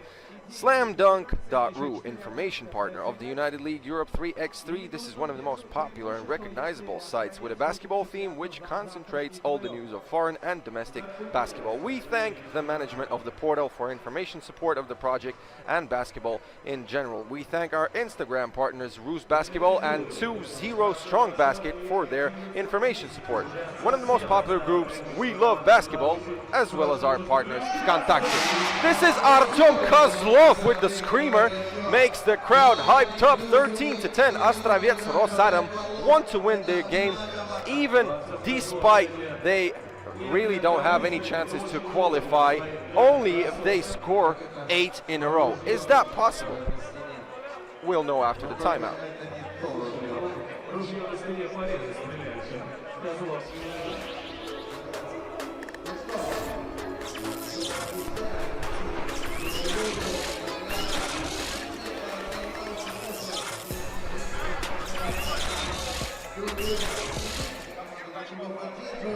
We also want to thank FIBA 3x3 and also Russian Basketball Federation.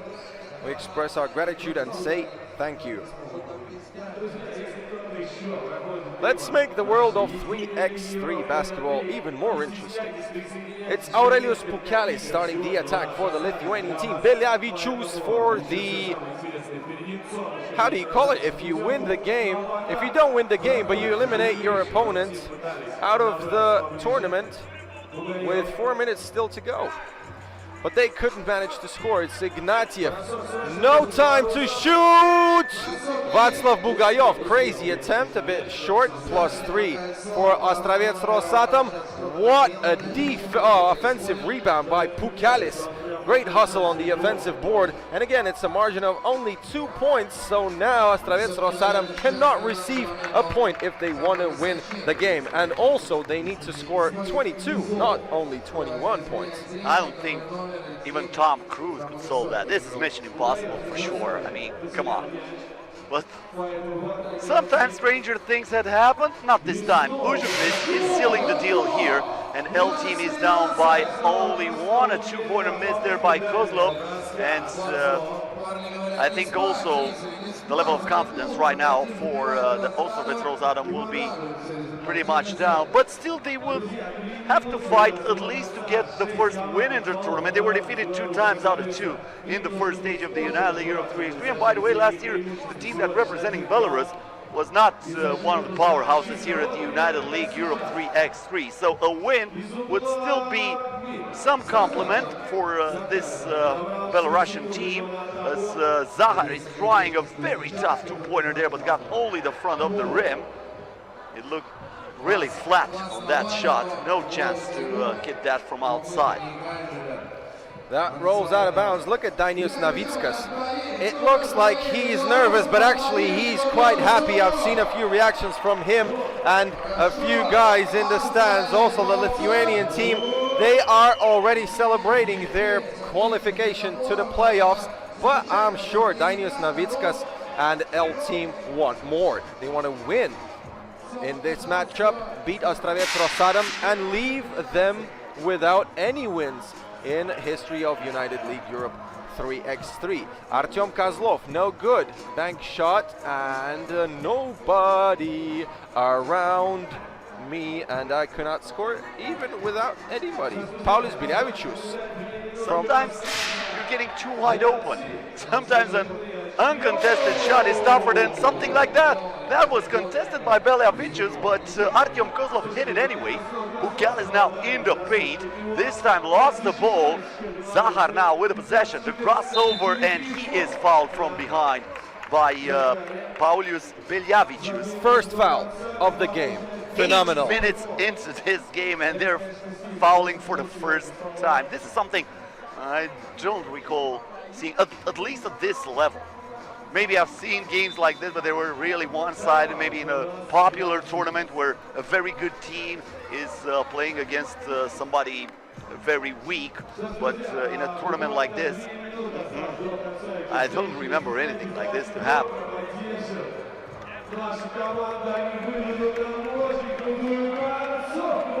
So 15-14 the score here, just like I said, for Ostrovets, no chances right now to qualify. But still. But that means you can have a party tonight. Yeah, that's right. Being in St. Petersburg, you can go out. Don't have to worry about the hangover tomorrow. That's not going to be applied to us, unfortunately, because we have to be here. Tomorrow, we're going to start at 1 p.m. local time with the second day of the competition. That's 10 a.m. GMT. So make sure you're going to tune back in on the FIBA 3x3 YouTube channel tomorrow. We're going to have only elimination games, so it's going to be win or go home for every team. Yeah. And I'm pretty sure it's going to be very exciting. Yeah, everything is going to be on fire. So it's a tie game at 15 after that drive. 1.5 minutes left. Gennady Zahar, the big man from Belarus. 16-15. And that game does not decide anything, but anyway, I love the effort that the teams are giving in. They're quite close to finish this game, scoring 21. I wonder who's gonna do it. Artyom Kozlov with 3 2-pointers in this game, hustling and beating the buzzer. By the way, I did another math here, and I'm not really sure about the rankings, but Ostrovets might have another chance if they win and score 22 points. They will be tied with Red Faces, and then the FIBA rankings will decide who goes to the next round. But for that, they're not really that far away. But just like I said, they need 22 points in order to get a total of 33 in the tournament, exactly like the Red Faces. The Red Faces have a total of 33 points. I did not think about that at the start of the game, as Bukal is holding on that right now. You see it, now you don't, and let me finish that with authority. If you haven't seen the top 10 of the first stage, go and watch it right now. Hit us up on United League Europe 3x3 on Instagram. He made nearly the same, like identical dunk in the first stage, so go and look it up. he looked like a magician for his opponent, making that ball disappearing, and his opponent was like, wow, is that for real? Are you David Blaine or something? Can you do the trick with a card when you put it on the window on the other side? I don't think Callis has that talent too, but you never know. As soon as you mentioned David Blaine, I want to have some orange soda, man. Okay, fair enough. And some cookies. Yeah, that's even better. 10 seconds left. Pukalis in the paint, turns, fires, no good. Oh. Offensive rebound. Ujupis can end it right here. It rims out. One more chance for him to get to 21 points. Good if it goes, and that will do it. This will not count. So the final score is LT 19, Ostrovets Rosenerggo Adam 17. A good fight for the Belarusian team, but that was not enough. LT winning this game and staying undefeated in the competition, so they will finish first in this Pool B, and Red Faces will qualify on the second place as the runner-up of this Pool B in the competition. So we have reached the next to last game of the competition, as the Niels cheerleaders are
Смотрим игру, и опять у нас ребята будут играть сердцем.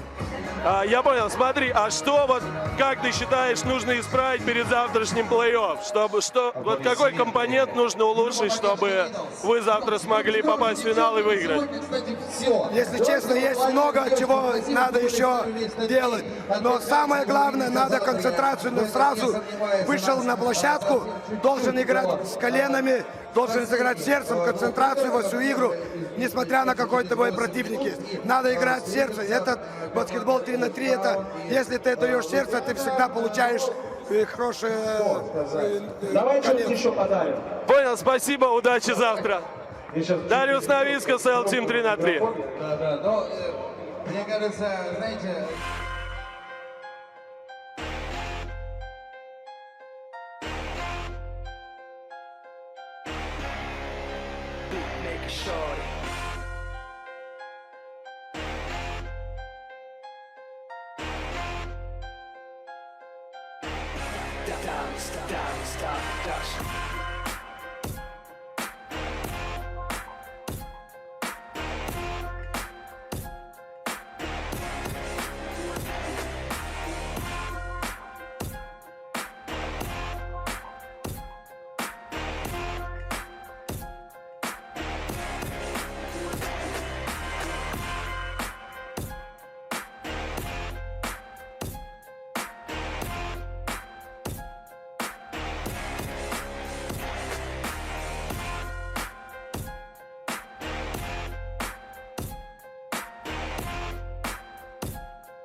Я сейчас буду давать задание.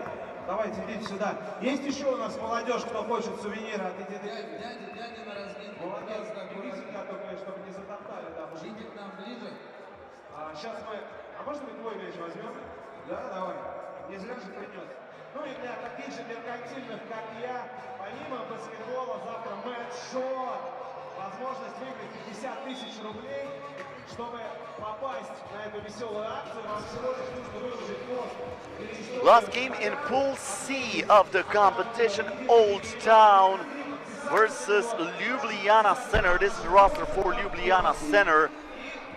Oldtown here on the screen with Trajkovic, Obradinovic, Perkovic, and Milovanovic, the winners of the first stage of the United League Europe 3x3. For both of these teams, the playoffs are starting now, because the winner of this game will advance to the quarterfinals tomorrow. The loser is eliminated, and we are underway with Ivan Popovic breaking some ankles and turning on the Jets for a dunk right from the get-go. Yeah, Ivan Popovic straight to the highlights. Vuk Obradinovic, another great assist to his collection. And we have 1-1 in 15 seconds. Both teams highly motivated, because if one loses, they are out ski. This is Pool C. Tri Zvezdichki team from Moscow won both games. They beat Ljubljana Center and Oldtown by a margin of nearly 10 points. Even they beat Oldtown 21-10. If you remember, the Serbian team from Belgrade, which is Oldtown, lost their first game of the first stage of United League Europe 3x3, also 21-10. But then they won the second one, they qualified to the playoffs, and then they conquered everything, and they won the first stage, got 24 points, and Vlade Trajkovic was the MVP with absolutely crazy two-pointers in the end. And that was also the only overtime of the tournament, and came in the final against Team NL. Basically, they revenge against exactly the team that defeated them 21-10 when the competition started. I don't know. Maybe that will happen again, but that will mean Tri Zvezdichki and Oldtown to meet again in the final tomorrow. Long way before that, as Trajkovic is still pretty hot from outside. Another two-pointer here. And for the first time in this game, Oldtown is up by 2. And we are just getting started here. Only 51 seconds into this. With stakes as high as this, I'm pretty sure this is gonna be a leave nothing on the court game for both of these teams. Vlade Trajkovic was very cold in the first game, and their loss to Tri Zvezdichki. The whole team managed to score only 10. Trajko had a few games in the first stage where he scored more than 10 points himself. This is Vuk Obradinovic to Perkovic. He's trying to beat his opponent in the post. 3 seconds to shoot, in and out. No good. An attack for Ljubljana, and it's Popovic. Popovic here stops, pops, and drops from outside. Popovic with all the points for Ljubljana so far. He started with a dunk. He scored from beyond the arc. Now he can do that all, and he needs to take a breath as he's checking out of the game. He is replaced by Yanis Goroshets. As Trajkovic thought about it, Perkovic was grabbed, but the game goes on between the leg bounce and the miss then by Marko Brankovic. Quick release by Trajko, but no good. Obradinovic, nope. He gets the rebound, he gets the second rebound, he gets the third rebound, but he cannot still buy a bucket. Habat through the screen, lets it fly from outside, and he knocks it down. Second two-pointer in a row for Ljubljana Center. A 4-0 run in favor of the Slovenian team. Obradinovic with the lob pass inside to Perkovic. Perkovic protects the ball and scores with an easy layup off the glass. Great shot, another one by Žiga Habat. This is a 3-0 run by Žiga Habat. I'm sorry, Oldtown managed to score a bucket between these 3 points by number 10 of the Slovenian team. Trajko on the substitute bench. Yeah, looking at Vuk Obradinovic, and it looks like Trajko and Obradinovic cannot understand each other. A few turnovers that still keep Oldtown behind. And if they lose, the first stage conqueror is going to be out of the playoffs. That is super interesting. And that was like an unforced error as we witnessed another two-pointer by Habat, because Trajkovic just lost that ball as he was dribbling it. Now Vuk Obradinovic. Obradinovic lowers the shoulder, off-balance shot, it rims out. Habat soars for the rebound, he is wide open on the baseline, but this time he throws an air ball, gets the ball back after the offensive rebound and scores from underneath the basket. Good find by Yanis Goroshev. Keep your eyes peeled. If you're open, he will find you. And we have reached the first TV timeout of the game.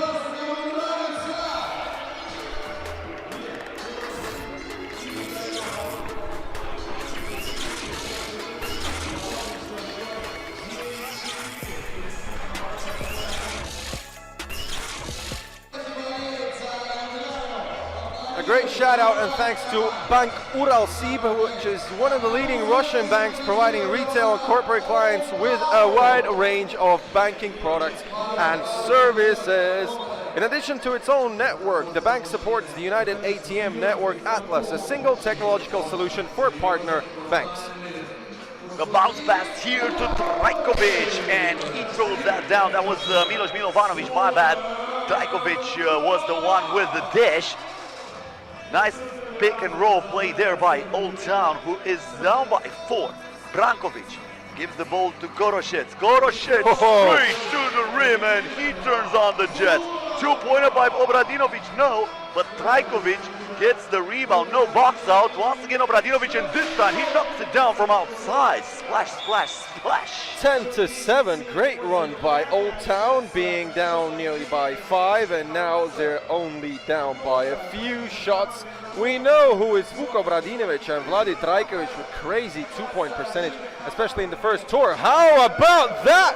Žiga Habat with a straight arm tomahawk. 10-7. Look at that.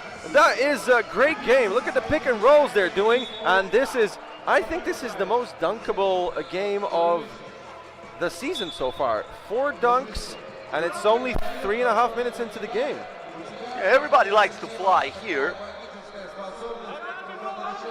This is Trajkovic. Once again, the bounce pass a little bit too low this time for Milovanovic. Trajkovic from outside. It rims out, but there is Milovanovic. The offensive rebound. Obradinovic, the lob pass, and Milovanovic was wide open in the paint. Nobody in the same neighborhood with him. Easy breezy finish with the layup. 1 possession ball game, and now a 1-point ball game after the steal by Obradinovic and the assist to Milos Milovanovic. Seems like Vuk Obradinovic got eyes all over the place. He sees everybody, and it feels like Vuk got all the assists of the game except his own points. Great vision from number 10. This is Popovic, way downtown, and is he going to try and shoot over Milos Milovanovic? And that was great D by Milos. No chance to hit the two-pointer on time by Popovic, sorry. Trajkovic here through the screen, behind the back pass to Milovanovic, too strong on the glass. Berkovic with the offensive rebound, and then we have a tactical foul against Ljubljana. Goroshev wanted to stop Berkovic, who would have had an easy layup otherwise. This is Trajko, no good again. Look, Trajko, I suppose that's his 3rd turnover of the game. And once again, him and Milovanovic not on the same page. Exactly what happened at the start between him and Obradinovic. Obradinovic now on the bench. And this is Habat splitting the defense and laying the ball to the rim with the left hand from the corner. Bang! Trajkovic scores.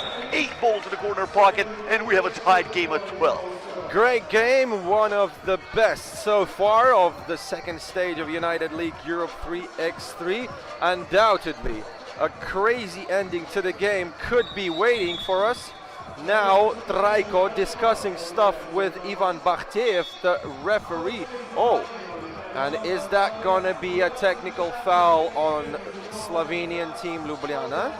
I suppose it is, but I don't get why did they receive that technical.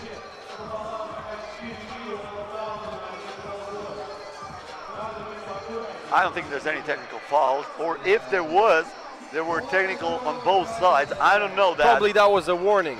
Yeah, that was a technical foul warning, as Obradinovic is pulling the trigger, and he almost got that back, but in the end, it is rebounded by Brankovic. This is Koroshic, back to Brankovic. Brankovic trying to shake Perkovic out of his shoes, but the two-pointer was way too short. Vuk Obradinovic, no good, but there is Perkovic on a second chance point. He looks at the ref, but no whistle, and that means Ljubljana center had the attack, but they lost the ball straight away, and now Trajko with the new 12 seconds. Is he gonna go for the distance shot?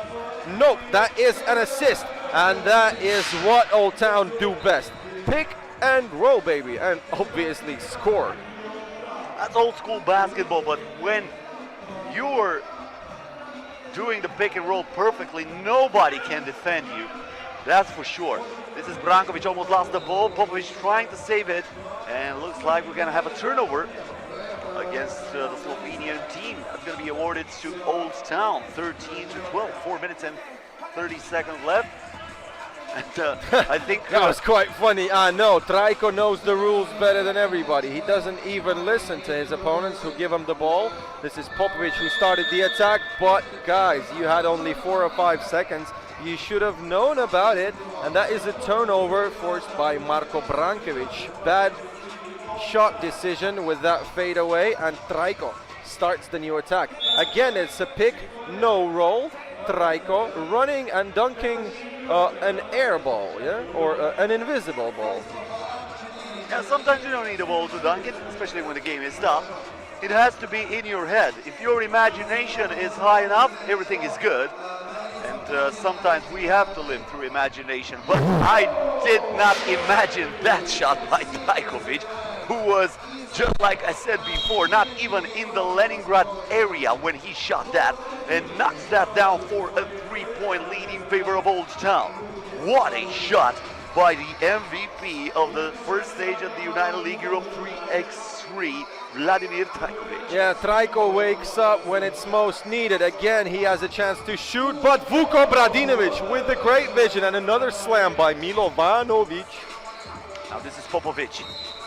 Just like I said, Popovic, former player of Olimp Belgrade, representing Serbia in the FIBA 3x3 World Tour, now playing for the Slovenian team 3x3 Ljubljana Center.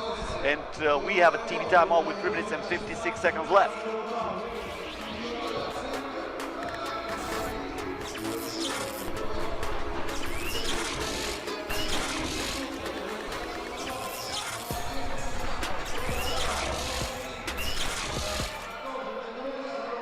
Big shout out to Sport Ego, who is the technical partner of United League Europe 3x3, a Russian brand of high quality sports and corporate clothing. A sign of the real quality of products is comfort and ease of operation. Things soon in the company are characterized by wear resistance and retain their valuable properties during long-term use. Thanks to Sport Ego for providing all the staff with t-shirts and obviously the players with their great jerseys.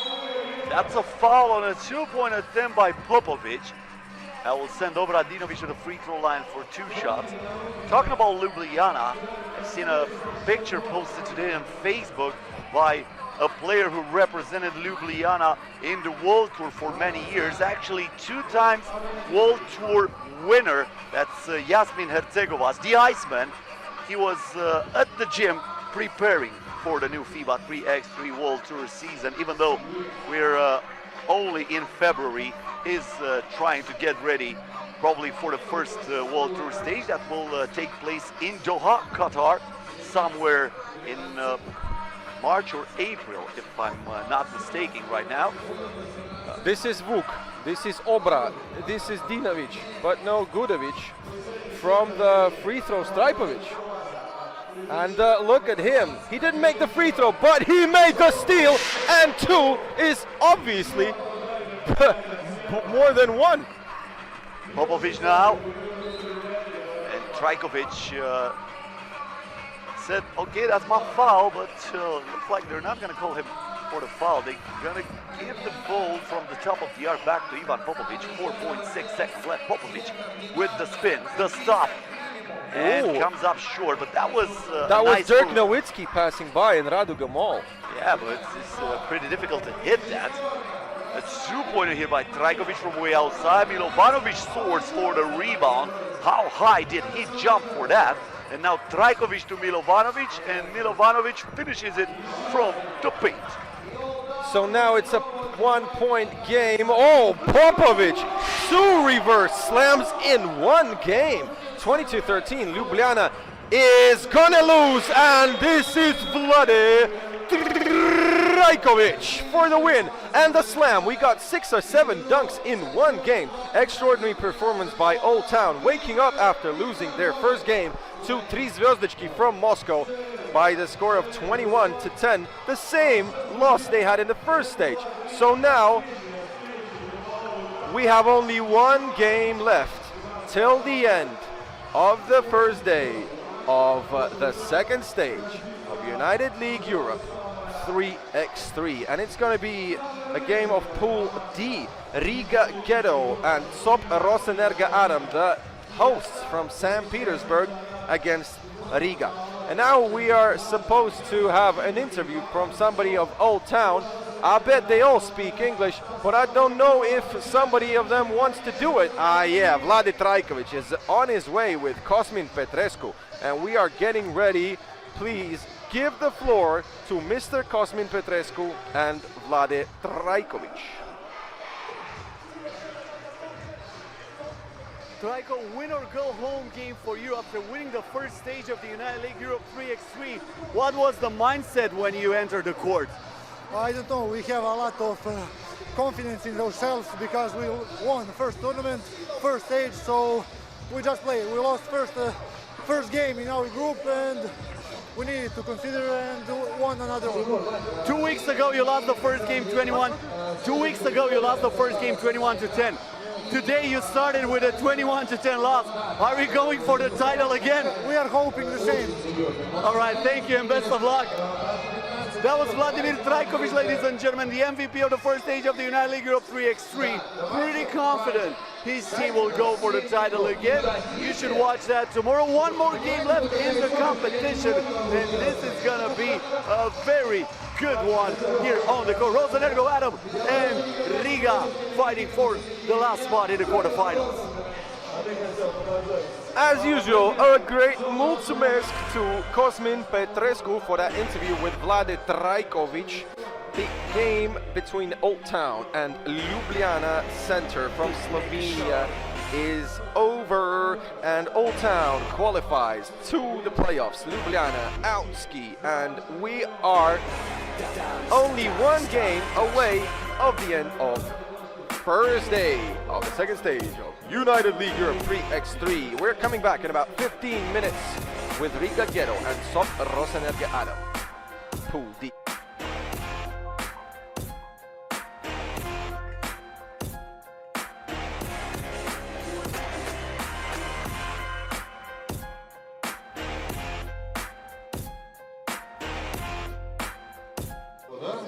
То есть мне не угрожали, а ты такой типа, эй, так,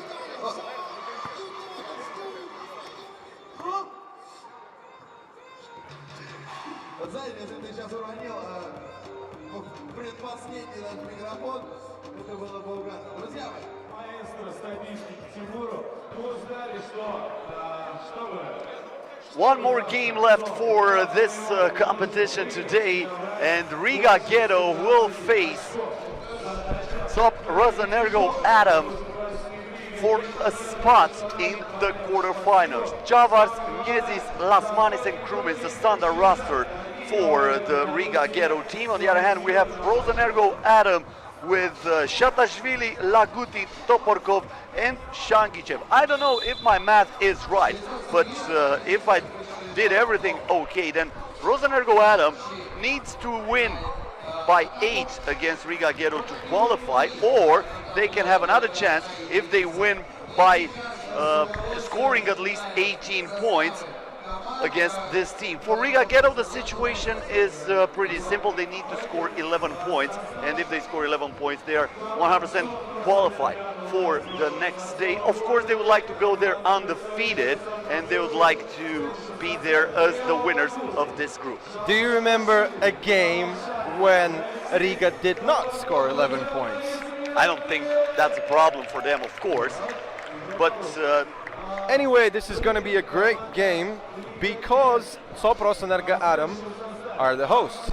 They're from St. Petersburg, and obviously they have the home crowd. They got their girlfriends and friends all around, some of the families. Let's look at the standings. Ener Gagdansk already played both games, so this is the last collision.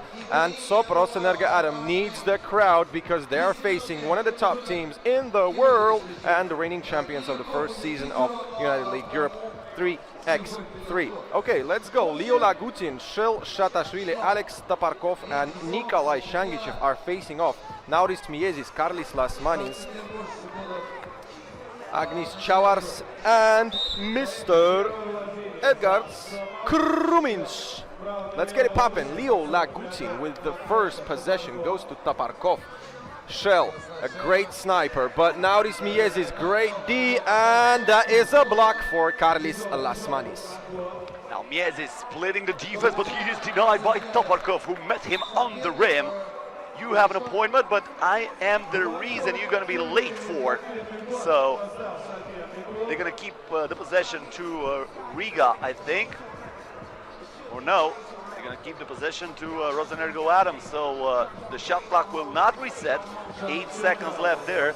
Nikolai Shangichev. Shangichev here with a drive against Krumins, lost his balance, and that's going to be a jump ball. No, the game goes on, and Riga gets it back. Chavars to Kruminch. Kruminch straight away. He goes for the shot, but it's no good. But we have Agnis Chavars, the great rebounder, the big man of Riga Ghetto. And this is Alex Taparkov. Kruminch, Riga style, if they understand that they're gonna get scored on, they just go to the arc and score beyond. Karlis Lasmanis puts Riga up by 2. So far, Shangichev having a tough time against Edgars Krumins. A 2-pointer by Lasmanis. Javar soars for the rebound and puts it back in over Shangichev. And Riga Ghetto is up by as many as 3. This is Taparkov. Waits for the Lagutin's block. Taparkov was great on the offensive end against Ener Gagdansk, but unfortunately he didn't do the same job on the D. So he got loads of 2-pointers scored over him by Michael Hicks, and Ener Gagdansk beat Rosenerggo Adam in their first collision 21-15. So it's rather interesting. What can Rosenerggo Adam do against Riga Ghetto, one of the top teams in history of basketball? This is Shatashvili to Shangichev, Leo Lagutin, 5 seconds. Shatashvili, -1 for St. Petersburg. Yes, it's down low to Lasmanis, turns, fires, misses the shot. Lagutin with the box out. And then we have a loose ball foul, I think against Karlis Lasmanis. Or was that against Leo Lagutin? Looks like it was against Leo Lagutin. They are awarding the ball to Agnis Chavars. So that means team foul number 1 against Rosenerggo Adam. This is Lasmanis. And offensive foul committed by Miezis, a moving screen. And that's the first team foul against Riga Ghetto 2.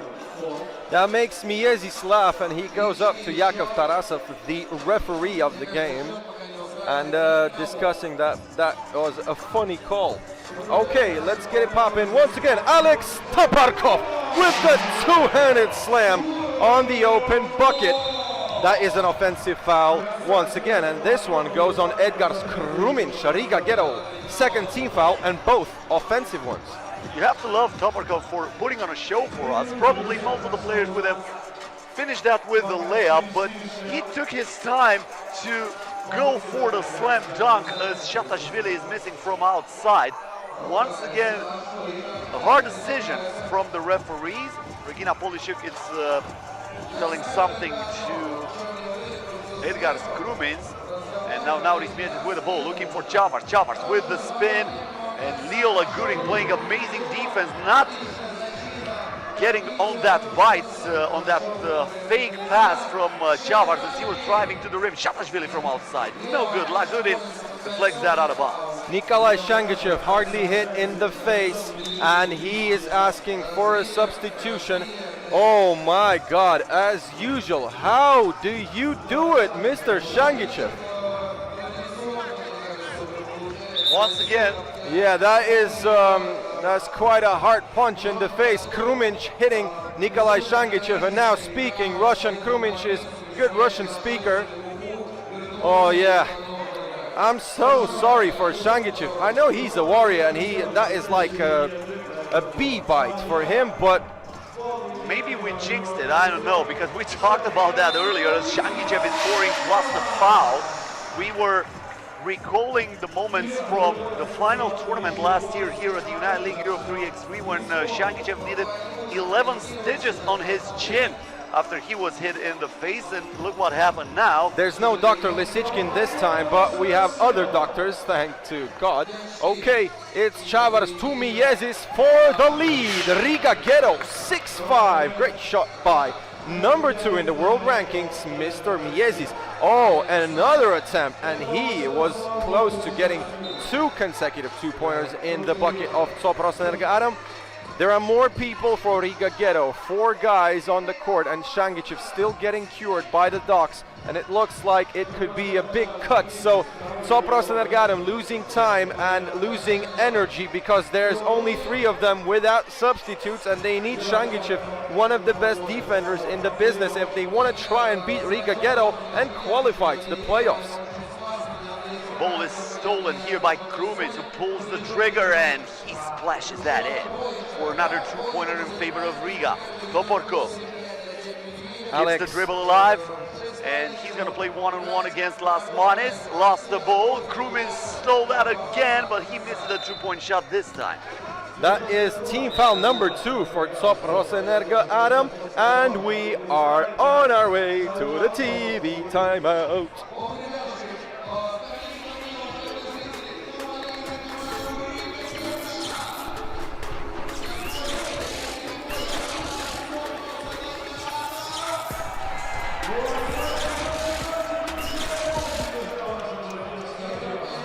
If you somehow didn't know, it's 75 years of nuclear power in Russia.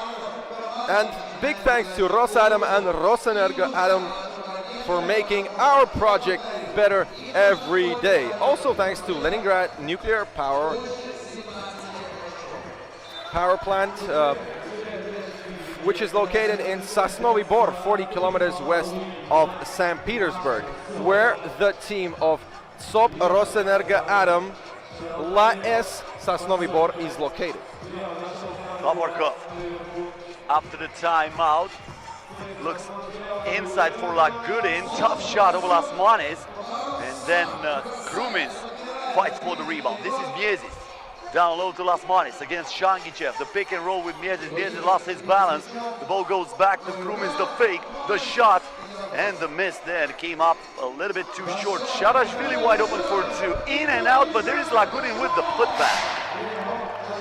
Shangichev still getting this is Dmitry Kryukov, another player from Rosenerggo Adam. He's not in the squad for this stage. And this is Alex Toporkov.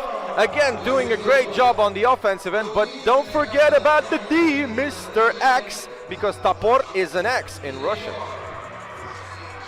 Really? Yep. Didn't know that. The same in Romanian. It looks like we have something in common. I thought just a coincidence. Because we used to say that we use the axe when somebody's falling hard, another player, in order to send him to the free throw line instead of giving him the easy layup.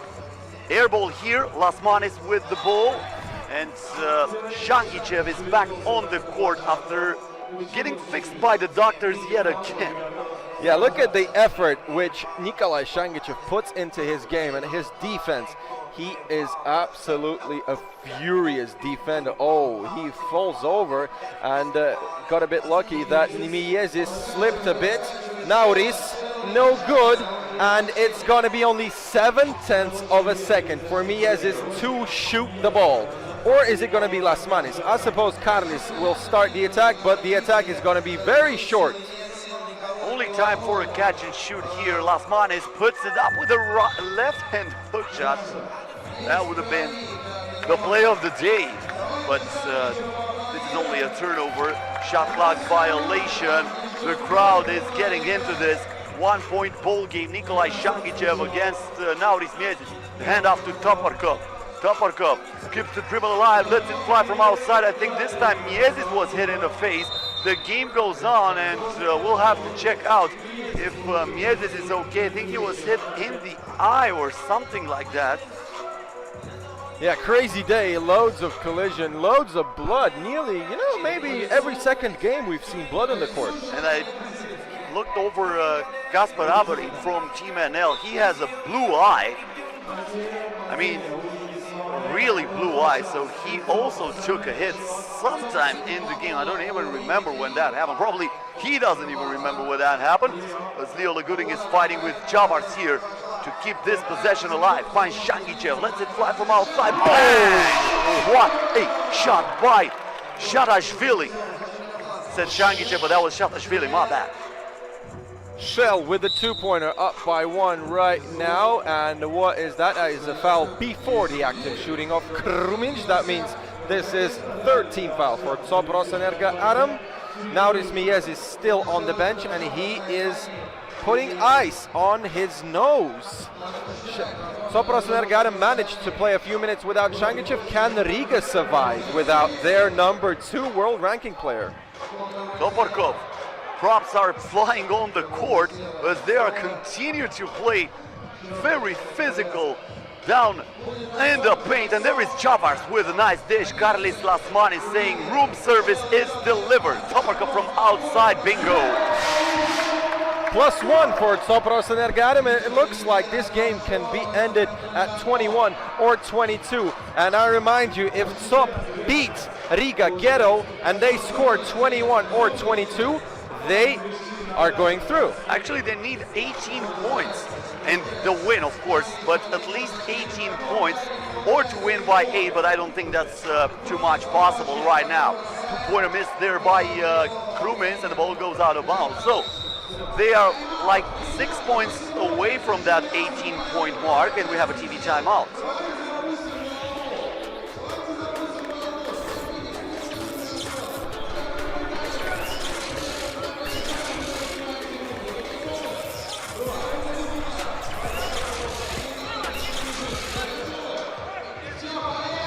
If you didn't know, Uralsib Bank is one of the leading Russian banks providing retail and corporate clients with a wide range of banking products and services.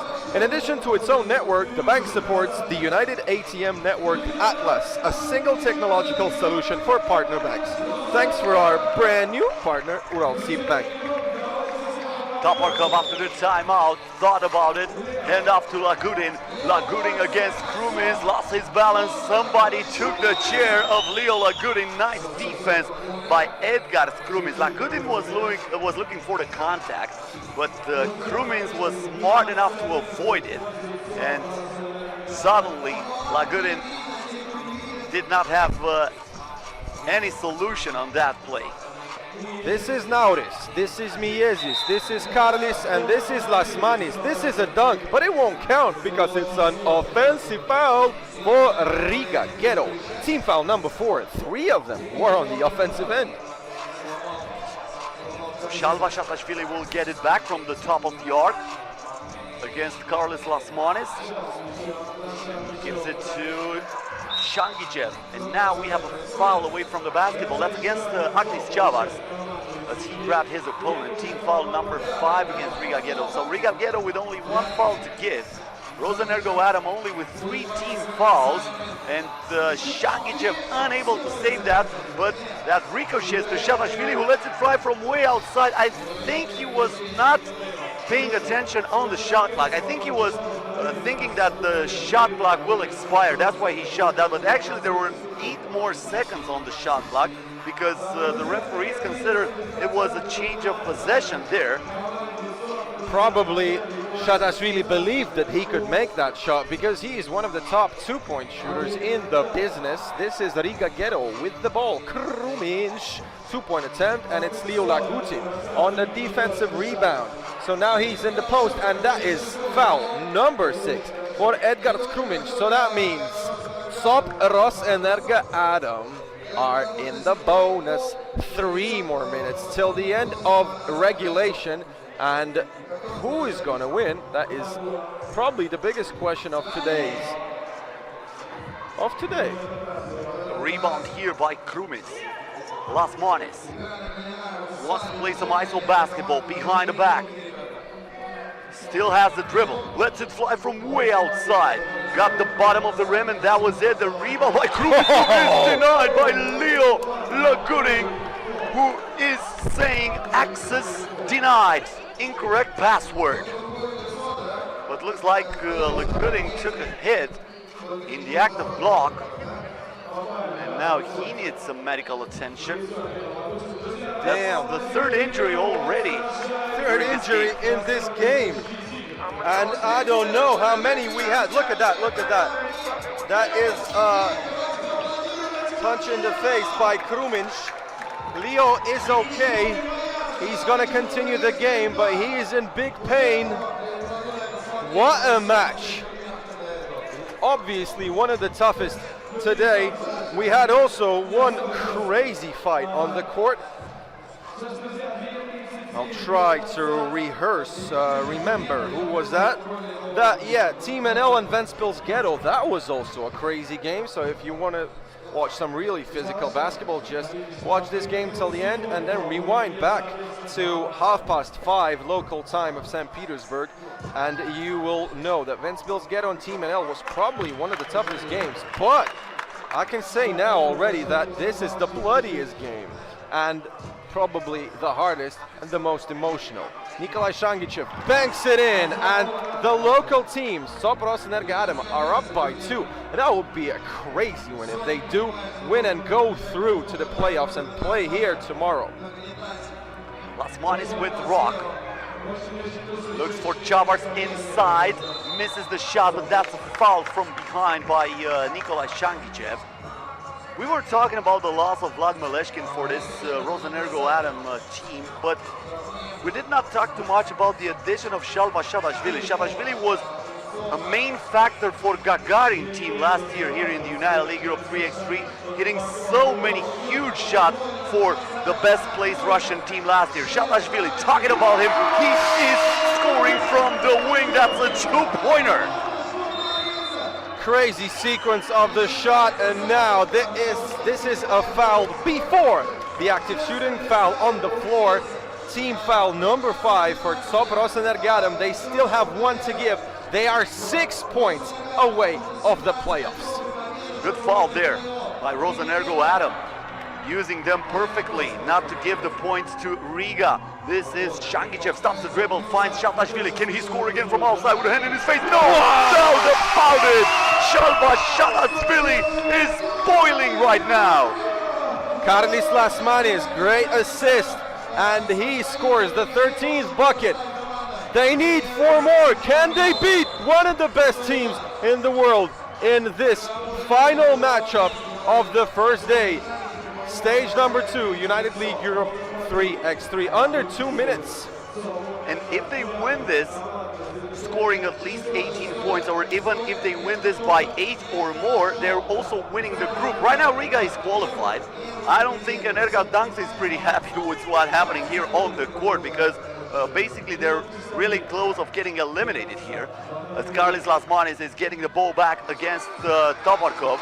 Lasmanis on the drive, step back J, nothing but net. Yeah, don't forget that if you lose and don't qualify, you still have a chance to go have a party on Saturday in St. Petersburg. Look, now it's time for Kruminj. Kruminj blood? No blood for Kruminj, but I think at least 4 eyes have suffered during this matchup. Look at Shangichev, he looks like he's been in a street fight. Well, sometimes I'm watching this 3x3 basketball and judging by the way the players look like after the game, I'm not really sure if that was basketball or maybe a K1 fight, an MMA and UFC boxing game, I don't know. But there's a lot of contact there on the court. From the streets to the Olympics, that was the motto. And this is street ball. This is the essence of street ball. Carlos Lasmanis at the free throw line, missing the free throw. Can you believe that?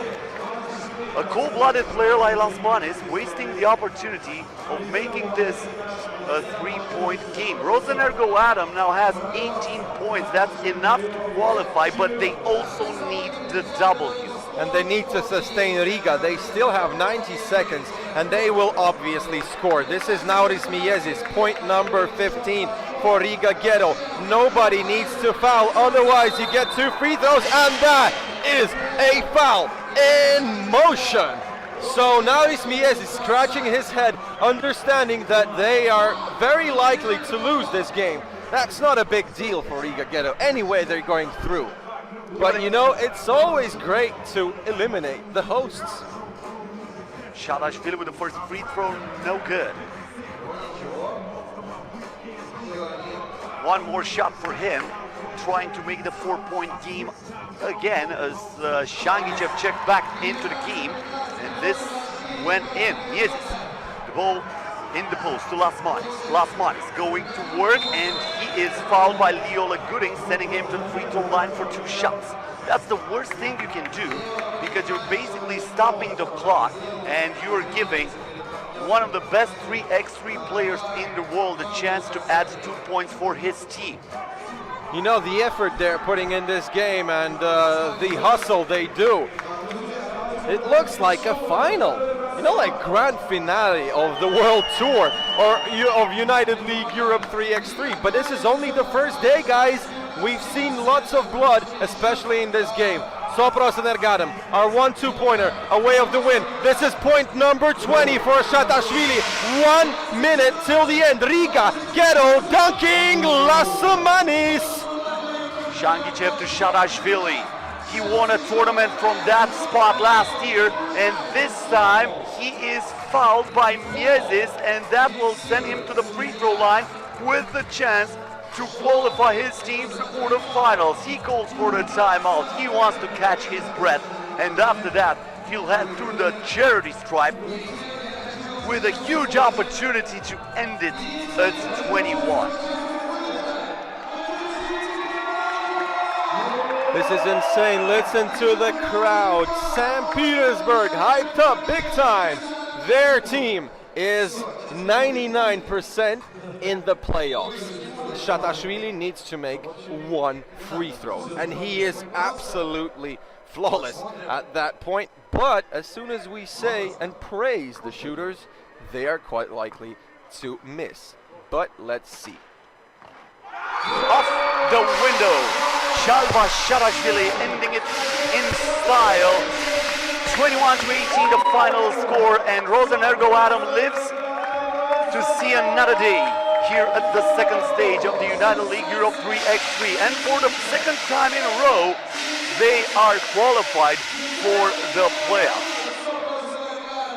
They're very happy about that.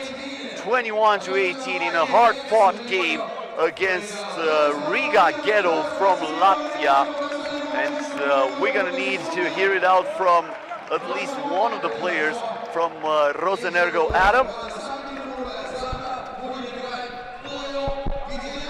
So Riga Ghetto will still get the top spot in this group after scoring 18 points and losing this game by only 3. Rosenerggo Adam will finish second now, and they will qualify as the runners-up of this Group D. And unfortunately for Michael Hicks and company, Ener Gagdansk, even though they got a win, they are eliminated. Nikolai Shangichev, the Warrior, is on the sideline with our reporter.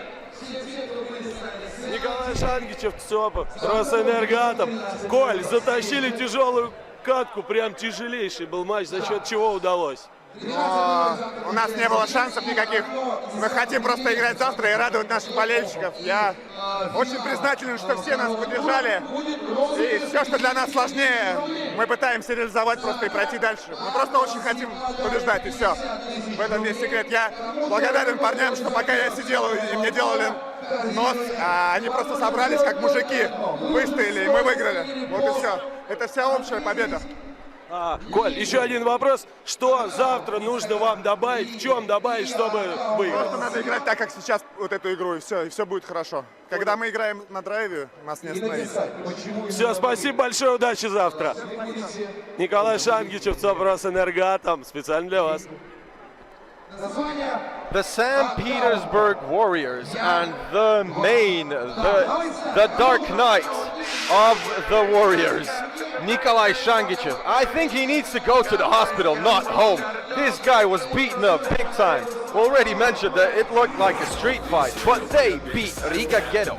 But I can guarantee one thing for everybody: Nikolai Shangichev is going to be here on the court tomorrow, ready to fight for his team and ready to try to get his team at least to the semifinals. Once again, I remind you, Rosenerggo Adam also qualified during the first stage of the competition to the quarterfinals, but then they were eliminated. Maybe tomorrow we'll have the chance to go through the last four, or I don't know, maybe they'll even play the final. We are going to have a very good day in store for every 3x3 basketball lover tomorrow here in St. Petersburg. Okay, guys, so we'll see you here tomorrow in Radugga Mall in St. Petersburg. If you don't have a chance to get here, please switch on YouTube channel 3x3 at 2 p.m. local time, St. Petersburg. Oh, big thanks and mulțumesc to my bro is Cosmin Petrescu. That was a fabulous day, great games, super hustle, loads of blood, and that was one of the best days of 3x3 basketball in my life for shizzle. And one more thing, we're gonna start tomorrow, same hour as today. That's 10 GMT, 1 p.m. local time, 10 a.m. GMT. And we're gonna start with Team NL versus Oldtown. What a game, a rematch of the final of the first stage of the United League Europe 3x3. Then Riga will play against Red Faces from the Russian Federation. L team will face Rosenerggo Adam, and in the last quarterfinal, 3 Zvezdochki, probably the biggest surprise of this first day of the competition, will play against Inanomo in a 100% Moscow duel. And with that, Peter Bujunitsky and Cosmin Petrescu, the host for the United League Europe 3x3, are saying so long for now. See you tomorrow. See you on the court.